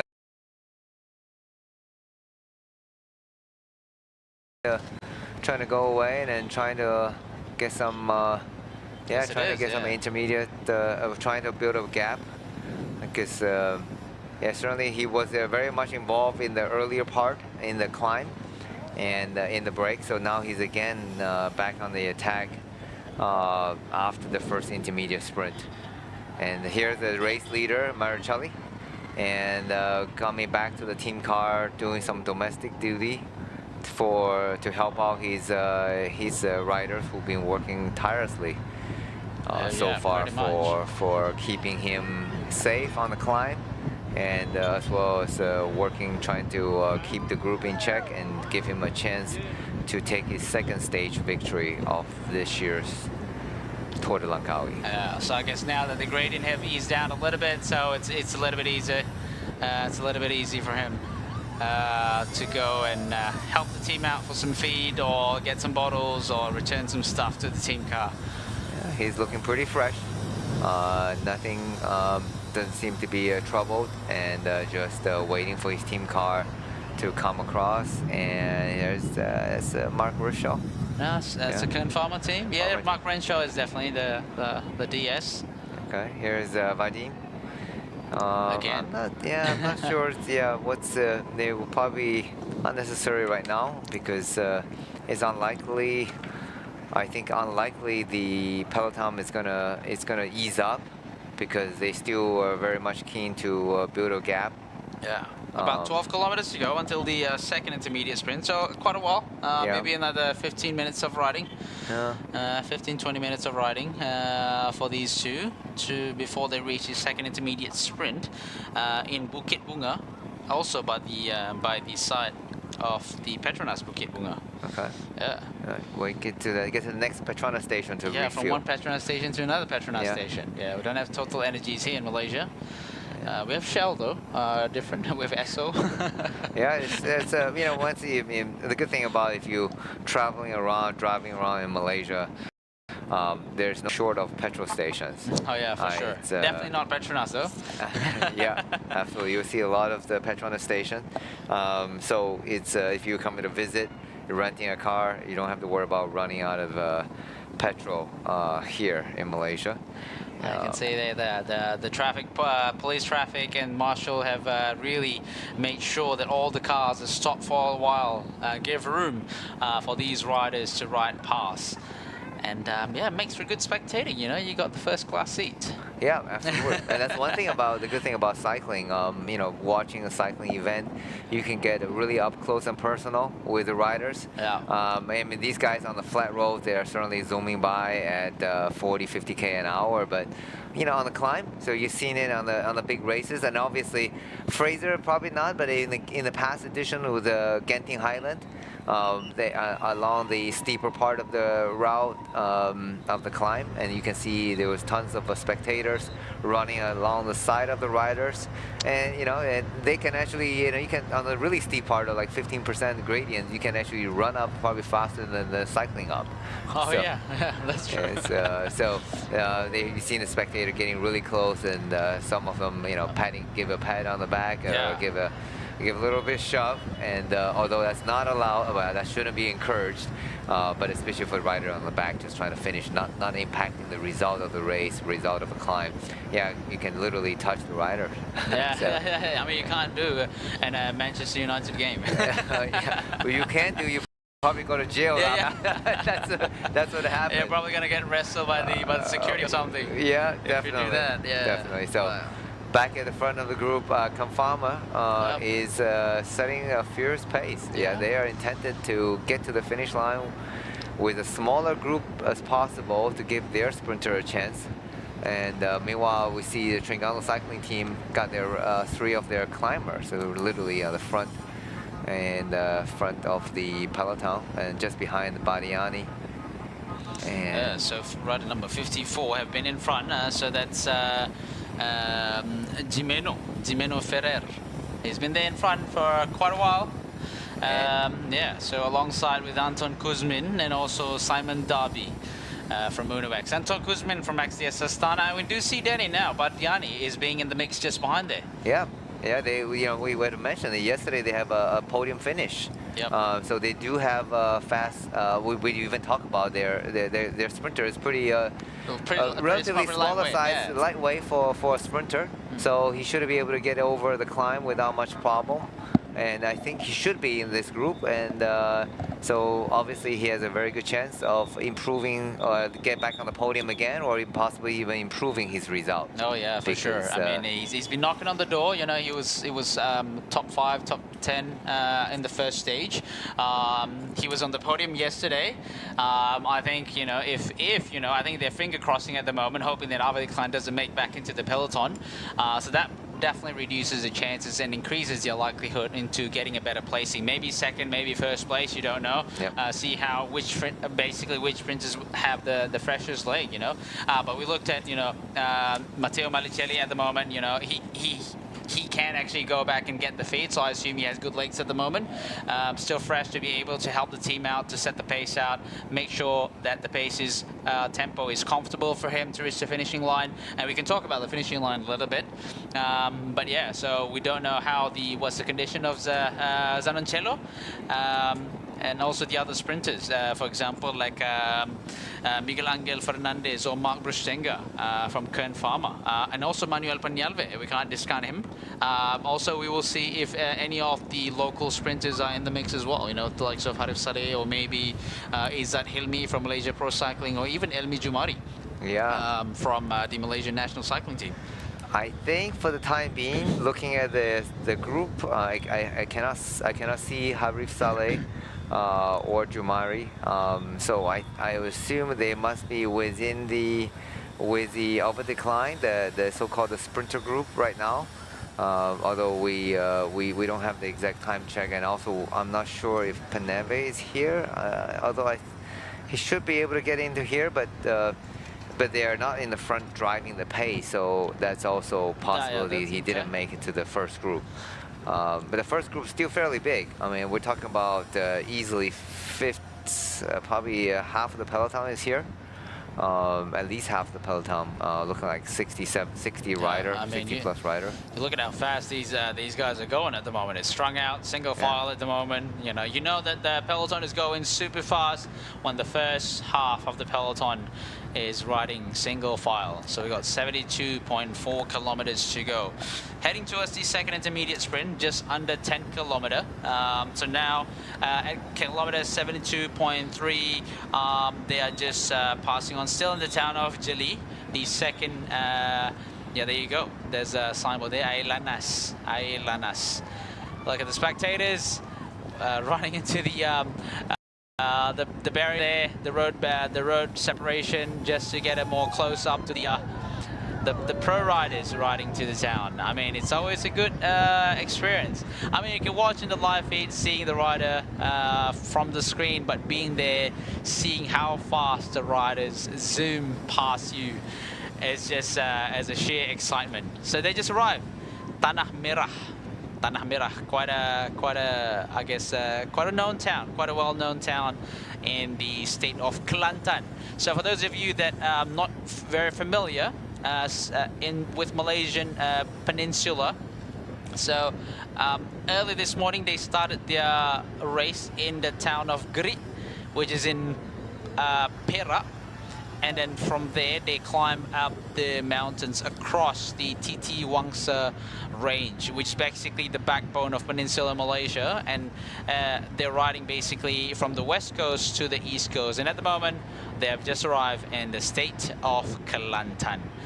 Looking at the peloton at the moment, it is going very, very fast. The peloton is strung out from the pointy beginning till the end of it. Single file riding. Commitment, full commitment from Uno X team and also Astana, XDS Astana, to make sure, and also Equipo Confirma to make sure that the pace is fast enough, so that they're trying to narrow down the field to go to the end of the sprint in Pasir Puteh. Anton Kuzmin back again in front. He's been at the front pretty much since kilometer 20 in the race, as soon as they started climbing, setting a good pace for Matteo Malocelli, their sprinter, to have as fresh of a leg as possible when they reach Pasir Puteh. Being a more sprinter team, they won the race to end in a bunch sprint finish. Elbow flick for Simon Darby to take over the turn. And mutual agreement between these three riders is that Simon Darby, rider from Equipo Confirma, which is Jimeno Ferrer, and also Anton Kuzmin, the three of these riders rotating. Mutual agreement to deliver the sprinter at the end of today's stage. Yeah, the three riders working very well, leading the peloton. Which is going at a very good pace. Yeah, I mean, they're not completely single file, but they're certainly not soft pedaling by any means. It always look like that on the back of the group, like they're soft pedaling, but they, I can assure you, here's a Hoti Visit Malta rider just waving at the crowd. So he's certainly not having any difficulty keeping up with the group right now. Yeah. But definitely the group has shrunk down a little bit. You're looking at probably like half of the peloton right now in the group. Here is a shot of Saifu at the Terengganu cycling team car. And hello. Kind of obviously they can't hear us, but I think he should be. I'm just wondering which group is he with right now. We mentioned earlier there are two team cars, so there's most likely. So it's definitely one team car following this group, then the other team car following the next group. I only see the three climber of the Terengganu cycling team. So likely the sprinters of the Terengganu cycling team are in the second chasing group. Yeah. They are 5 kilometers from the second intermediate sprint. And we are getting close to the, finally getting closer to the finish line. So there are 68K to go. Finally, Denny. Finally, it's been a long day. Where we are about, we're down about 2/3, right? 66% of the race. So we're about 2/3 way through. And meanwhile, we're looking at team car of Poti Visit Malta. feeding their rider. It's in their team car. So this should be the first. We assume this is the first group, or could potentially the second group.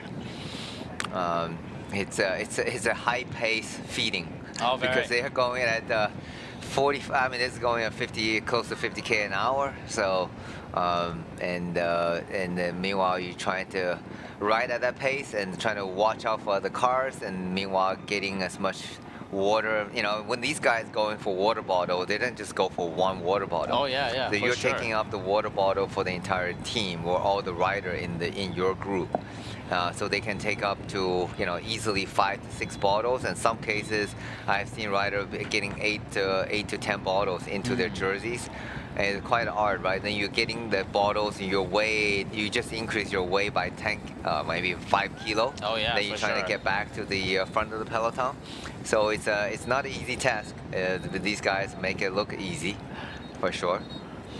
Here's I see the KOM Ben Ben Karma still here. That's right, but although he is gonna pass on his jersey to the new KOM jersey winner for today, as of today. Which we don't know yet who it's going to be. Is it the Patrick Eddy or Senbaya? Should be Patrick Eddy. Should be Patrick Eddy, and Senbaya should be the second in the equal in points. Should equal in points. 1 kilometer to go, Denny. Into the sprint point. Looks like Akipo Kinfama is taking over the lead out, like we saw just now. The rider from Akipo Kinfama, Ferrer Jimeno, went back, so he didn't go back to the third wheel. Tudor is on the right.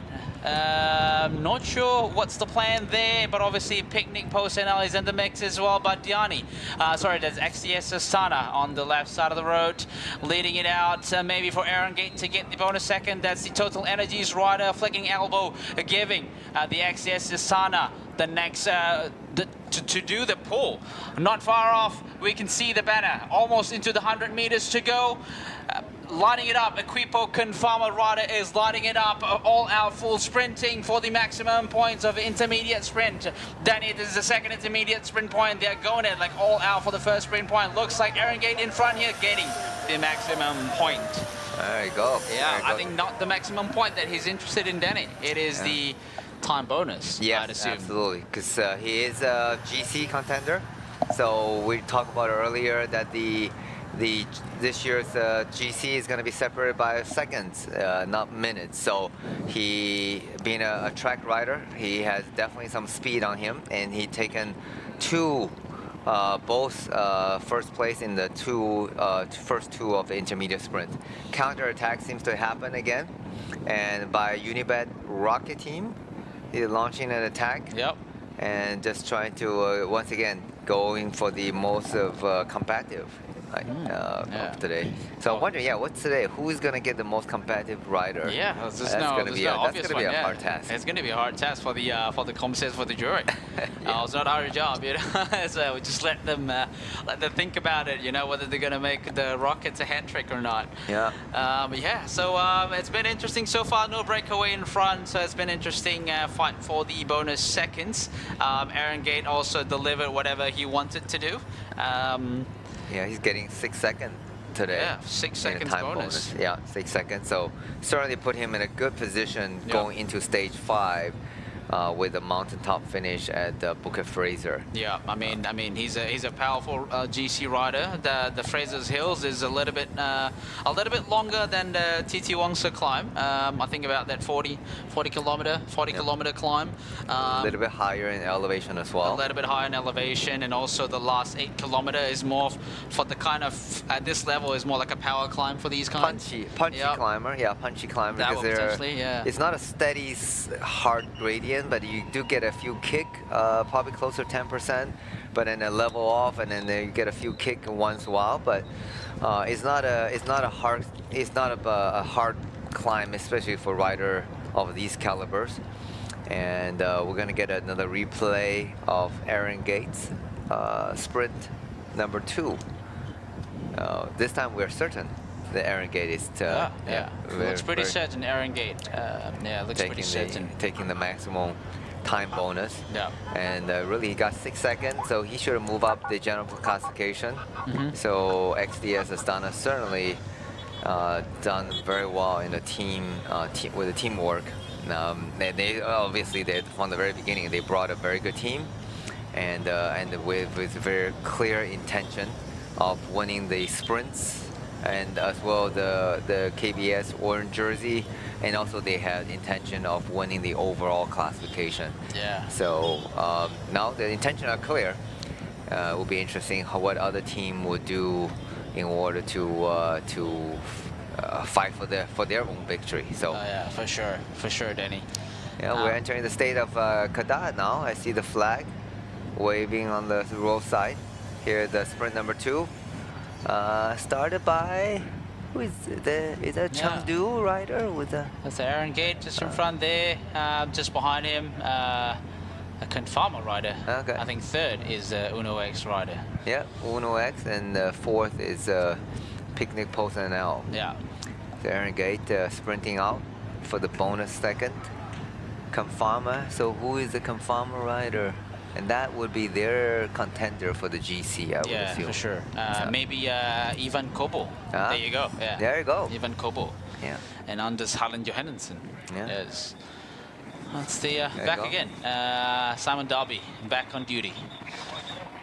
Followed by Jimeno Ferrer. It looked like Anton Kuzmi decided to take a breaker. So he's not on the front now. Probably getting a little bit of rest and before getting back to the front again. So we're not able to get a time gap. I see here Sang Runbao is in the group together with Danny Whitehouse, who was very active in the earlier break, getting some of the KOM points, trying to defend their KOM jersey, but it's unsuccessful. But that's bike racing. It's not easy. Nevertheless, for a small team like St. George, they certainly have done well by taking the KOM jersey for the first 2 days. And here's the overall points. Yeah, Marucelli still held the 27 points. No issue there. Alvin Decline, no, 2nd place, but although Alvin Decline right now is in the group behind this main peloton, trying to get back to the this group in order to contest for the finish, or at least finish within the time limit, so they can fight on another day. Yeah. Here's a shot of Ridley Noah Fast.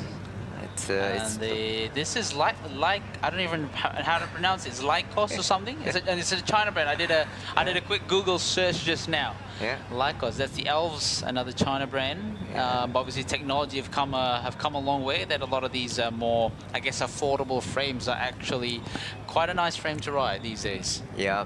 So obviously, a lot of these big brands bicycle are made in China. So China is probably one of the biggest carbon manufacturers in the world, especially come to the bicycle. So a lot of these companies probably does a lot of OEM. So we all know the big brands, even like the Specialized in the Ridley. A lot of the bikes are actually made by, without naming names, but they're actually made by other companies, other smaller companies, or in the bike industry. So they do the design. So big brands does the design, the marketing part of it, and then they send that out, their design, to like a manufacturer specialist. Like I believe XDS is also like manufacturer for other bikes.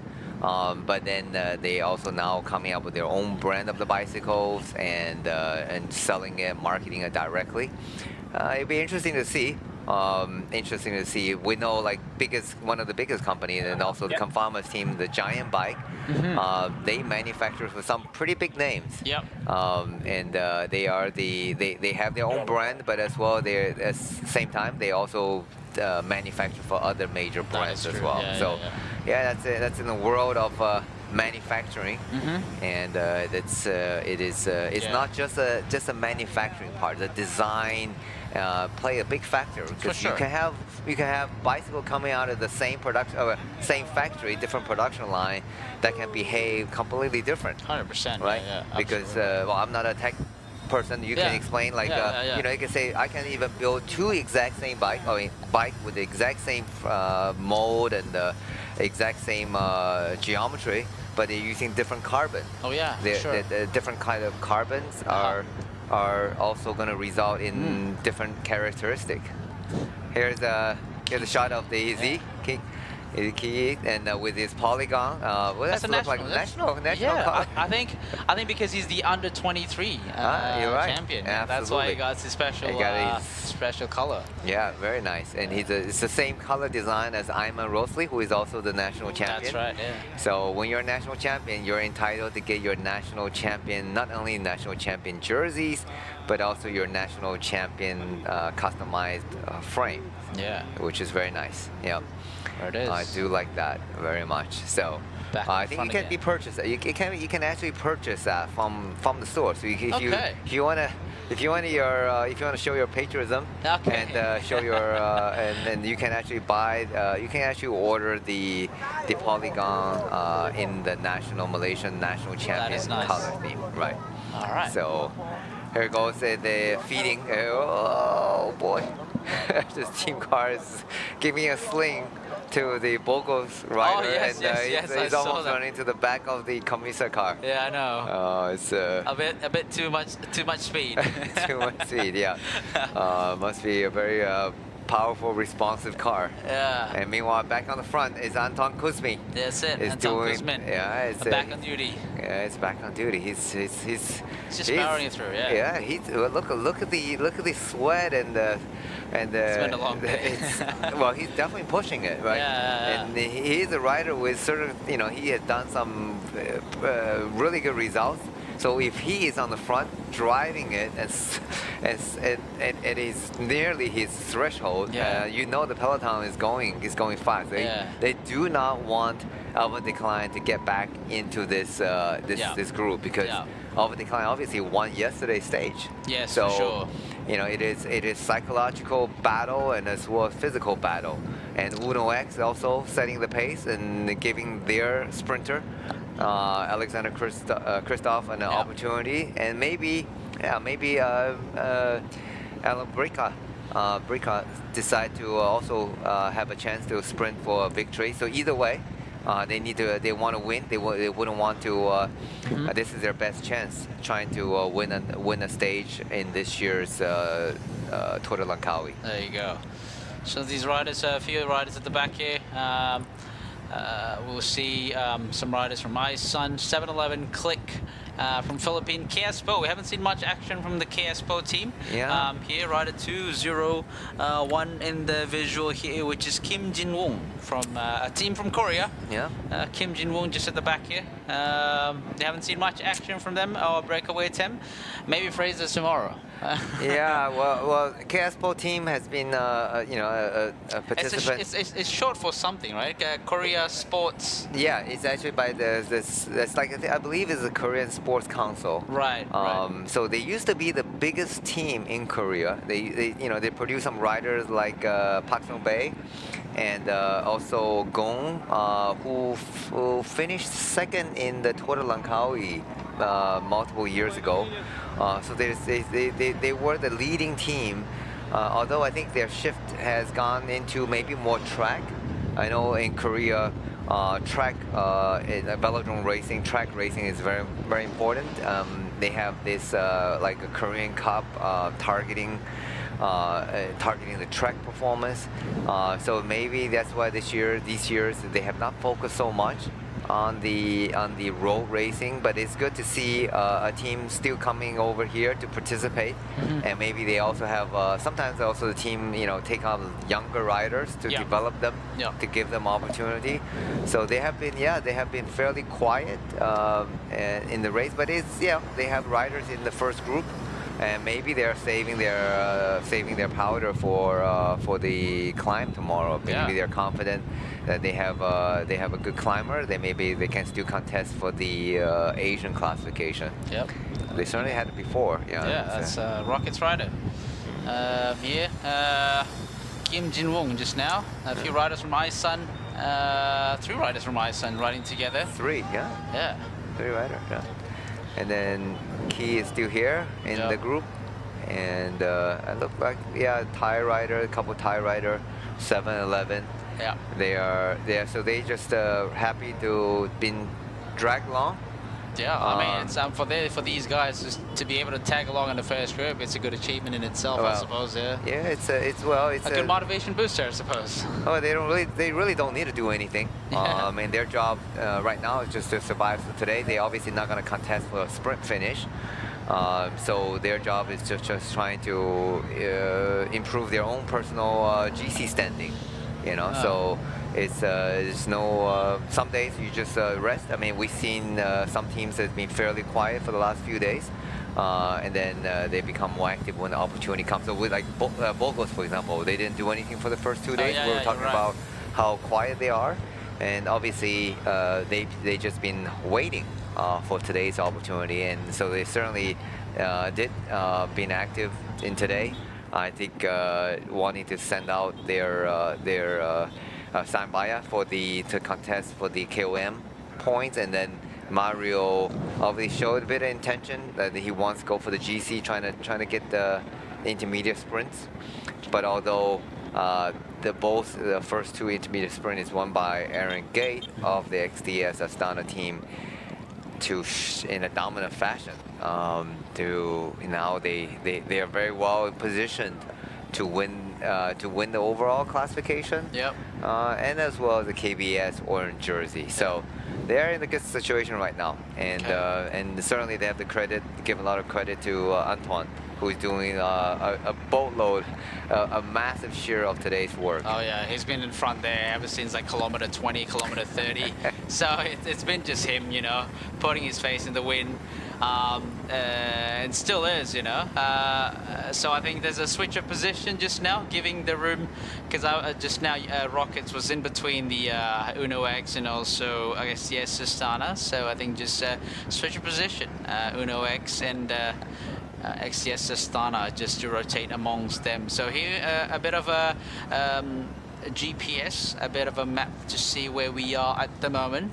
We're definitely heading towards Pasir Puteh, and definitely Pasir Puteh is in the view here, not far off. So obviously we're going to come into Machang first for the third intermediate sprint. So at the moment they are heading towards Batang Merbau. All right. Yeah. And we're looking at a bit of a riser. A bit of a riser, and also we're seeing. Let's just see how many kilometers to the finish. It seems like to me that here we go. Here's a shot of the Tudor team car and trying to feed. Yeah, let's see if we have a visual of our decline. This is the team car feeding one of your rider. Too much light exposure. Can't really see who this particular rider is. Okay. So back to the main peloton. Sen Bayer is also in the mix in front here, from Burgos Burpele BH. Total Energies is still interested, so they're still present in front here. Maybe they have a backup after the abandonment of Jason Tessin. Yeah, it's likely. That is sometimes, you know, you do have, you know, sometimes you don't come in a race with just a single sprinter, because sprinting is very dangerous. So you know, there are cases where sprinter can get involved in the crash, and then your lead sprinter is out of the race. So we've seen, even Uno X. So obviously you have, I mean, if anything happened to Christoph, and I'm sure Blika is gonna take over the sprinting duty, and more than capable of doing that. Although XDS Astana team, I think it's no question, Maricelli is the only sprinter, the main sprinter in the race, the only sprinter for their team. But Trengganu cycling team, they have two sprinter. We saw Hari Saleh, and then and Hamdan yesterday also did very well, finishing number 6. Harif was a bit back. So it's, sometimes sprinting is very difficult to control. It's a very difficult situation to judge, to predict. So sometimes it's good to have at least 2 sprinter come into the race, and one guy can lead out the faster guy, or if something happened to the fast guy, then the second sprinter can take over. So yeah, we're just trying to see who from Total Energy would be the backup sprinter. Having a quick search, potentially Lorenzo Manzin. Lorenzo Manzin from Total Energies might be the backup plan for Total Energies sprint train today after the abandonment of Jason Tesson. Here's again, have a look of Key. 196 from MPC, Zulfikri Zulkifli. Okay. There's St. George. Yep, 166. It's Daniel Whitehouse, who was very active Daniel in the Whitehouse, breakout, yeah, that's and trying to bring some feed to his teammate. Yep. Is it good? Simran Bell there, 165. That's a good job, right? Yeah. He's active in the breakaway and did a lot of work, and now get back and getting some feed for his teammates. It's nicely done, Daniel. Good to see you back on the bike and racing your heart out. And here's the front. We know who's racing his heart out, riding his heart out. Antoine Kuzmin. And he is just the engine driving the peloton. I can see the, I just see him just doing lion's share of work. And obviously they're very confident Maricelli is going to be able to take another victory if it comes down to a bunch sprint. And judging from this, 50K to the finish, and the group is still going, driving at a very good pace, and that looks like this group isn't going to get caught. Although it would be nice to have a time check to see where the second group is. So now, even though we are the studio, we don't really have the information, but the team cars know exactly the time gap, because the race commissa, the race convoy, the lead cars will give the time gap every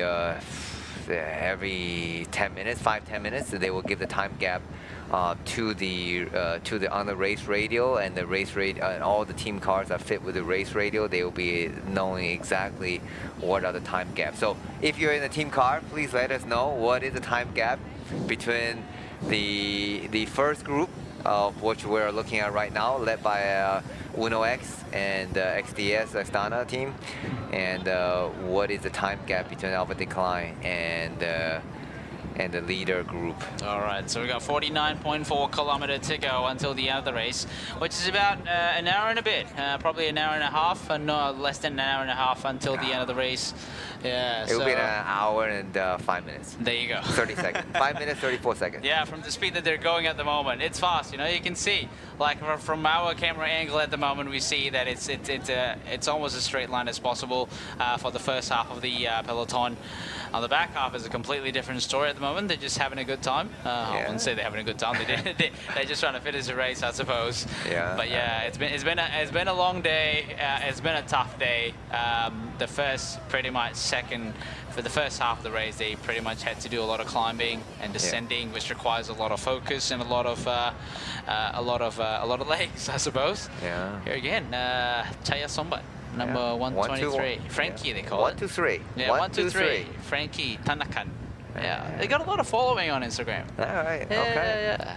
There you go. He certainly is a rider with a character. So he certainly, showed yesterday in the breakaway, and now he's able to follow the lead group. So he's certainly a rider with a bit of pedigree, and it's always good to see new young riders coming up from the neighboring country of Thailand. And again, we have a lot of fans watching from Thailand and cheering their teams and the riders on. So it's always good to see. Here we go. We finally got a time gap. It's 6 minutes. Yeah. So our decline group is 6 minutes behind this leading group. Do you think they can catch back to the peloton? 6 minute gaps with about 48 kilometers to go.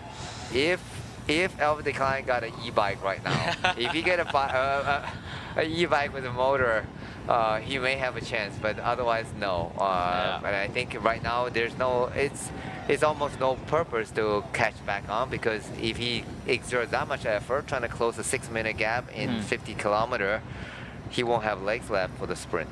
So right now he is very much safe in finishing within the time time limit, so there's no reason to exert any more additional energy than needed just to finish today's stage, because now he can keep his leg fresh and he has a very good chance tomorrow for another sprint victory. That is true. So you have a good point.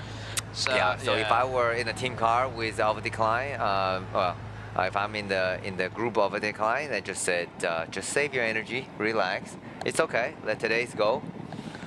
And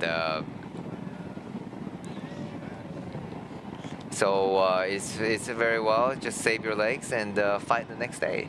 Oh yeah, but would it definitely affect his points classification though, Danny? Yeah, it is. That is current situation. But even he trying to get back on, he probably won't have legs to fight for today. Okay. So I guess you have to pick whether you really ramp it up and use all your energy to get to the front of the race today, or you just go and let the fight next day. Yeah.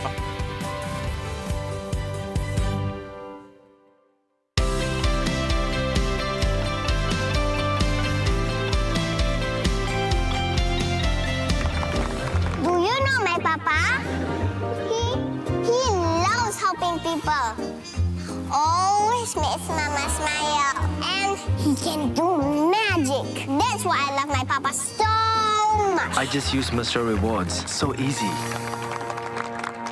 It's so easy to collect points, redeem all kinds of rewards, and easy to win hearts too. Senangnya, ini baru Mesra Rewards.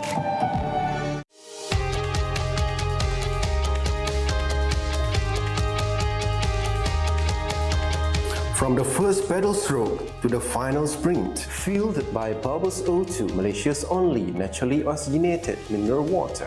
Rising beyond boundaries. Together we ride, together we conquer. Bubbles O2, empowering champions.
Hah? Buat apa tu?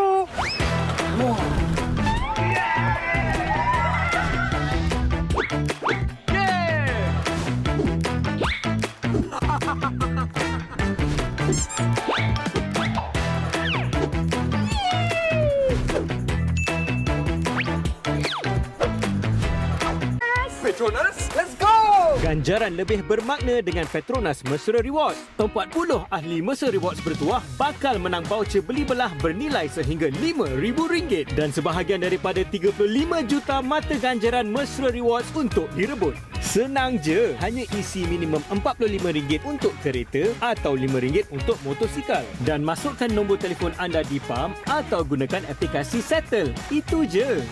Gunalah kad kredit Petronas Visa untuk menikmati 3 kali peluang menang. Jangan lepaskan peluang anda untuk menangi ganjaran lebih bermakna hanya dengan menjadi ahli Mesra Rewards dan isi di Petronas.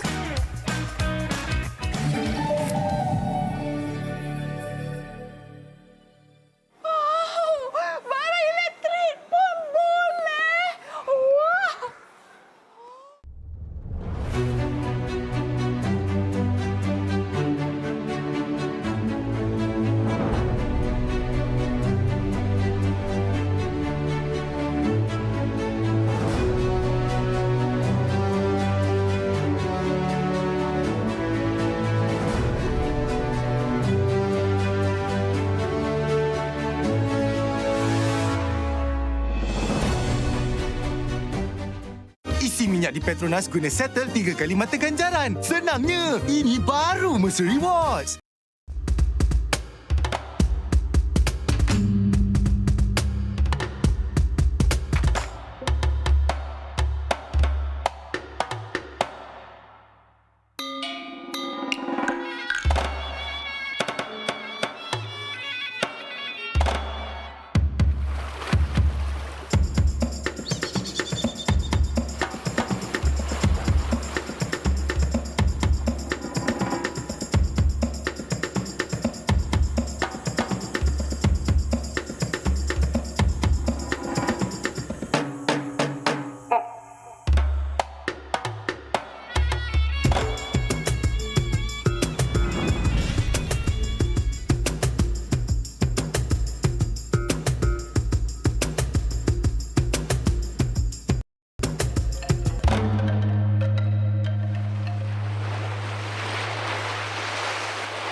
Hah? Buat apa tu?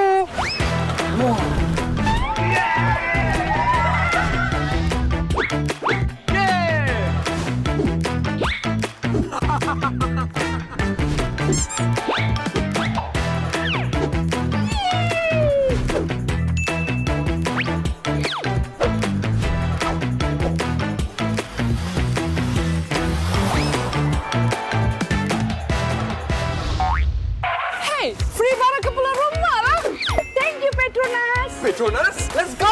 Ganjaran lebih bermakna dengan Petronas Mesra Rewards. 40 ahli Mesra Rewards bertuah bakal menang voucher beli belah bernilai sehingga RM5,000 dan sebahagian daripada 35 juta mata ganjaran Mesra Rewards untuk direbut. Senang je, hanya isi minimum RM45 untuk kereta atau RM5 untuk motosikal dan masukkan nombor telefon anda di PAM atau gunakan aplikasi Settle. Itu je. Gunalah kad kredit Petronas Visa untuk menikmati 3 kali peluang menang. Jangan lepaskan peluang anda untuk menangi ganjaran lebih bermakna hanya dengan menjadi ahli Mesra Rewards dan isi di Petronas.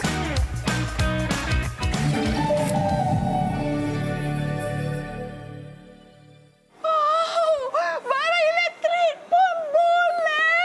Wah.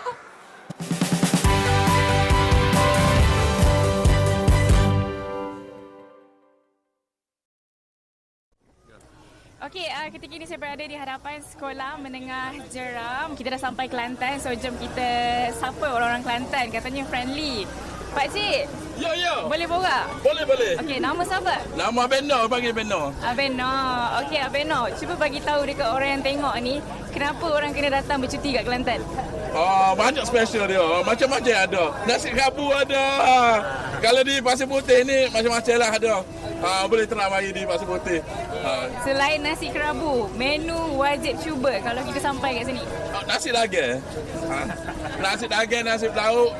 Macam-macam ada. Boleh. Tak boleh. Okey, yang ini kedai siapa? Kedai abang ke? Ini bukan. Ini kedai Tok Nuli tu. Tok Abang Ulu. Sini? Sini nasi kuku. Nasi kuku dia sini. Lili nak minta belanja nasi kukus boleh? Boleh. Okey, kita pergi makan nasi kukus. Ini tu dia tu. Okey, jom. Ni tuan mempunyai kedai. Apa khabar, cik? Kalau baik. Baik. Mungkin Pak Cik nak panggil orang ramai datang kalau jalan dekat Kelantan ni boleh singgah kedai cik? Memang awak kita nombor sini. Kita nombor. Menu special? Oh, kita tanya apa Oh, rumput. Okey, tak apa. Nanti kita try check it out dekat dalam. Thank you. Terima kasih. Mungkin. Okey, terima kasih.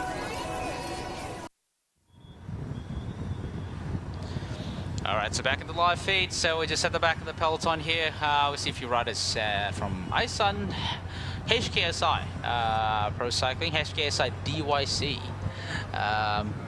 KZE just hanging on at the back here. A few Thai riders. Nikolia Vinokurov just now with some bag from the team car. Anton Kuzmin, on the other hand, is in front of the peloton.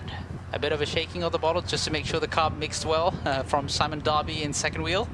And the third wheel is another rider from Rockets. Two Rockets riders just behind him, followed by a few riders from Burgos Burpele BH. We see Total Energies as well getting organized, and a whole lineup of Polti Visit Malta at the back there. Yeah, they got look like they have a majority of, I mean, 5 or 6 riders.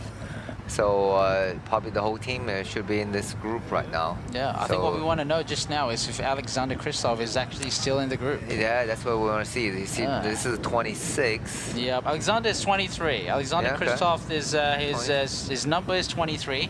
And Blikra is 24. Yeah, 23, 24. This is Anders Skorseth.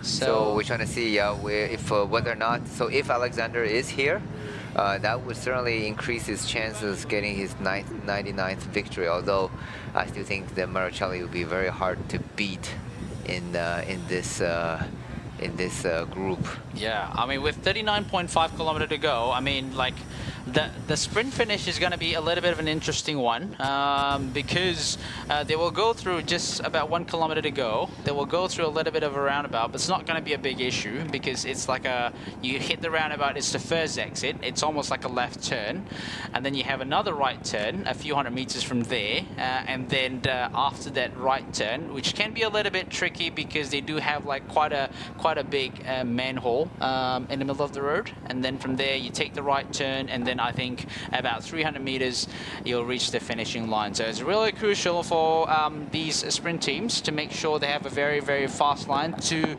discourage any other sprint lead out to cut them in the middle and cause some issues and causing lose of momentum before they go for the sprint at the end.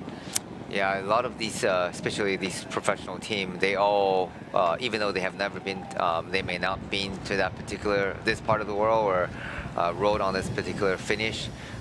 They generally using something like a Velo Viewer, so they can actually, or they use Google Street if the Velo Viewer doesn't have the profile, but then they actually look and watch the finish on the Google, on the videos, Velo Viewers, and then they actually can get a visual preview of the finish without being actually there. So it's a pretty good technology, and that's commonly used, and especially these teams at their home country, and if they're doing the races in Europe, their team car, they're using their own team car, was all fitted with the screens, iPads, TV screen, so they can watch the race live, and then they also have the Velo Viewers, the graphics, and showing them the information while you're driving the DS car. So it's pretty cool. It is like little Formula One station on wheels, right? So getting all that information, and also I see yesterday, I can't remember which team, but one of the World Tour teams also have the iPad, so the mechanic sitting on the back seat are also watching the race, and they're getting the informations and feeding that to the DS, because the DS we talk about, he got to drive the car, feed the riders, listen to the race radio, talk to the give the instruction to the rider. So it's a lot of multitasking job. It's pretty tiring in itself, right? Obviously, we talk about the riders obviously being the highlight of any bike racing. They're doing the hard work while the race is on. But then, you got to give credits to the staff. They were busy before the races start. They're still busy as they're speaking. As for example, like Team Mechanic or the DS or whatever, they have their own race as well. And I do know, sometimes yes, you have quite a friendly mechanic. I was a team mechanic as well back then, so it's quite friendly. But also at the same time, you have your own battle between the mechanics to fight for the water tap. Who got the water tap? The fight for the water tap. Right. Yeah. Because you get to a hotel, there's probably like 5 water tap, and That's there's right. like 20 teams trying That's to watch it. their bike. Right, so there's that fight as well, while the rider is resting at the hotel, getting the massage or whatever.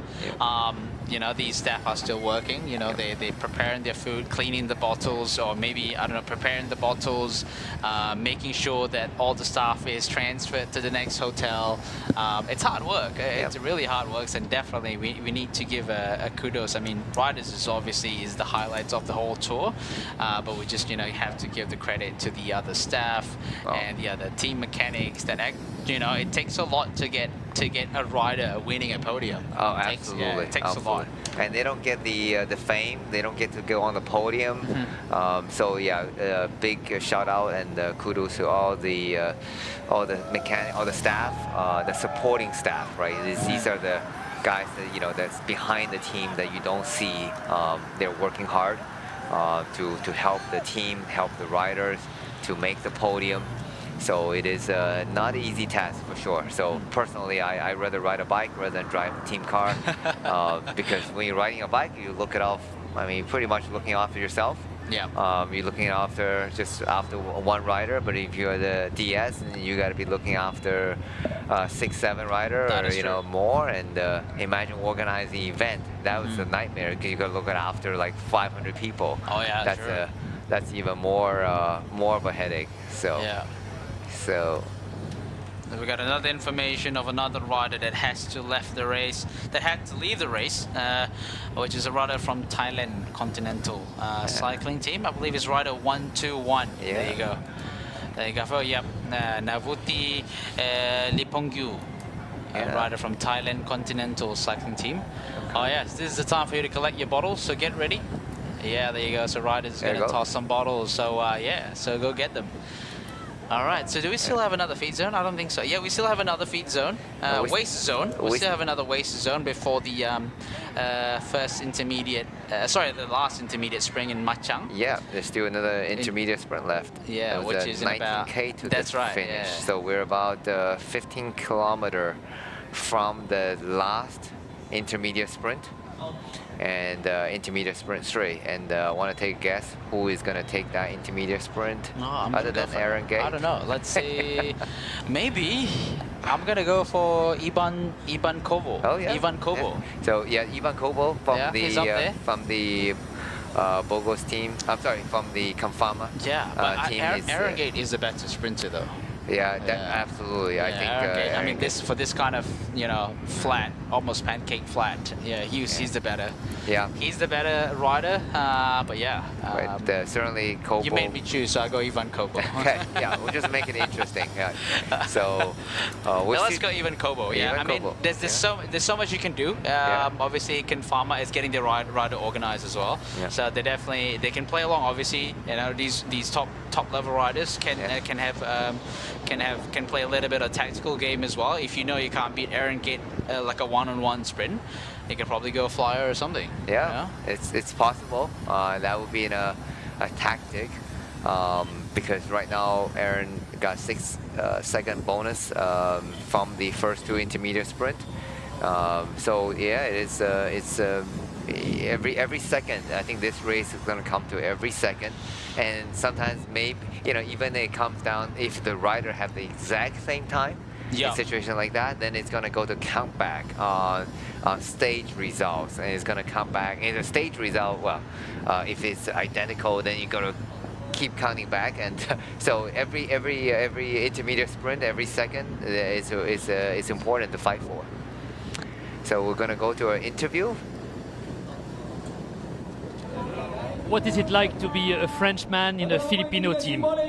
It's great. It's a great experience for me. I've been racing for 7-Eleven this year, and it's great to discover a new culture, a new landscape, travel all around the world with the team. So yeah, it's a really nice experience. I really enjoy being in the Filipino team. We have seen you guys very active in the finale yesterday. What are your intentions? Yeah, we try to be in the front, to try to showcase ourselves, and we try to go in the break, but yesterday was so hard to get in the break. It took almost 70k, so yeah, we tried to show the jersey a bit. So it was nice to get Mate up the road yesterday in the finale, and we attacked also the first day in the finale to try, because there is nothing to lose. So we try to be in the front the best way possible. Is it a difficult stage today with 3 serious hills to start with? Yeah, today will surely be the hardest stage until now. So we have a few climbs at the start, and then still 130 kilometers descending. So maybe it will be a final sprint again, but we have to be prepared for every possibility, and maybe the race will explode in the first KOM. So we'll try to be in the front. Are some riders afraid to not make the time cut at the end? Yeah, for sure it will be hard to get in the time limits for those who will drop in the first kilometers. But yeah, we think that it will regroup then, and probably it will be a bunch sprint again. So I think it will be fine for everyone.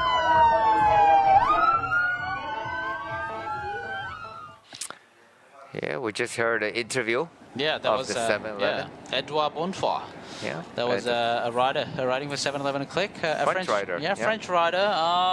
Yeah, he's been. I did have a look in his pro cycling stats. You know, some of the formidable races that he ever did last year was Tour of Britain. Yeah, Tour of Britain. Okay. 2 Point Pro Racing as well, but there's a lot more World Tour teams in Tour of Britain in comparison to Tour Langkawi. Yeah. But we haven't seen him. I think he did in the first stage. Did that last 3 kilometer flyer. He did. He did try to make himself known in the tour. Yep. So still, I'm not sure where he is in the race. I'm assuming he's still in the mix on the first peloton, and we just had a bit of a visual just now that the peloton just passed through the town of Machang.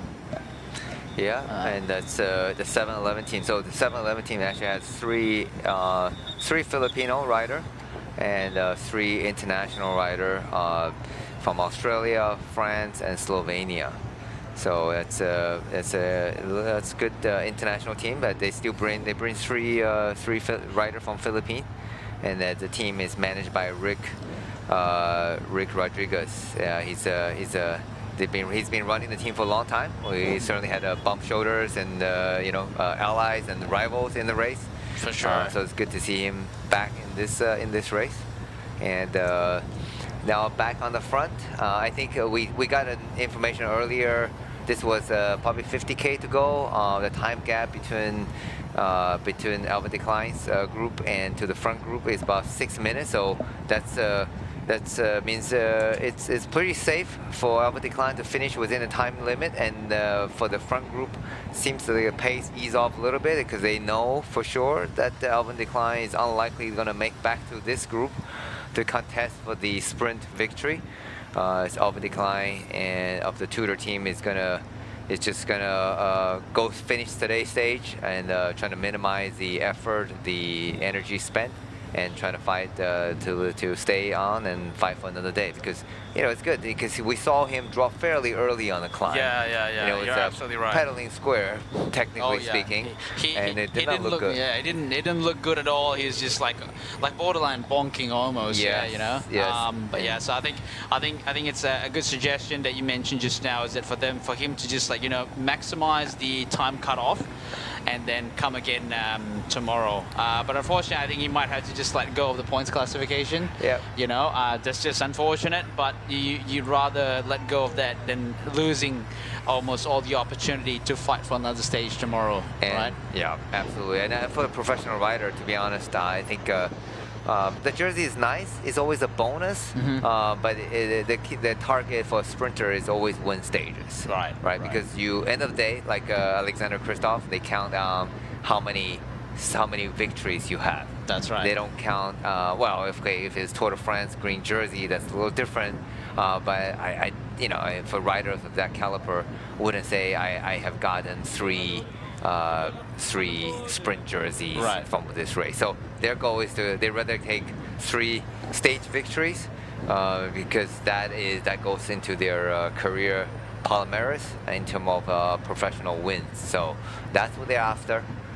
So Alpha Decline right now is just wanna minimize the effort, minimize the energy, in order to survive through today and within the time cut. And he got plenty of that. And I think by the finish, he probably be 10 minutes back. Yeah. 10, 12 minutes back, and plenty time to finish within the time cut, and then rest and fight the next day. That's right. Yeah. I mean, you gotta reassess what the situation at the moment. You know, you don't wanna, how do I say, be greedy and trying to take all and then ends up losing all. Yeah. So I think it's probably a good idea to just, Here's the shot of the Tudor team. He's DS is chatting and. Damit weiß, wie spät es ist. Hab ich immer, ja? Oh, trying to. My Dutch is not very good, so I don't understand what they're saying. No, same but with me. But it doesn't look like they're in panic mode. They're just chatting a bit, and try to. Can I get an understanding of the race situation on the front? Yeah, that's it. It sounds like he said something about Aaron Gate, maybe taking the intermediate sprints. Yeah. And here's 10 kilometers to the last intermediate sprint, number 3. Yeah. And then from there is only 19 kilometers until finish.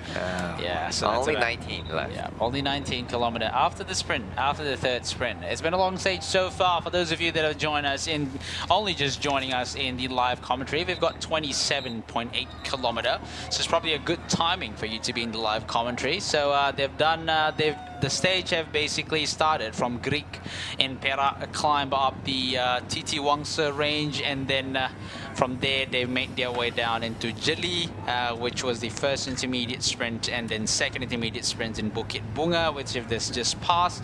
Both sprints were won by Aaron Gate from XTS Astana. So as you're watching here in screen, they've just passed the town of Machang, heading towards Machang, and then the third intermediate sprint will be in Machang as well. So 27.3 kilometers, which is about, I think, less than 10 kilometers now until they reach the third intermediate sprint. See a signboard there, Pasir Puteh, straight ahead. So that's where the race will be finishing at. Yeah, you talk about today's long stage, but although it's not the longest stage of this year's Tour of Langkawi. Stage number 7, starting from Malacca to Medini. Yep. And that is just a shy of 215 kilometers, 215. Excluding. Yeah, excluding the neutral, right? So that is considered a pretty long stage. It's 222. 222. 2.3. Wow. 222.3 total distance. Right. Yeah, so that is a long day. Probably about 6 hours. Well, a little bit less than 6 hours in the saddle. So that is considered even, that's fairly long stage. And for not so much for a one-day race, but for a stage race, it's still considered anything over 200K is considered a fairly long stage. It's psychologically, I remember like the first time I got to do a 200K stage, and an experienced rider from the Giant team. So he told me like just first think about get to the first 100K. Yeah. Right. Once you get to the first 100K psychologically, then you say, okay, then the race actually starts, and you got another 100 plus K to go to the finish. So break it down. That is the advice is to break it down to multiple parts, then it becomes a little easier. For sure, right? Like, so we were talking about different kind of dialect the other day. So you know how so there's a sign 25 kilometers to the finish. I've got 25 kilometers to go. So back into the dialect. So you know how we could have different dialect.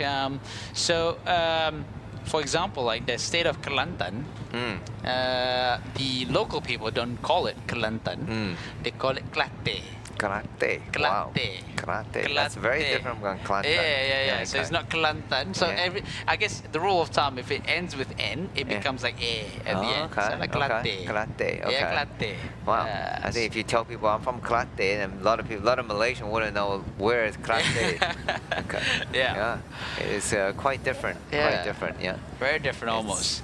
Here's a replay of the aerial shot of the sprint number 2.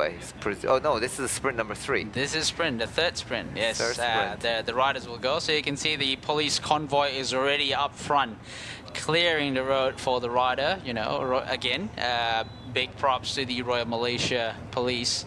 Royal Police Force of Malaysia for always being one of the best traffic control in UCI racing. Yeah, absolutely. They're very good, very experienced in controlling the traffic, and they are just fantastic motorcycle rider. I have to say. I remember finishing. I think it was actually finishing Kelantan stage, and we had to be I think finishing Gerik, I have to transfer over to the other side. It was pouring rain after the stage, and pouring rain, and we're driving, trying to get to the hotel as fast as possible. These guys on the motorcade, motorbikes, they're going flying through, and I'm in a car, and they're on the two-wheel in the rain, and they look like they're more comfortable than me driving the car. So that's how good they are. So certainly they are very experienced in handling the bike and controlling the race, which is really crucial to make it successful. Because you have seen in some races, even in Europe, the motorbike having trouble in the corners and had a crash, and so causing a bit of a chaos in the peloton. So but the Malaysian Royal Police has no issue. Here's another look of the beautiful polygon bike in their national Malaysian color by by Key. Yeah, I'd be interesting. The bike that KSPO, the KSPO team, it's a We Are Wish, I think. Oh it is. Yeah, I think is it a China brand or a Korea brand? I am not sure. I need to do my research. I have to do my research. Well, I've seen it before. But I don't know. I mean, you would assume it's a Chinese brand because that's where most bikes are made from. Yeah. So, more affordable bikes. They've been using that bike for quite a number of years. So let's see. We don't know where it's originally from. Yeah, I mean, we're gonna have to do a little bit of research. There. So we know here at the back of the front, we know the bike that the XDS Astana is using is from China. It's so no question about that. But from Korea. It is a Korea team. Yeah, they have the headquarters in Korea. Okay. Yeah. There you go. Here's so how do you say this? I think it's a We Are Wish. We Are Wish. Okay. We Are Wish bike. Using by the KSPO team. It's a Korean bike. It looks very nice. So if you're up for Korea, so let's talk about bike industry. It's being very international now. So you see in Pro Peloton, you have bikes from China written by the XDS Astana team. Then you also obviously have a lot of more European brands. You have Ridley, but then you also have the Bogos, is Spanish brand. Spanish brand. Confarma, the Giant, is from Taiwan, but it's used by multiple teams, multiple World Tour teams as well. Total Energy is the MV. That's the American brand. Yeah, American brand. Yep. And then Arum by Poti, Visit Malta, that's the Spanish brand under Alberto Contador. And then the TSG, Trengganu Cycling Team, they're using the Polygon bike from Indonesia. And then the Indonesian team, Nasatara, also using the Polygon bike. That makes sense. Indonesian team riding Indonesian bikes. Yeah, absolutely. And then you have the Unibed. Unibed Rockets are using the Cannondale from American USA. Brand. American brand. But Tudor, it's been Tudor is using the BMC from Swiss team with Swiss bike and Swiss watch. That is true. So in fact, if you're a rider DT Swiss as well. So if you are a rider from a Tudor team, from what I understand, that you do get a Tudor watch. I think every year, right? My friend Simo Pino rode for the team for many years. So he had a couple Tudor watch in his collection. So very nice. So the NPC, I think they are using track. They were sponsored by the a local track distributor in Malaysia. So yeah, they've been track since last year. They're on track bikes and this year as well.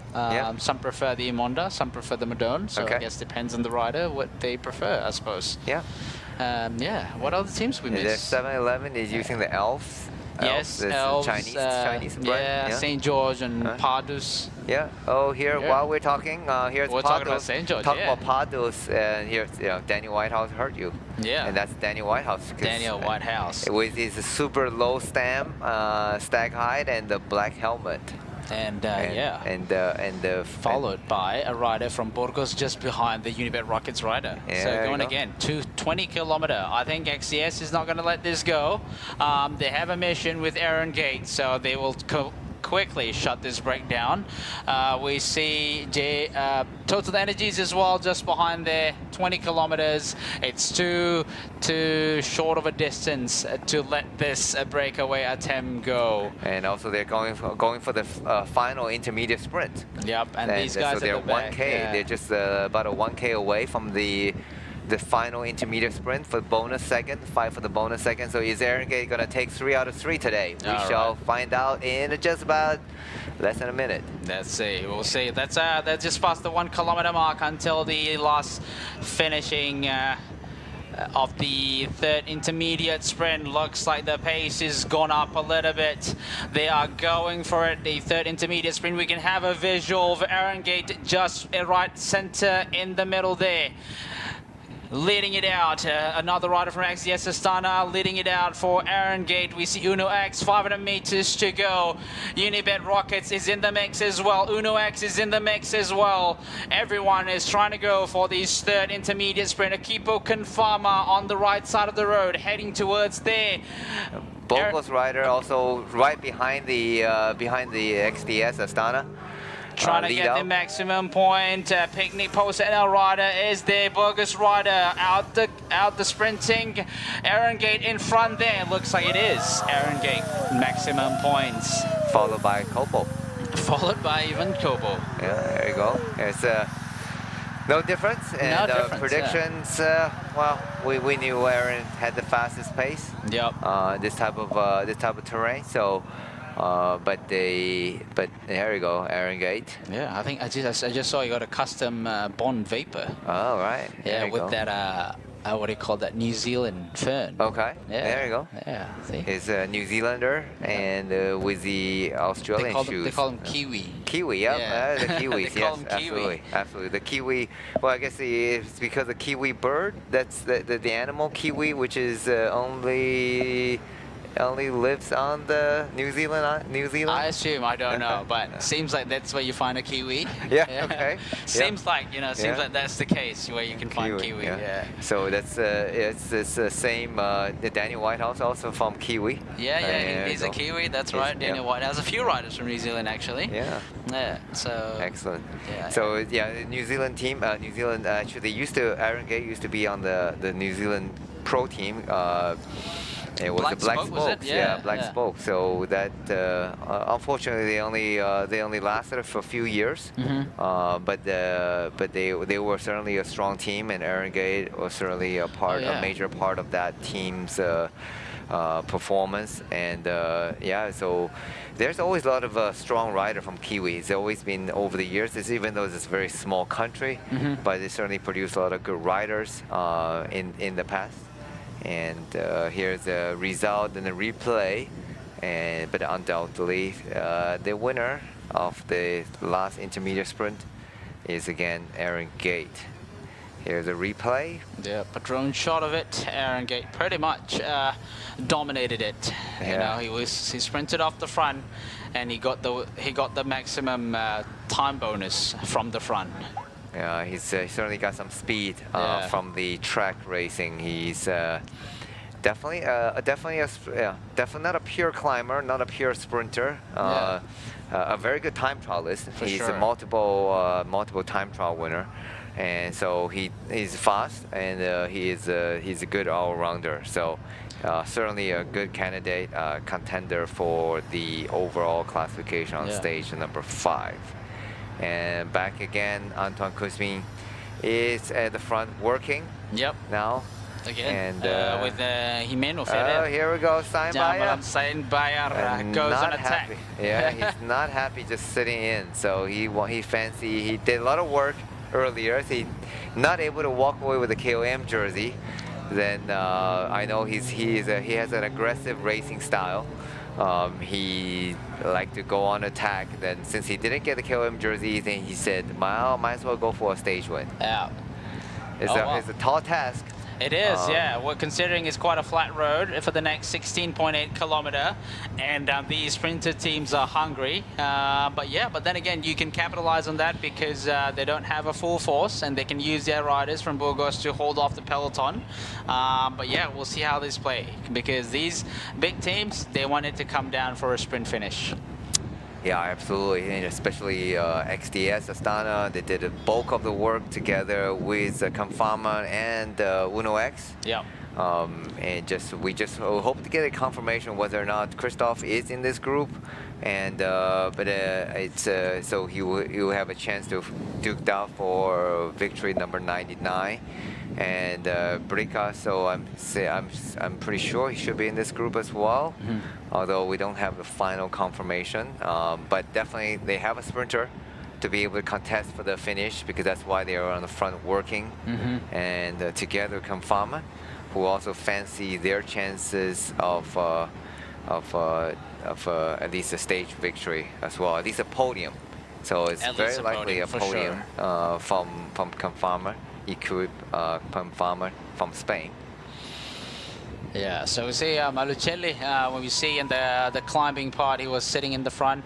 Now, I guess, approaching towards the finishing, I think Malucelli is moved a little bit further back just to save a little bit more energy, save his legs for the final sprint. We've got 15.8 kilometer, not more than 20 minutes of racing left to go. Yeah, so if you're watching right now, so this is the pointier end of today's stage. After a long day and hard beginning. Oh yeah. And it was attacking from the gun and climbing from the start, and finally we're reaching the finale of today's stage, and 15 kilometers to go to the finish line. So I'm sure a lot of the riders in this group are happy to see there's only 15K to go. Yeah, that's right. And it's been a long day, but not, again, like you say, it's not the longest day, but it's been a long day. It's been a long day. And imagine the group from behind, they still have quite a bit. They're probably right now 10 minutes behind or so, and they still have even a longer day to the finish. So, oh yeah, for sure. But they should finish within the time limit, and that's most important, so they can live on and fight for another day. That's it. Just under 15 kilometers to go until the finishing sprint, Danny. There's no more sprint points. They're just ready to finish it up. Although, we don't know whether if Steinbayer actually have any significant gap from that attack just now. We didn't get a visual. Whether he has been brought back in or not. I don't think he. Yeah, I think he wants to be brought back in because peloton is very active. This is no team on the front is gonna say I did the bulk of the work. I'm just gonna let one man to slip out to the front. But good try. I think Steinbayer will get another chance later, especially in stage number 5. Tomorrow is a fairly flat stage, so but there is a climb. There is a category 4 climb near the end of the race, so you know that's if the points are the same. There. Oh, it's Brustenga. It's not even Kobo. It's Brustenga. Wow. So okay. I mean, so Aaron Gate is definitely up there in the GC now. Yep, absolutely. Yeah, absolutely. Yeah. He's basically, you know, maybe first or second in the GC at the moment. But we'll see the final results, see how it's going to go. Well, I think Malucelli will probably still be, because he's most likely going to have a better position at the finish. He's going to probably going to win for first or second, and he's going to gain 10 seconds or. If you're trying to see like who is going to be a contender from Matteo Malucelli today, you know, obviously his top contender have always been Arvid Klein. Maybe Christoph, I assume. He's still in the mix, considering Simon Darby in front here is still... Oh, there you go. He actually hand-delivered the musette to the spectators on the side of the road. Oh, really? Nice work, Okay. Anton Kuzma. Oh, wow. Okay. Hand-delivered it instead of throwing it. Okay. That's nice. But anyway, yeah, so we were talking about just now. So Matteo Malucelli is not going to have his... I guess his Main nemesis. rival. Yeah, main rival. Main rival. Yeah, his main rival. Not the only rival, but the main rival. His main for rival is today. not going to be there. But obviously, Jason Tesson is not there as well. He's been in the mix. And then who else you think would put up a good fight? Obviously, Well, Uno Peñalver. X, obviously. I think Uno X. So that's why they have Ryder been working together with Kuzmin from the ever since after the climb. So they have been. They've been waiting, and they haven't won a stage. So we're gonna pause for a minute and for another interview. First participation to Le Tour de Langkawi for Unibet Rockets, and we have seen you a lot on the attack already. What do you make of the first 2 days of this Tour de Langkawi, and what do you hope for next? So yeah, for these 2 days it was more like trying to take some bonus seconds for the GC, and because then you can get an advantage of it. And today we'll see what happened, but it's one of the climbing stage. So yeah, I think we're gonna pay attention of that, and we'll see what happened in the first climb. Are you racing in your team with a few potential GC riders, the 2 Norwegians, yourself, more riders? Yeah, actually we have all the team who can perform in this tour. So I think we all have like potential GC in the pocket. So we see what happens. We try to make it the best, and yeah, we fight until the finish. Do you want to make the race very hard today? I mean, we'll see what happens, but if you have the opportunity to make it harder, we will try to do it. Yeah, so that was Adrian May, where we mistakenly with him with Baptiste Huye on the first stage of this year's edition of Tour de Langkawi.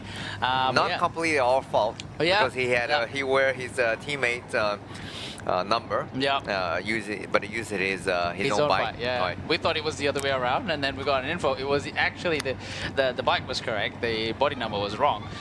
But yeah, so there it is. Adrian May, first time participation in Tour de Langkawi. So he again in front of the race. Nothing much has changed in terms of who's in front and who's at the back. But then we are about 11.3 kilometers until the finish, which is about a perfect time for these sprinters to make their way up and make sure they're in the right position, slowly moving the way up in the right position to make sure that they have a good sprint position. Yeah, I think, but since today we're looking at basically half the peloton, much reduced group, so there's not a big urgency to move to the front. So with a smaller pack, it's not as difficult, and some of the, obviously we know of a decline, and the Tudor team, I think most of the riders are in the second group, and so it will be easier to get to the front, contest for the victory. By no means winning it is still going to be difficult. Oh yeah, for sure. And we see plenty of Uno X jerseys here, and they're just sitting on the back and resting a bit before they take up the control on the front. Because if we analyze yesterday's sprint, as we were calling all the race, we did see the Uno X team did wait very much to the end to get to the front, and maybe a little too late. And they literally didn't appear on the front until the last kilometer. Yeah. And that was strategy that didn't really pay off. But so today they may try something different. They obviously have a lot of fresh legs in this group. And at least four, I think at least four, should be 5 riders here. And meanwhile in the front, there's no question who is doing the work. Oh yeah, it's Anton Kuzmin again. Anton Kuzmin again, driving the pace for the XCS Astana, trying to set up for his teammate Matteo Malucelli, who is currently in both classification, general classification and also points classification. But I think the priority goes to Aaron Gate for the points and Malucelli. Yeah. Sorry, Aaron Gate for the general classification and Malucelli for points classification. And there's also going to be a change of the best Asian classification, because I don't see Ayman Rosli in this group right now.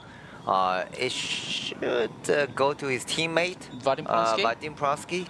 And so, although he didn't pick up any additional intermediate sprints, so it'll be interesting to see who. But then again, I think in order for him to secure, then would he need to be in a good position for the sprint compared to the other rider? Yeah, absolutely. So it's normally he had the same time as the Thai rider who was in the breakaway. Oh yeah, Frankie. Frankie, yeah. Frankie is was in the breakaway, so they are at the same time. So and then we see Frankie in this group. Yeah. So that means it's gonna come down to their stage result, how they're finishing up, right? And then they also need to count back to the so the kind of intermediate who won the intermediate, who has more intermediate victories.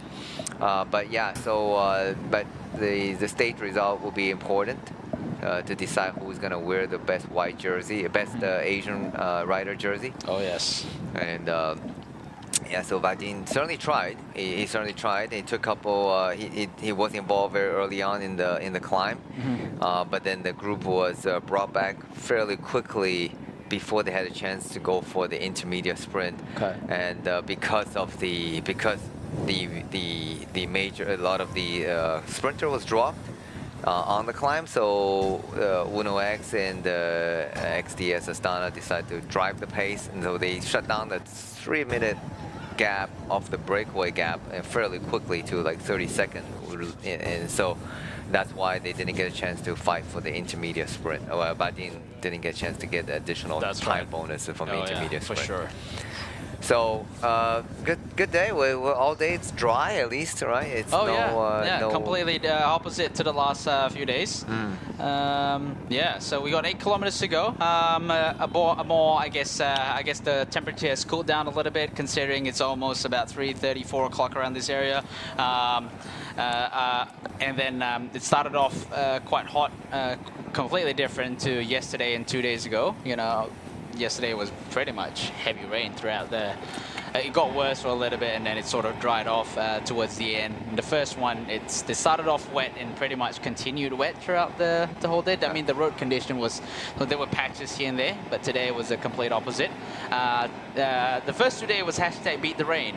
So today is we finally get to use the hashtag beat the heat.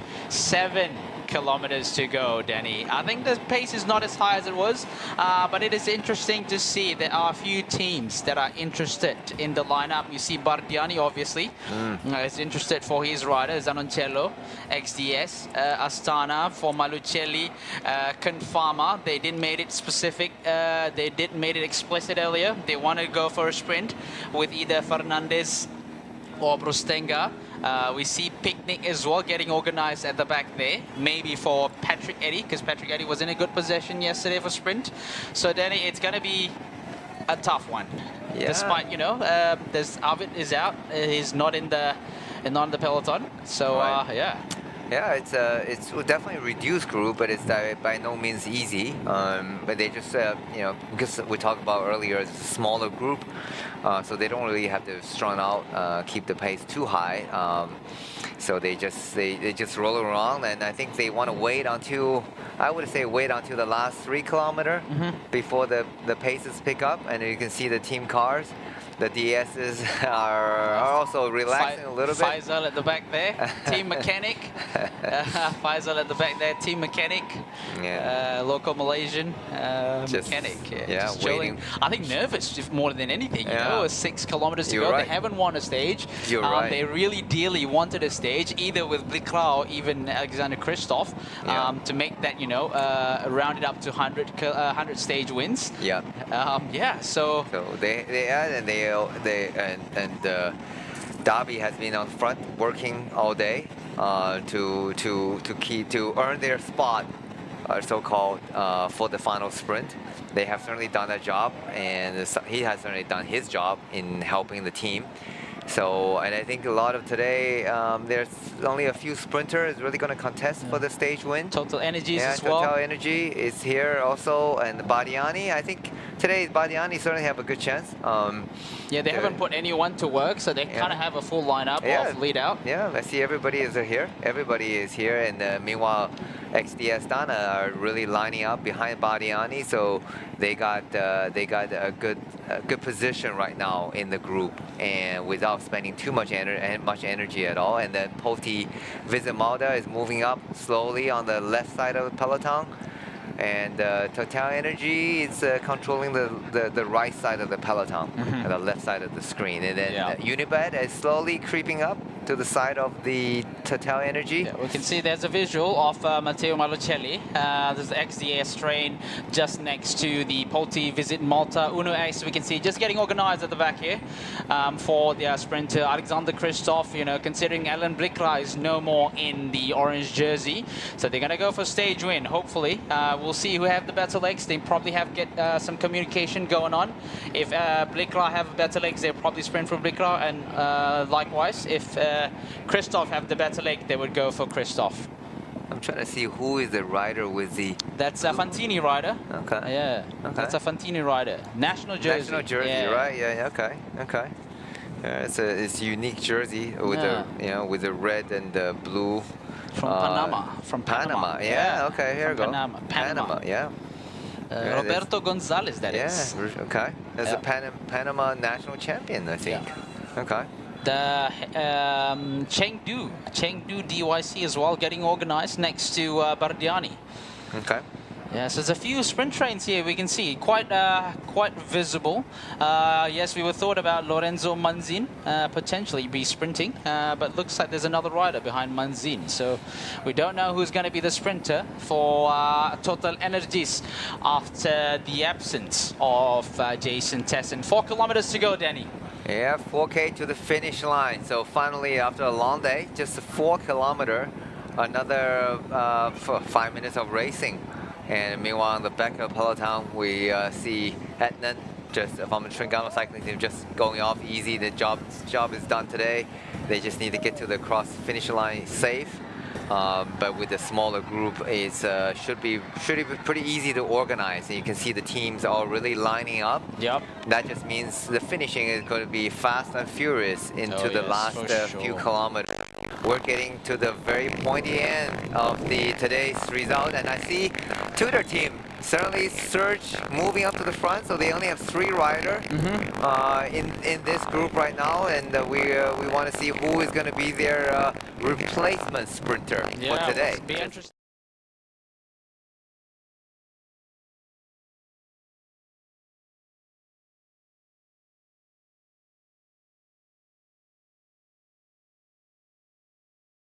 Yeah.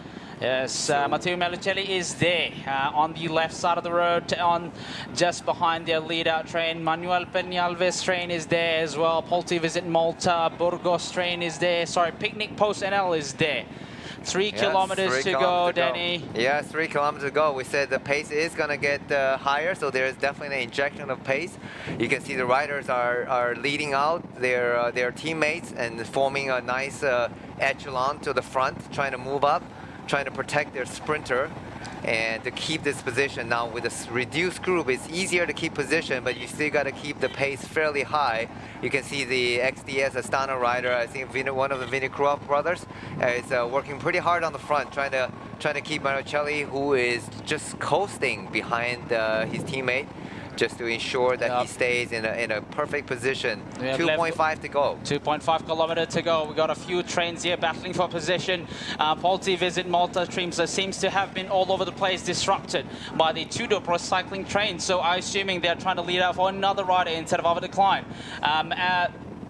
XDS Astana is on the left side. The train is going super fast at the moment. Here is a roundabout that we were talking about, 2.1 kilometer. No, actually there's another roundabout in front. So 2 roundabouts they're about to go to. So 2.1 kilometer, and they will reach another roundabout just above 1 kilometer to go, where they will need to turn left. So positioning in this part of this course is super crucial.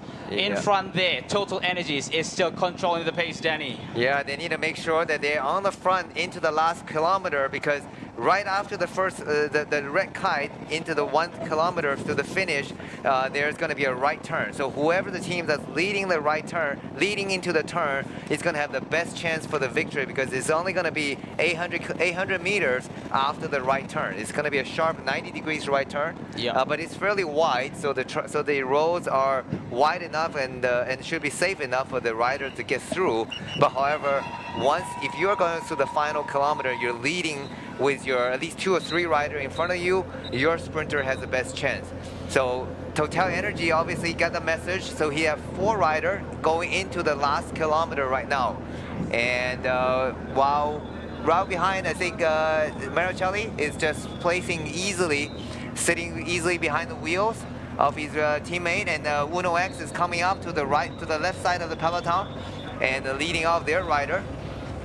All right, so 800 meters to go. Uno X lead out train is pushing the Total Energies to the right, trying to get the best line, and Uno X train got the better of Total Energies. They got ahead of the lead out train of Total Energies. Looks like they're well organized here. Matteo Malucelli in the 6th wheel, looks like a comfortable position. This is the right-hand corner. We can see the Uno X train is jumping it out, 800 meters to go. They are going full gas at the moment. We can see Alexander Kristoff in the final 300 meters to go. Let's go, Alan Blikra.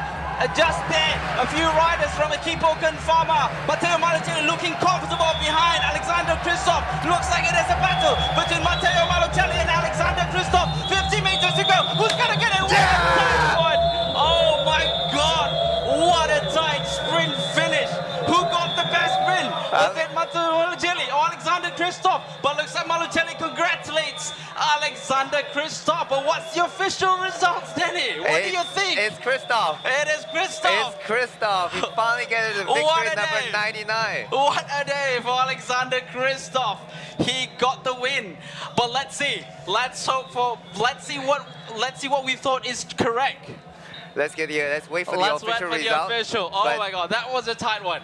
That was a tight sprint. Blikra did a perfect lead out. 100%. He did the last 200 meters and he pulled to the right. It's sort of a little bit of block off Marichelli, a little bit, just to give that chance, a straight line shot for Kristoff to take the victory. And I think I said that yesterday. I was going to be hoping that Uno X get their chance, and there you go.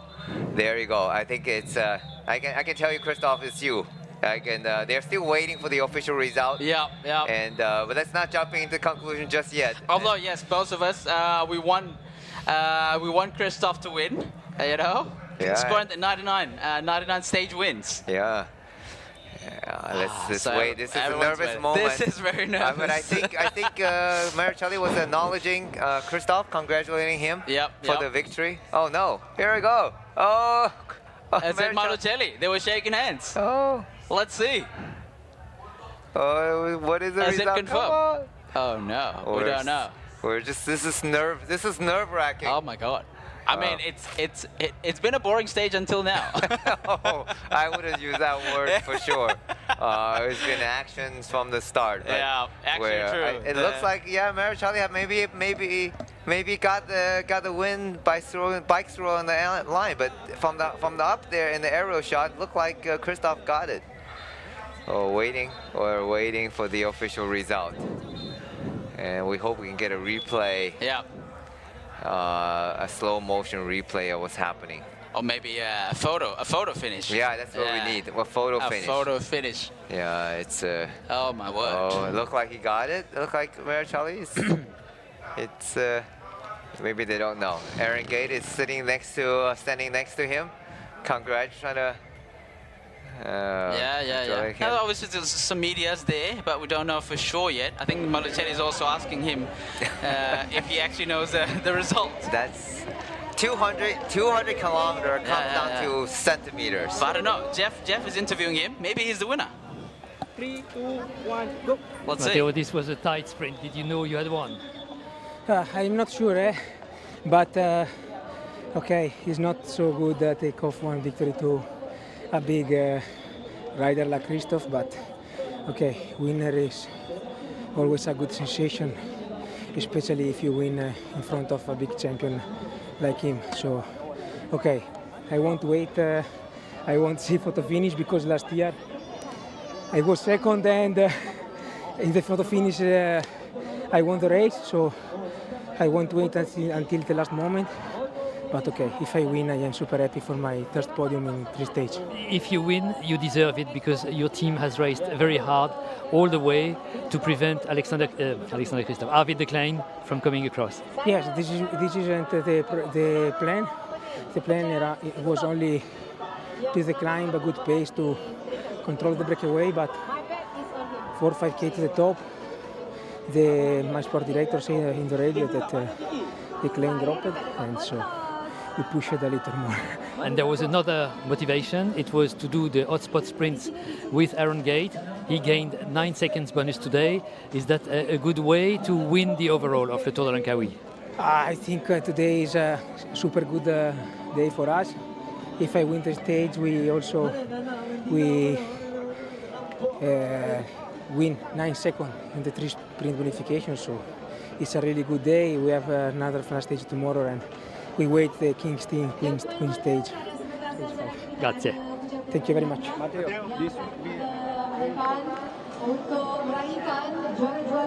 think, there's a replay. It was a perfect lead out. Matteo Melicelli had quite a significant gap there. I think Lorenzo Manzin was there, he was sort of shoved out of the train by Alexander Christophe. Matteo Melicelli goes, but Erlen Brikla was smart, definitely, because he pulled out on the right. Alexander Christophe goes on the left, but I think Matteo Melicelli had so much speed going into it. Yeah, it was a bike throw. It was a bike throw, for 200 kilometer ends up won by a centimeter. A great day for you guys today. Not only Melicelli wins the race, but you have won all the intermediate sprints, and that's 9 seconds bonus in the bag. Yeah, I just have to hope now that I don't lose 5 minutes when we get to Fraser Hill, and then it was all for nothing. But no, it was a really good team effort today. It's not really. I mean, we had a few scenarios. We didn't know how the race was going to go. It was quite unpredictable with what the other teams were going to throw at the race today. And when that early breakaway went, to be honest, I thought they were going to be out there until the last 20K and they would take all of the bonuses on the road. But there was more motivation in the peloton on the climb than we anticipated. And then, we had Anton Kuzmin do like an amazing job all the way up there, setting a hard tempo, which dwindled the field. And then there was enough motivation from the other teams to help us keep pushing the pace to the finish, because I think everybody saw the group was relatively small now, and it was everybody in the group had something to gain from the situation. So it was a great day, and Malu finished it off. We were waiting to see the finished photo just to be 100% confident, because he was unsure when he crossed the line. He said it was very close, but he's got super legs at the moment, and it was great to see him up there again today. Do you feel that you are the fastest of the GC contenders? Fastest on the flat maybe, but we'll have to see if it's also the fastest up a climb. That'll be the big challenge on stage 5. Thank you very much. Thank you. There you go. That's the Aaron Gate. Yeah. The teammate of the winner again, Melicelli. And so Malu again taking the victory. He wasn't sure. We really had to wait a long time. You can see Malu coming off Brikla, and just a photo finish. I think he won by literally a millimeter, and Peneve coming off to the left side of Christophe, it's a little bit too late. Yeah. So Sanoncello is there. That's what we thought. Lorenzo Manzin just behind Erlen Brikla. There you go. Photo finish. Matteo Melicelli is the winner. Tire width. Yeah. So a 200 kilometer came down to centimeters. Oh yeah, that's a tire width. Yeah. That's how close today's race. Yeah. Exciting. I think if Alexander Christophe used a 10 centimeter longer stem and does the bike. Alright, don't rub it in right now. Don't rub salt into the wound right now. But yes. Malu did compliment Christoph, and he said it's good sport. He's a good sport. He almost felt a little bit bad for taking a win away from such a great champion like Christoph. A mixed feeling, I suppose. Yeah, it's but it still is a win. It's they are professional. They got to fight for the win. If he gives the win to Christoph, I don't think Christoph won it. So Christoph won to fight and want to win, make that victory. So it is that's bike racing, and of course the team have done a great job to get Malu into this position, and Anton Kuzmin did the bulk share of today's work. Oh yes. And they're well deserved. And also Aaron Gate, we saw the interview. Aaron Gate pick up the here's a video of Christoph. So Malu, they. That's good, man. Love to see this. Post race, just a good. That was a good race. I think that's probably the gist of the competition. There you go. They were showing that you won by this much. Here's the official result. We're gonna see, but I think we know clearly who is the winner of today's race. Here we go. Malu. There you go. Matteo Malucelli. Second, Alexander Christoph, and third by Christoph's lead-up man. Peñave got fourth. Zanoncello fifth. Keeper Confama is in the mix sixth with Fernando Ruiz and Lorenzo Manzin from Total Energies seventh. Brustenga from Confama, and Wojtek Kminek from BH, and Fabian Leonard. Oh, so that's the sprinter for Tudor Pro Cycling. Okay, all right. So here we go. Extend the overall lead by 16 seconds ahead of Bricka and Aaron Gate, his own teammate.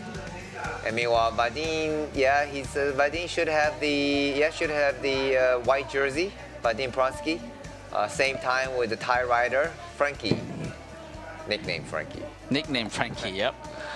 Let's see, that's the sprint classification. Matteo Malucelli is 42 points, extending his gap by almost double to Arvid de Klein. Third, Erlen Blekra. Fourth, Alexander Christoph. Fifth, Peñalve from Polte Visit Malta. Zanoncello in sixth. Aaron Gate. Seventh, Adrian Mayer from Rockets in eighth position. The King of the Mountain, Patrick Eddy, and Saint-Bayer, similar points, but obviously you mentioned earlier, Eddy had a better position in the finish, so it goes to Eddy. But same points, Saint-Bayer. He won. He had the better result in the Category 1 climb. There you go. So he won the Category climb, then Saint-Bayer has second, so that's why he's a KOM jersey wearer. There you go. Yeah, with Vadim Pronsky also the same time as the Frankie. Thai rider, nicknamed Frankie, then so he is still same the time, but based on the count back, that he is still leading this category. All right, so tomorrow they fight again in the flat stage tomorrow. Atau pertarungan yang cukup sengit yang bukan lagi melibatkan Matteo Malucelli dan juga Ivy Klein, tetapi perebutan antara Malucelli dan juga pelumba veteran yang memang dianggap antara legenda, iaitu Alexander Christoph. Jadi penamat yang terpaksa ditentukan menerusi foto finish. Kalau ikut ukurannya saya tak tahu nak berapa inci mungkin. Mungkin adik Usaini lebih faham. Tetapi memang kalau kita lihat kan daripada mata kasar, daripada sudut yang berbeza, nampak seolah-olah Alexander Christoph telah pun berjaya melepasi garis penamat terlebih dahulu. Tetapi daripada sudut yang lain dan juga menerusi bukti daripada foto finish, tayar hadapan Matteo Malucelli terlebih dahulu melintasi garisan penamat stage yang ketiga antara Gerik dan juga di Pasir Puteh untuk memberikan kemenangan yang kedua kepada pelumba ini. Wow, satu pertarungan sangat sengit. Jadi adik Usaini dah pun berada bersama dengan saya. Kita nak cerita dulu mana hilangnya decline. Dia dah decline ke mana kita tak tahu. Tak nampak langsung kelibat dia, tetapi wow, Matteo Malucelli hari ni dia kalau dalam bola sepak dia man of the match. Betul. Sebab kita hari ni kita nampak dia sibuk. Dia ke depan, dia ke belakang. hari ni memang kita nampak dia. Dan di finishing, macam mesin pakai turbo ke apa, okey adik. Baik, Akbar, peringkat ketiga ni sejauh 158 km. Kita tahu ada 3 zon pendakian yang mencabar ke semua pelumba, termasuklah Harvey Declan serta pelumba tempatan kita Haris Saleh dan juga Acik. Dan kita boleh lihat sebelum ini Matteo Malucelli pada edisi 2018 penamat di tempat yang sama, tetapi sebelum ini di Kota Baru, tapi ini di Pasir Puteh, dia berada di kedudukan kedua. Hari ini sudah pasti dia tak nak rasa macam mungkin mimpi buruk untuk dia kalau habis tempat kedua. Jadi hari ini dengan sedikit saja saya tengok dekat foto finish tu, tayarnya melepasi sedikit daripada Alexander Kristoff. Jadi menunjukkan beliau memang betul-betul pelumba yang memang berkualiti. Dalam masa sama dia dapat mengekalkan jersey-jersey utama yang dipakai oleh beliau. Okey, sebenarnya menarik kalau kita daripada pandangan hadapan ni kita sukar untuk melihat siapakah yang lead out dia. Tapi kalau kita dapat satu drone shot, kita nak tengok bagaimana dia mencelah, bagaimana ada pelumba daripada Astana yang membantu beliau. Sebab kita hanya menumpukan kepada pelumba X-Mobility, iaitu Alexander Kristoff dan rakan-rakan berbaju oranye berbaris menuju ke garis penamat. Tetapi ini foto finishnya memang ini berapa? Kurang berapa inci? Tak sampai 1 inci kot. Kurang 1 inci bang. Antara Mario Mattulli dan juga Alexander Kristoff. Ya. Okey. Sekarang kita tengok tadi tu, apakah Kristoff itu dah maksimum henjutan? Sebab Malucelli datang daripada belakang. Dia datang daripada belakang. Pada ketika itu Kristoff sedang melakukan henjutan maksimum. Apakah Malucelli ada lagi extra energy sebenarnya untuk dia? Yalah, dia kejar, dia pintar, dia bersaing dan kemudian potong sikit, lebih kurang setengah inci. Okey, baik. Apa yang boleh saya gambarkan adalah seperti Elebrika ingin memberi laluan kepada Alexander Kristoff. Kalau kita lihat semalam, Kristoff lead out Bika untuk masuk ke dalam sprint, tetapi hari ini mereka mengguna percaturan yang lain. Jadi di sini kita boleh lihat pelumba daripada pasukan Uno X ini memang betul-betul hungry to win. Dalam masa sama kita pun ingat tadi Alexander Kristoff memenangi peringkat yang ketiga hari ini. Betul. Kerana dalam masa yang sama Alexander Kristoff boleh menghabiskan perlombaan beliau sebelum bersara dengan kemenangan beliau. Belum lagi, masih belum tercapai. Kali, ya, betul. Tetapi Matteo Malucelli pandai mengambil peluang yang ada dan dia terus menggunakan peluang yang dia ada. Dan kalau kita lihat di sini untuk jersey keseluruhan, jersey tajaan Petronas, beliau meninggal jauh 16 saat di belakang Elebrika daripada pasukan Uno X. Okey, baik. Sesuatu yang menarik juga tadi, selekoh ke kanan kan? Di selekoh kanan tu, total energies 4 rider mereka rapat sebaris. Mereka sedang mendahului. Dan saya menyangkakan, ini mungkin akan ada pelumba total energies duduk kat depan ataupun nombor 2. Tapi akhirnya mereka seolah-olah nampak macam dah tak larat lah untuk mengatasi kepantasan tim Alexander Kristoff dan juga Malu. Okey, kita tengok ni. Ini pandangan daripada atas drone shot. Okey, pada ketika ini adik, kita nampak Alexander Kristoff and the gang sudah pun berada di hadapan. Okey. Di mana Malucelli dan juga rakannya? Kalau lihat di sini, Malucelli di belakang Alexander Kristoff.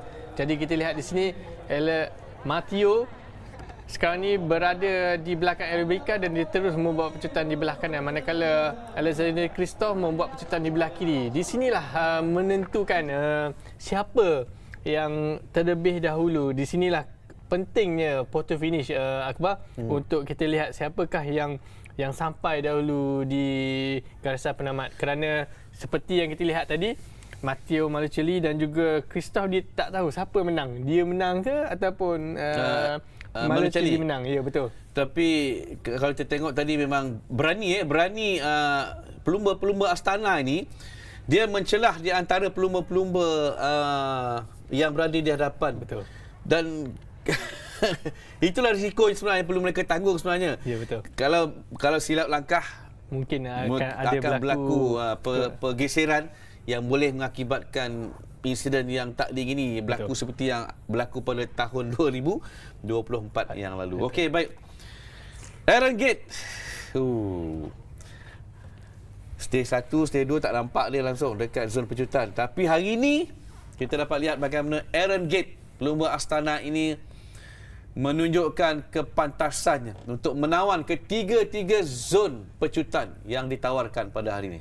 Tapi kita nak dengarkan dulu apa kata Aaron Gate mengenai pencapaian dan juga kayuhannya pada peringkat yang ketiga.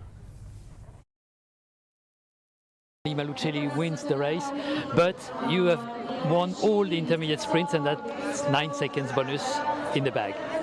Yeah, I just have to hope now that I don't lose 5 minutes when we get to Fraser Hill, and then it was all for nothing. But no, it was a really good team effort today. It's not really.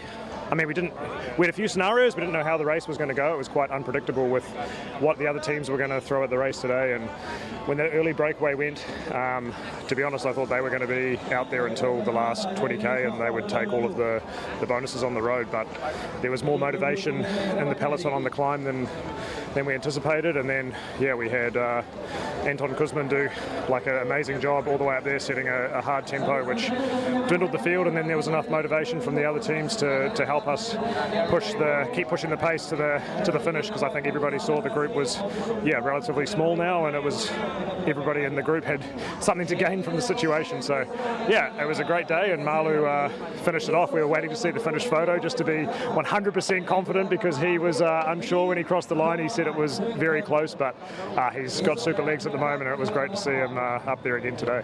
Do you feel that you are the fastest of the GC contenders? Fastest on the flat maybe, but we'll have to see if it's also the fastest up a climb. That'll be the big challenge on stage 5. Thank you very much. Aaron Gate antara penyumbang kepada kejayaan pasukannya hari ini, Astana. Dia menawan ketiga-tiga zon pecutan dan rakannya Matteo Malucheli berjaya melintasi garisan penamat selaku pemenang untuk stage yang ketiga. Aaron Gate hari ini kalau kita tengok bermula dengan 3 zon pendakian.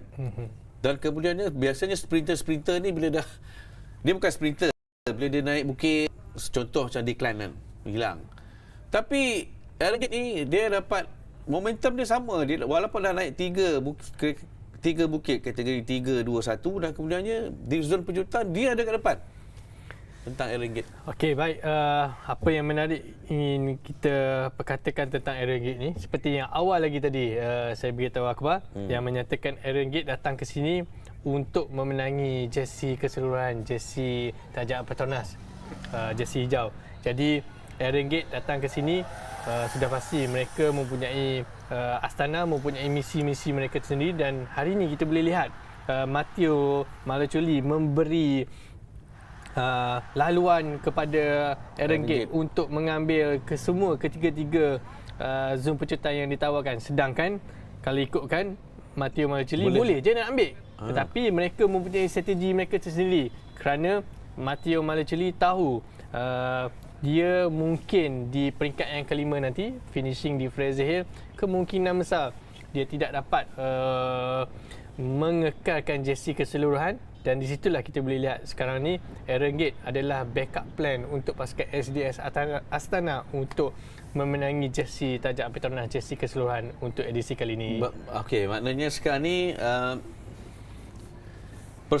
pertembungan sekarang, pertarungan dalam tim sendirilah antara Aaron Gate dan juga Matteo Malucheli. Maknanya kalau itu yang dikatakan oleh adik, maknanya stage kelima Bukit Fraser nanti akan menjadi penentu sama ada Aaron Gate ataupun Matteo Malucheli untuk juara keseluruhan. Saya sudah pasti laluan akan diberi kepada Aaron Gate berbanding Matteo Malucheli. Esok sekali lagi kalau kita lihat perlombaan, laluan dia landai, of course Harvick decline, Matteo Malocelli sekali lagi akan cuba memberi saingan antara satu sama lain. Dan juga tidak lupa Alexander Kristoff untuk memenangi peringkat untuk esok. Tapi harus diingat, untuk peringkat yang kelima nanti akan ada finishing di Fraser. Di situlah kita akan lihat nanti Aaron Gate akan mengambil peranan untuk terus mengungguli jersey keseluruhan yang dipakai oleh rakan beliau, iaitu Matteo Malocelli. Okey, baik. Kalau kita lihatkan kepada jarak antara Malocelli dan juga Aaron Gate taklah jauh, iaitu 16 saat saja, dan dia termasuk juga seorang pelumba daripada X Mobility, iaitu Alan Brikla. Jadi berkemungkinan ini akan, namun perlu diingat juga Adrien Mech, pelumba berasal Perancis. Sebutnya memang macam tu, Adrien Mech. Dia juga tak jauh sangat, ketinggalan 18 saat saja di belakang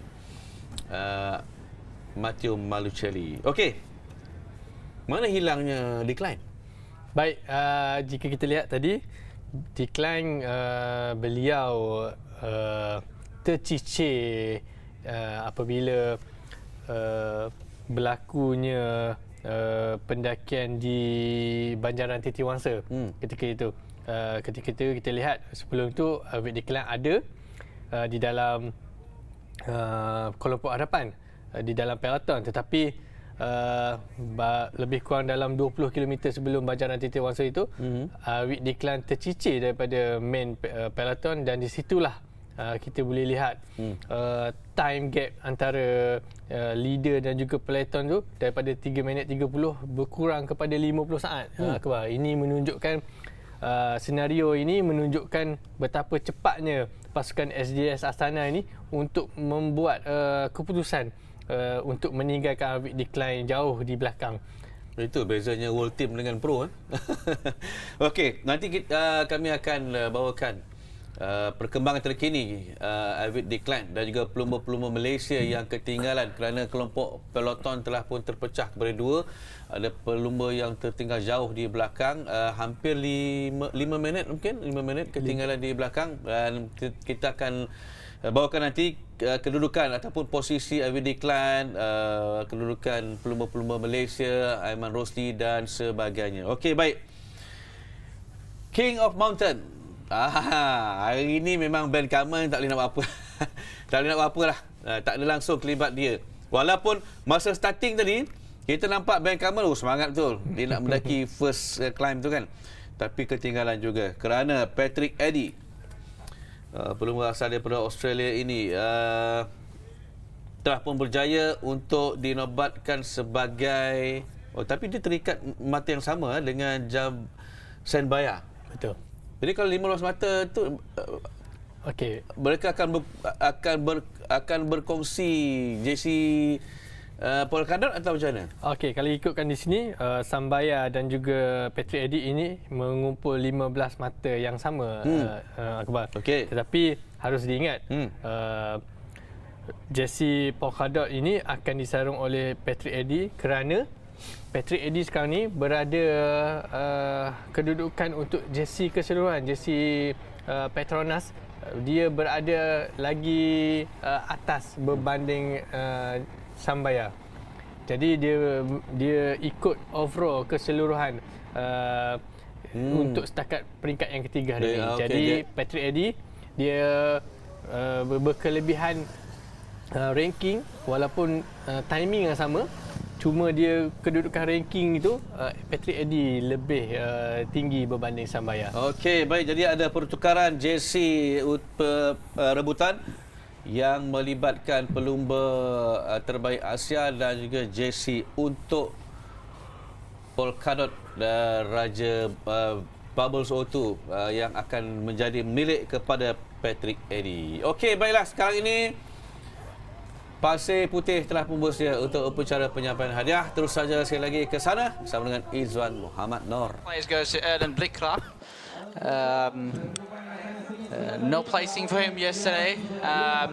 Definitely he went too early, but timed it well today and got himself third. Obviously, he was leading out for Alexander Kristoff.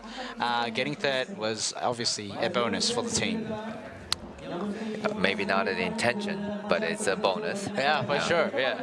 You can always saw some videos of the team car of the Uno X. They very disappointed. They thought they won, and also it was very disappointed. But it was a good fight. It was a good and clean fight. So I really like Maricelli. Yeah. And he's fast, and he sprints very clean. And he clearly came off the line. He was a very smart rider.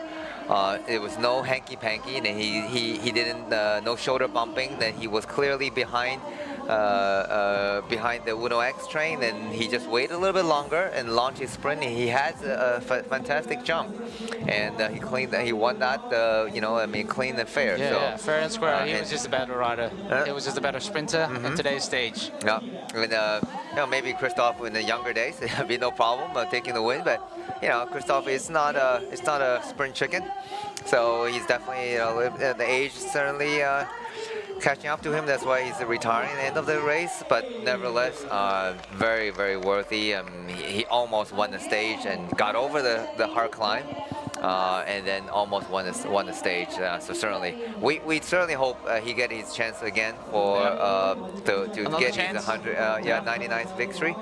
But even if he doesn't get this 98 victories in a professional career, that is a very decorated rider, and that's why Maricelli spoke very, very highly of Christophe. Yeah. And he had a huge praise, and is a champion by far. I mean, Christophe is going to come down to finish the career as one of a cycling legend. So we certainly hope he get his chance to at least get another win. In the Tour de Langkawi, because I don't think he has won before on the stage in Langkawi. No, definitely not. And so it'll be very nice to see this legend finish up his career with a victory in the PETRONAS 2025 Tour de Langkawi. Yeah, I think it was an interview that actually Alexander Christophe never been to Langkawi, so this is his first time. Wow. Yeah. There you go. So it'll be interesting to win one, but like I said, 98 stage, it's a lot in a professional, in a world tour victory level. It's a lot. Okay, most combative rider. Yeah. What's your pick? Oh boy. Let's go. Rockets. Daniel Whitehouse. Christopherson. I'm not sure. That's a good one. Daniel Whitehouse did try it many times. I don't know. It would be nice to see him on the podium. Let's see. Interesting to see. I think maybe Sanbaya. Yeah, that's also true. Yeah, he did launch, even though after he was caught, he did launch an attack. There it is. Sanbaya. Sanbaya. There you go. Oh well, didn't get the hat trick for Rockets. Yeah. €200 right there. But Sanbaya, certainly he was going for the KOM jersey. For sure. He's still within the reach. He's tying the points. Yeah. He has the same 15 points as Eddie and Patrick Eddy of the Picnic Post NL team. I was trying to pinpoint what made him the most combative. Probably that last attack. I don't know. Maybe. Yeah, sometimes that is the case. So certainly he was aggressive. And he knew. I think they knew that he was targeting that. Okay. So he didn't get the price he wanted, but he walked away with the price anyway. So most combative, and €200 along with that. Here's is this going to be the best ASEAN rider? Here we go. Oh wow. Ran Bao. He did run Xiang Ran Bao. He did message me. Okay. Just after finish. Okay. And he said, I think I got it. Can you check the result? And I replied to him. I said, I don't have the result, bro. So you know it better than me. And there you go. That will do his father proud. There you go. Best Southeast Asian ASEAN rider. Right, so, best ASEAN. Yeah. So he got over the climb, and he certainly did his best to sprint for it. There you go. And how many euros is that one? I don't know. Maybe 200 ringgit. This is ASEAN. No, I'm just joking. But I think he really wanted to get on the podium. And so that's good, man. That's good on him. That's really good. Yeah, good on him. Good on you, mate. Let's go. So he's a Malaysian rider, now live in Brisbane, Australia. Yep. And his father was a local legend, Xiang Sen Hong. I'm sure he's watching right now. Big shout out to Xiang. I'm sure you'll be very proud of having your son on the podium in the race I think you love most, the Tour de Langkawi. Yeah, for sure, man. It's I remember watching his father racing, Tour de Langkawi. Wow. Many years ago. That was many years ago. Right? So yeah, he raced and it was in Langkawi. I watched him did that race and finishing the KO. So now watching his son. Yeah, just I'm not that old, but you sort of gave away how old you are. But it's good to see. It's good to see that Xiong has passed the baton. So Vadim Pronsky, still of Trengano cycling team, still hold now takes the white jersey from his teammate. Passed the baton from his teammate Ayman Rosli. Now it's on the shoulder of Vadim Pronsky. I mean, it's good. Yeah, he won it a few years ago. Yep. It's good to be in the. I think he's happy to be in the jersey again. Yeah, and especially it's important, right? They're gonna start in the Trengano and just 20 meters from the office tomorrow. Right. So at least they have a jersey to show. Although I'm sure he was hoping to get the bonus seconds. But just like even Patrick Eddy was saying that they were expecting to go, and even Aaron Gay said they thought they were they were gone. They won't be able to reel them back in until after the intermediate sprint. But then the teams got the information that Alpha Decline was dropped, so race on, full gas to catch it, and then Aaron Gay profited nicely. Although he had to fight for it, but he won all 3 intermediate sprint. And he said in the interview, he said, he don't know. He sort of hope that all the effort today pays off when it comes to the mountain. And here is the KOM, Patrick Eddy from Australia also. Oh yeah. There you go. Oh yeah. A lot of Australians. So the KOM, so the bubble KOM going from one Australian to another Australian. Okay. Yeah, it's not so bad after all. Not bad at all. A good day for Australian. It is, yeah. There you go. Patrick Eddy. Let's see, Patrick Eddy? Which part of Australia is Patrick Eddy? Let's have a look. Patrick Eddy. Picnic Post and Yep, there you go. Patrick Eddy is from... Oh no, he was not born in Australia. Oh no. He was not, but he's Australian. He was not, I guess... Oh, no, it is. Okay. I'm not familiar with this place. Okay. Chuka, maybe in that's in Melbourne. I mean, in Victoria. Okay. Yeah. There you go. Yeah. From Melbourne. So many people know Melbourne. So he's Patrick Eddy from Melbourne, and taking the KOM jersey from Bank of the St. George to another Australian. There you go, and he's I think his first time wearing the KOM jersey, doing the interview. He has never worn a KOM jersey, so first time on the podium in the Tour de Langkawi. He has to ask the instruction where he should stand. Bubbles 02, Patrick Eddy. There you go.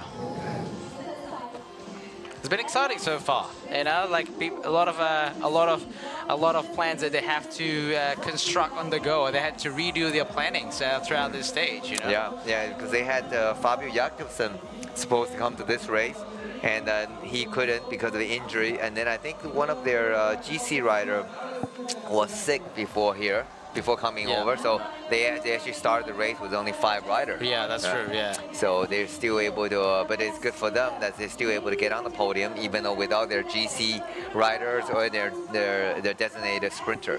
So there you go, Patrick Eddy does the team proud.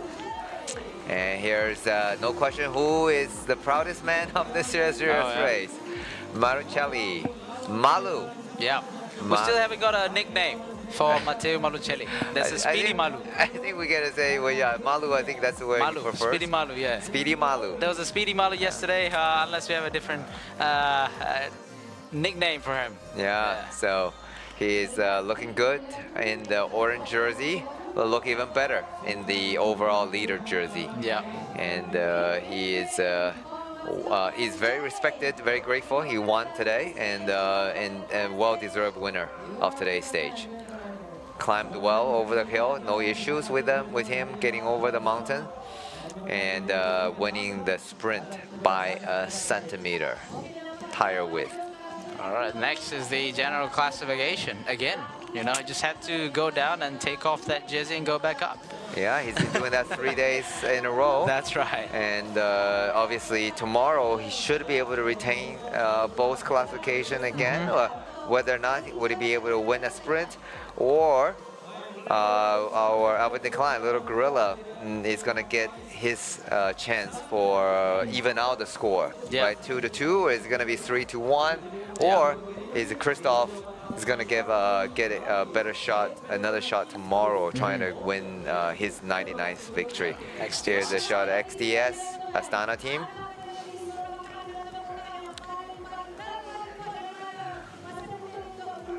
I just realized he had a matching Oakley.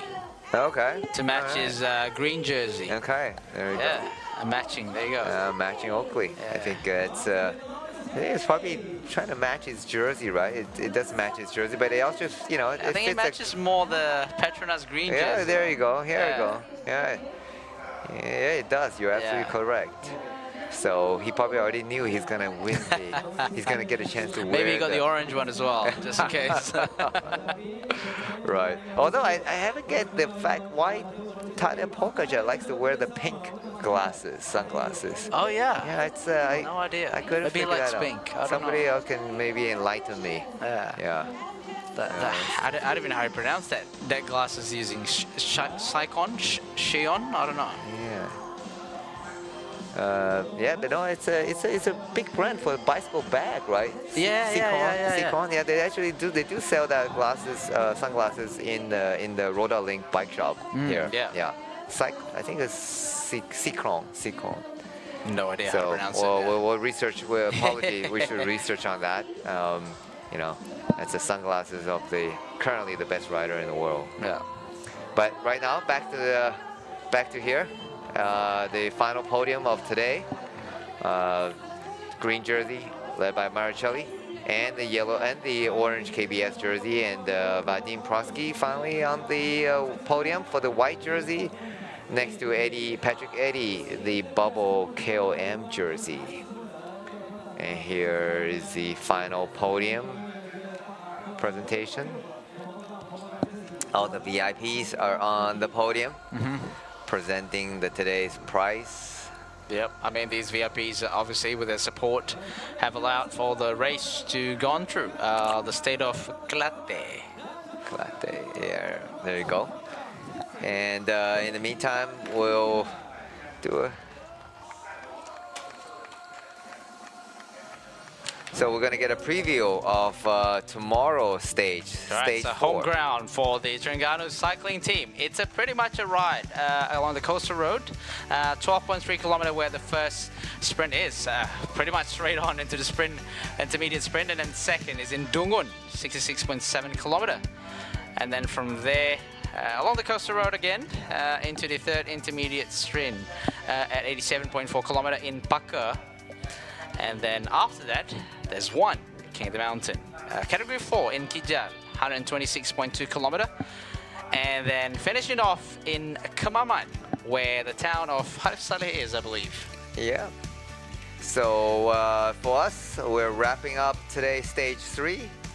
Okey, baik, itu tadi anda dapat saksikan bagaimana stage ataupun peringkat yang keempat akan berlangsung esok. Kita akan cakap tentang itu sebentar lagi. Tapi cuma saya nak maklumkan kepada anda semua kedudukan LTdL dan juga Aiman Rosli. LTdL menamatkan perlombaan tempat yang ke-77, Muhammad Aiman Rosli di tempat ke-86, di mana LTdL ketinggalan 8 minit 7 saat. Jauh tu, 8 minit 7 saat. Adik Usaini, 8 minit 7 saat tu berapa kilometer di belakang tu? Okey, kalau ikutkan 8 minit lebih kurang 8 kilometer. Jauhnya. Betul. Dengan climb lagi hari ni mungkin more than 8 km. Tapi apa yang saya lihat dekat sini hari ni untuk percentage LTdL harus menghabiskan perlombaan dalam sudah diberi purata timing dalam 20%.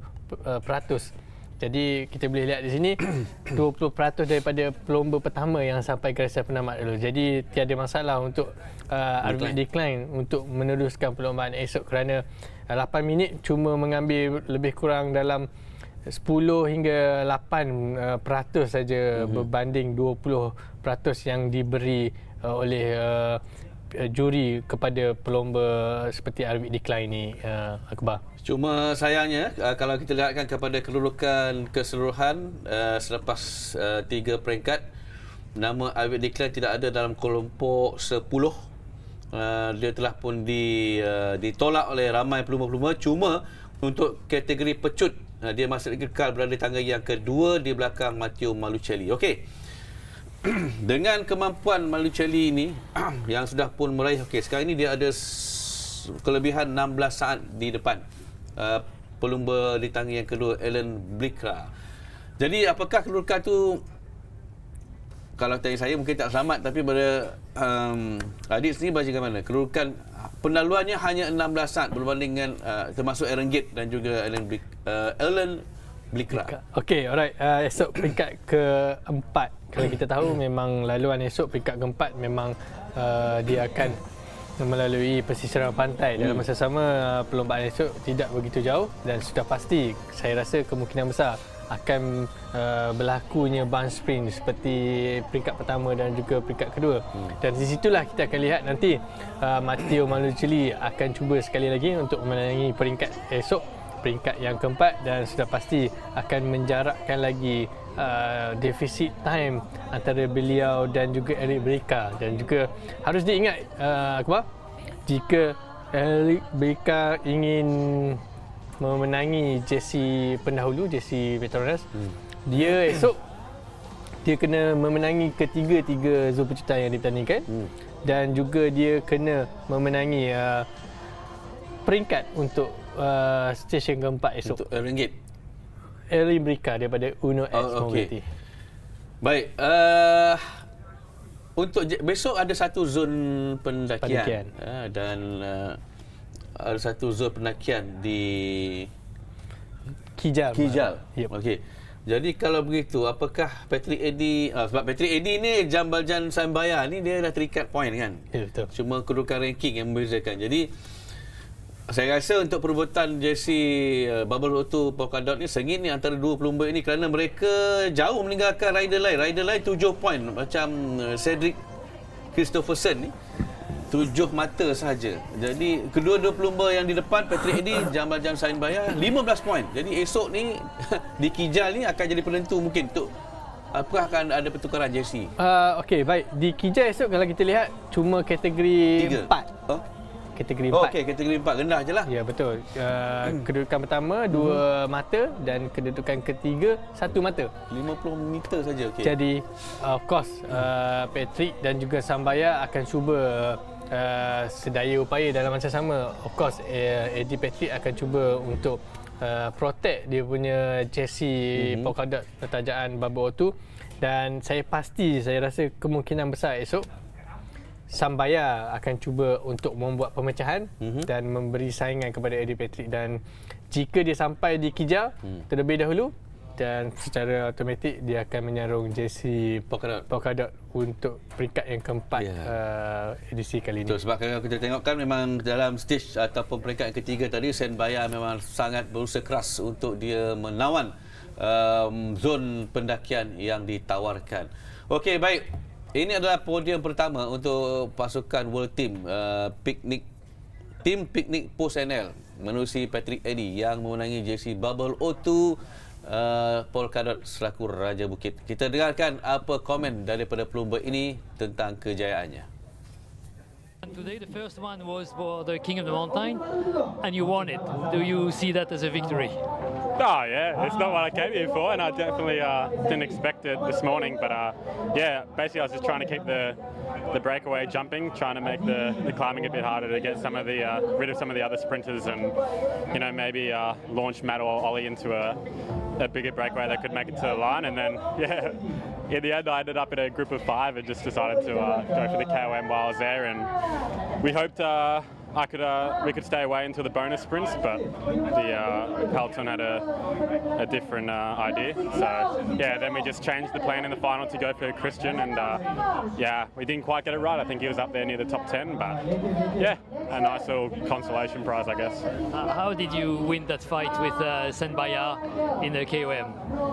Yeah, I think the rest of the boys were all climbers there, and yeah, I was lucky enough that the sprint was on the bit of a plateau over the top, and yeah, I could just use my power to just sprint away from him. It was pretty simple, really. Do you think the peloton came across so quickly because Arvid de Klein was off the back? Yeah, I think a bit of that, and then also just the battle for the bonus seconds. I think on the big GC day, there's likely to be probably a group of 25 or 30 make it to the finish. So in the end, the GC will be decided on the bonus sprints. So I think that was the main reason, and then yeah, I think obviously to get rid of Decline makes it, you know, easier for the Astana boys to get up for the win. Have you had a polka dot jersey before? No, definitely not. Happy to defend it? We'll see. Maybe I could sneak in another easy breakaway and get a cheap point here or there. But yeah, for now I'll just enjoy tomorrow and then see how long I can hold on to it. But it's definitely not the main goal. Thank you. Thanks, mate. Patrick Addy akan dicabar esok oleh Senbaya untuk apakah dia mampu untuk mengekalkan JC Bubbles O2 Polka Dot. Esok kita akan tak tinggi 50 meter saja, tapi itu memang dah nak ujung nak sampai finish ni. Okey, baik.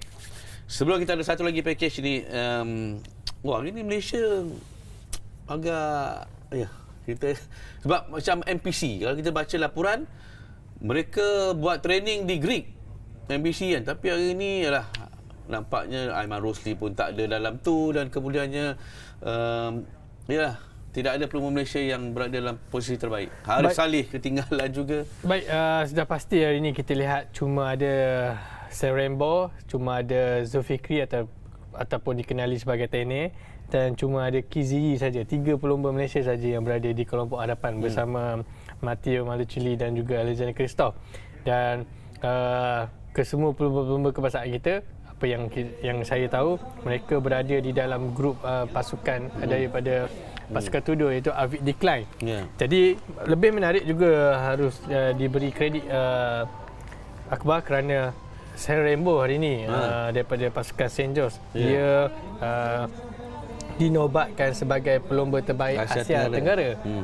Itu juga kalau ikutkan boleh dibanggakan, Akbar. Walaupun dia berkayuh untuk tim daripada Australia, betul, St. George. Tapi of course dia represent Malaysia, dia represent national punya flag. Of course kita pun kena memberi pujian kepada Serembo kerana bukan senang untuk berada dan juga memberi saingan kepada pelumba-pelumba World Tour dan juga Pro Tour ini, Akbar.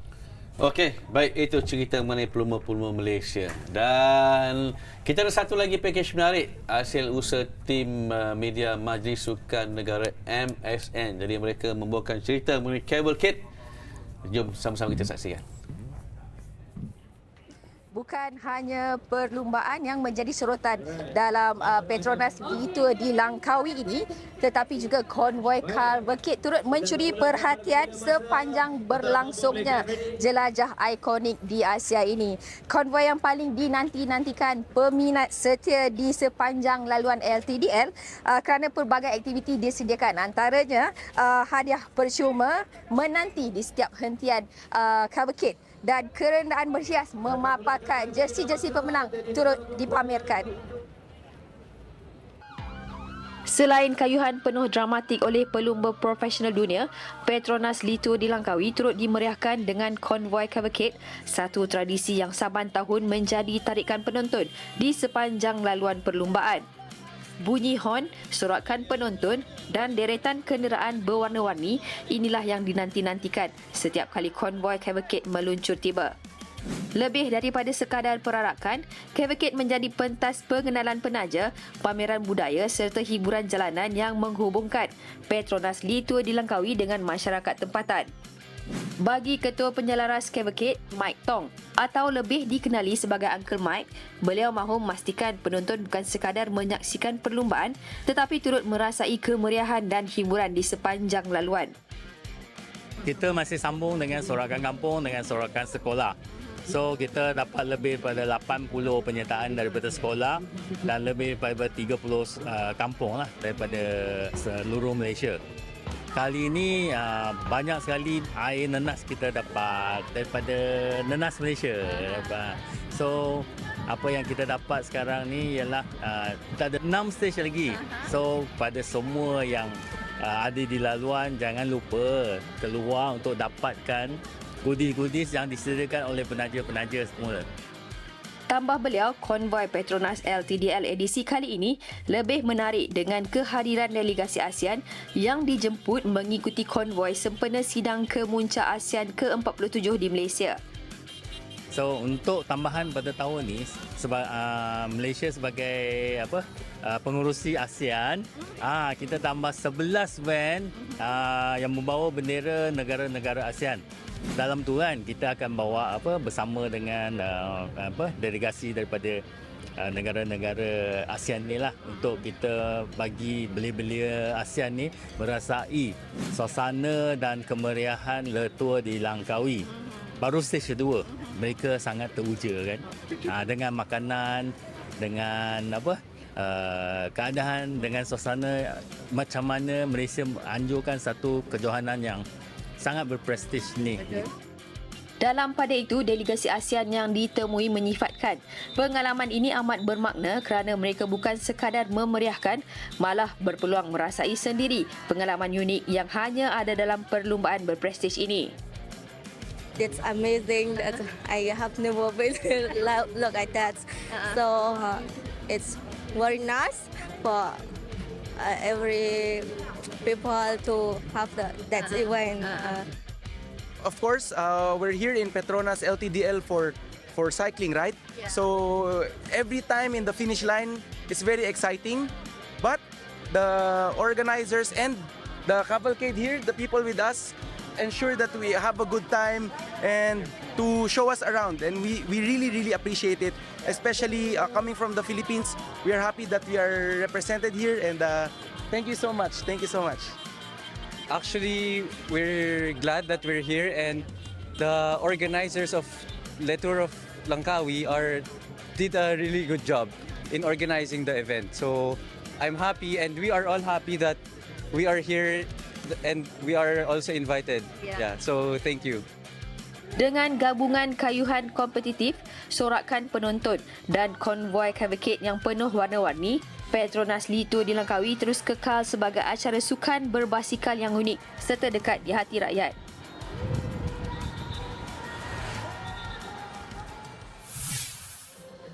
Petronas Le Tour di Langkawi kini lebih dekat dengan anda. Jangan lupa saksikan siaran langsung dan juga siaran eksklusif hanya di laman rasmi Facebook dan YouTube Majlis Sukan Negara. Okey, baik. Esok hari yang paling ditunggu-tunggu oleh pakar-pakar pecut. Peringkat yang keempat yang akan bermula di Kuala Terengganu dan berakhir di Kemaman sejauh 141.5 kilometer yang menawarkan 3 zon pecutan. Mereka akan bermula di Kuala Terengganu, zon pecutan yang pertama di Marang 12.3 km, dan kemudiannya zon pecutan yang kedua ialah di Dungun 66.7 km daripada starting, dan kemudiannya zon pecutan yang ketiga ialah di Paka. Ada satu pula zon pendakian yang tak tinggi sangat, iaitu kategori 4 di Kijal, dan kemudian mereka akan berakhir di Kemaman. Sebut Kemaman ni teringat pula Sata. Sedap lah Sata. Okey adik, saya ni.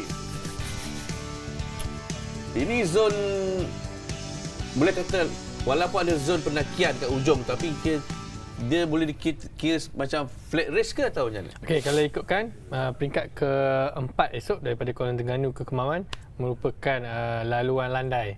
Walaupun ada satu Cat 4 di Kijal pada akhir perlombaan itu, tetapi saya rasa tidak akan menjadi halangan untuk pasukan-pasukan seperti SDS Astana ataupun UNO Ad ini untuk memastikan perlombaan esok habis di dalam keadaan ban sprint, dan di situlah kita akan lihat nanti sekali lagi Kebal, untuk hari yang keempat saya rasa kemungkinan besar tumpuan harus diberi kepada Matteo Malocelli, Harvick Declan dan juga of course Alexander Kristoff. Itulah saya nak tanya, macam Uno X Mobility, mereka sudah mula menampakkan kredibiliti mereka macam tadi, tempat kedua dan juga tempat yang ketiga. Jadi esok ni apakah Uno X Mobility ni akan dapat mengatasi Astana dan juga Tudor? Baik, kalau kita lihat Uno X ini pada permulaan peringkat pertama, Elebrika berjaya menduduki tempat kedua. Semalam Elebrika peringkat kedua, dia hanya menduduki tempat ke-9. Tetapi saya rasa mungkin mereka menukar strategi mereka. Hari ini kita boleh lihat sepatutnya kalau kita lihat di dalam mata yang kasar, kemungkinan besar Kristoff yang memenangi perlombaan hari ini, tetapi disebabkan kita boleh lihat photo finish di situ Matteo Malocelli melepasi dahulu garisan penamat. Jadi sudah pasti saya rasa Uno X esok sekali lagi akan on fire, akan for sure dia akan memenangi peringkat untuk edisi kali ini, Akbar. Cuma kita harapkan agak Harvick Declan kalau dia tak berapa nak sehat ke apa ke, kita harapkan esok dia dapat berikan saingan. Jadi esok kita ada Declan, kita ada Malocelli dan juga kita ada Kristoff. Jangan lupa Akbar, Haris Saleh dan juga Acik esok hometown, home ground punya rumah. Okey betul. Dan kita harapkan mereka juga, kita nak tunggu-tunggukan podium sebenarnya untuk pelumba-pelumba tempatan. Apa pun terima kasih adik Usaini. Daripada pukul 10.30 sampai sekarang tak berhenti bercakap. Tak berhenti macam rider juga. Okey, kepada anda semua jangan lupa esok peringkat yang keempat Petronas LTdL Langkawi 2025 akan bermula di Kuala Terengganu dan berakhir di Kemaman 141.5 km dan secara langsung di Astro Arena 2 dan juga Astro Sports Plus. Dan untuk anda yang ingin menontonnya di Facebook dan juga YouTube, anda boleh memilih sama ada di LTdL ataupun MSN Maju Sukan Negara. Jam 10.30 pagi. Saya, adik Usaini dan juga Izwan Makno akan bersama-sama dengan anda menemani anda sepanjang hari esok untuk peringkat yang keempat perlombaan Petronas LTdL Langkawi 2025. Okey, saya ingin mengundur diri. Tapi apa yang telah pun anda saksikan tadi memang cukup hebat. Terima kasih kepada anda semua yang menonton sejak awal pagi sampai ke saat ini. Jangan lupa #BeatTheHeat. Assalamualaikum. Jumpa lagi esok.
pedal stroke to the final sprint. Fueled by Bubbles O2, Malaysia's only naturally oxygenated mineral water.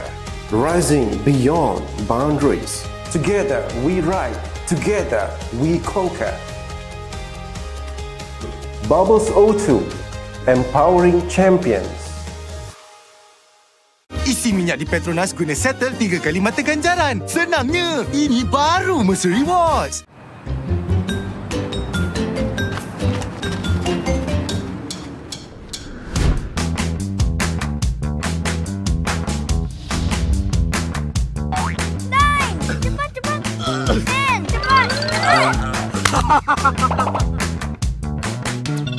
Ha?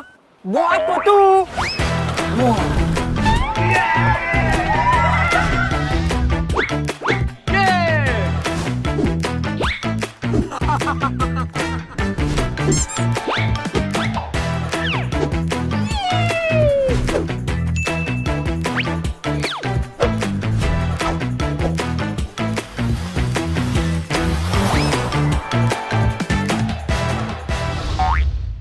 Hey, free barang ke pulang rumah lah. Thank you, Petronas. Petronas, let's go!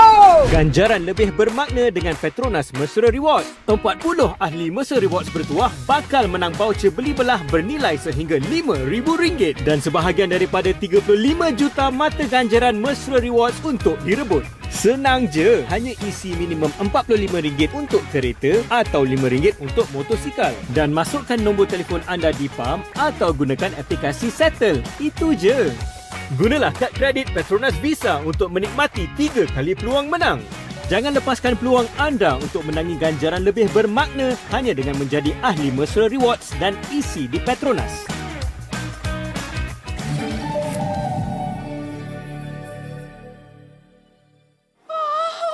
Barang elektrik pun boleh.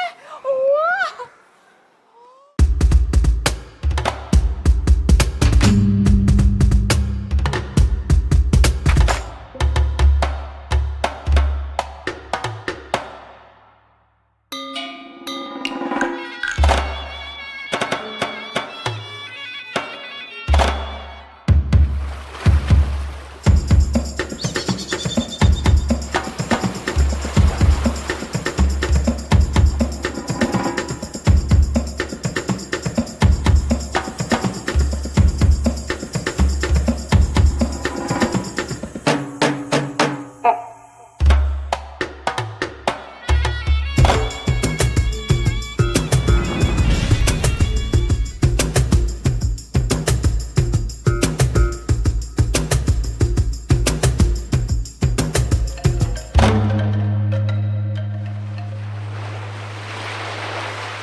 Always makes Mama smile. And he can do magic. That's why I love my papa so much. I just use Mesra Rewards. So easy. It's so easy to collect points. Redeem all kinds of rewards. And easy to win hearts too. Senangnya. Ini baru Mesra Rewards.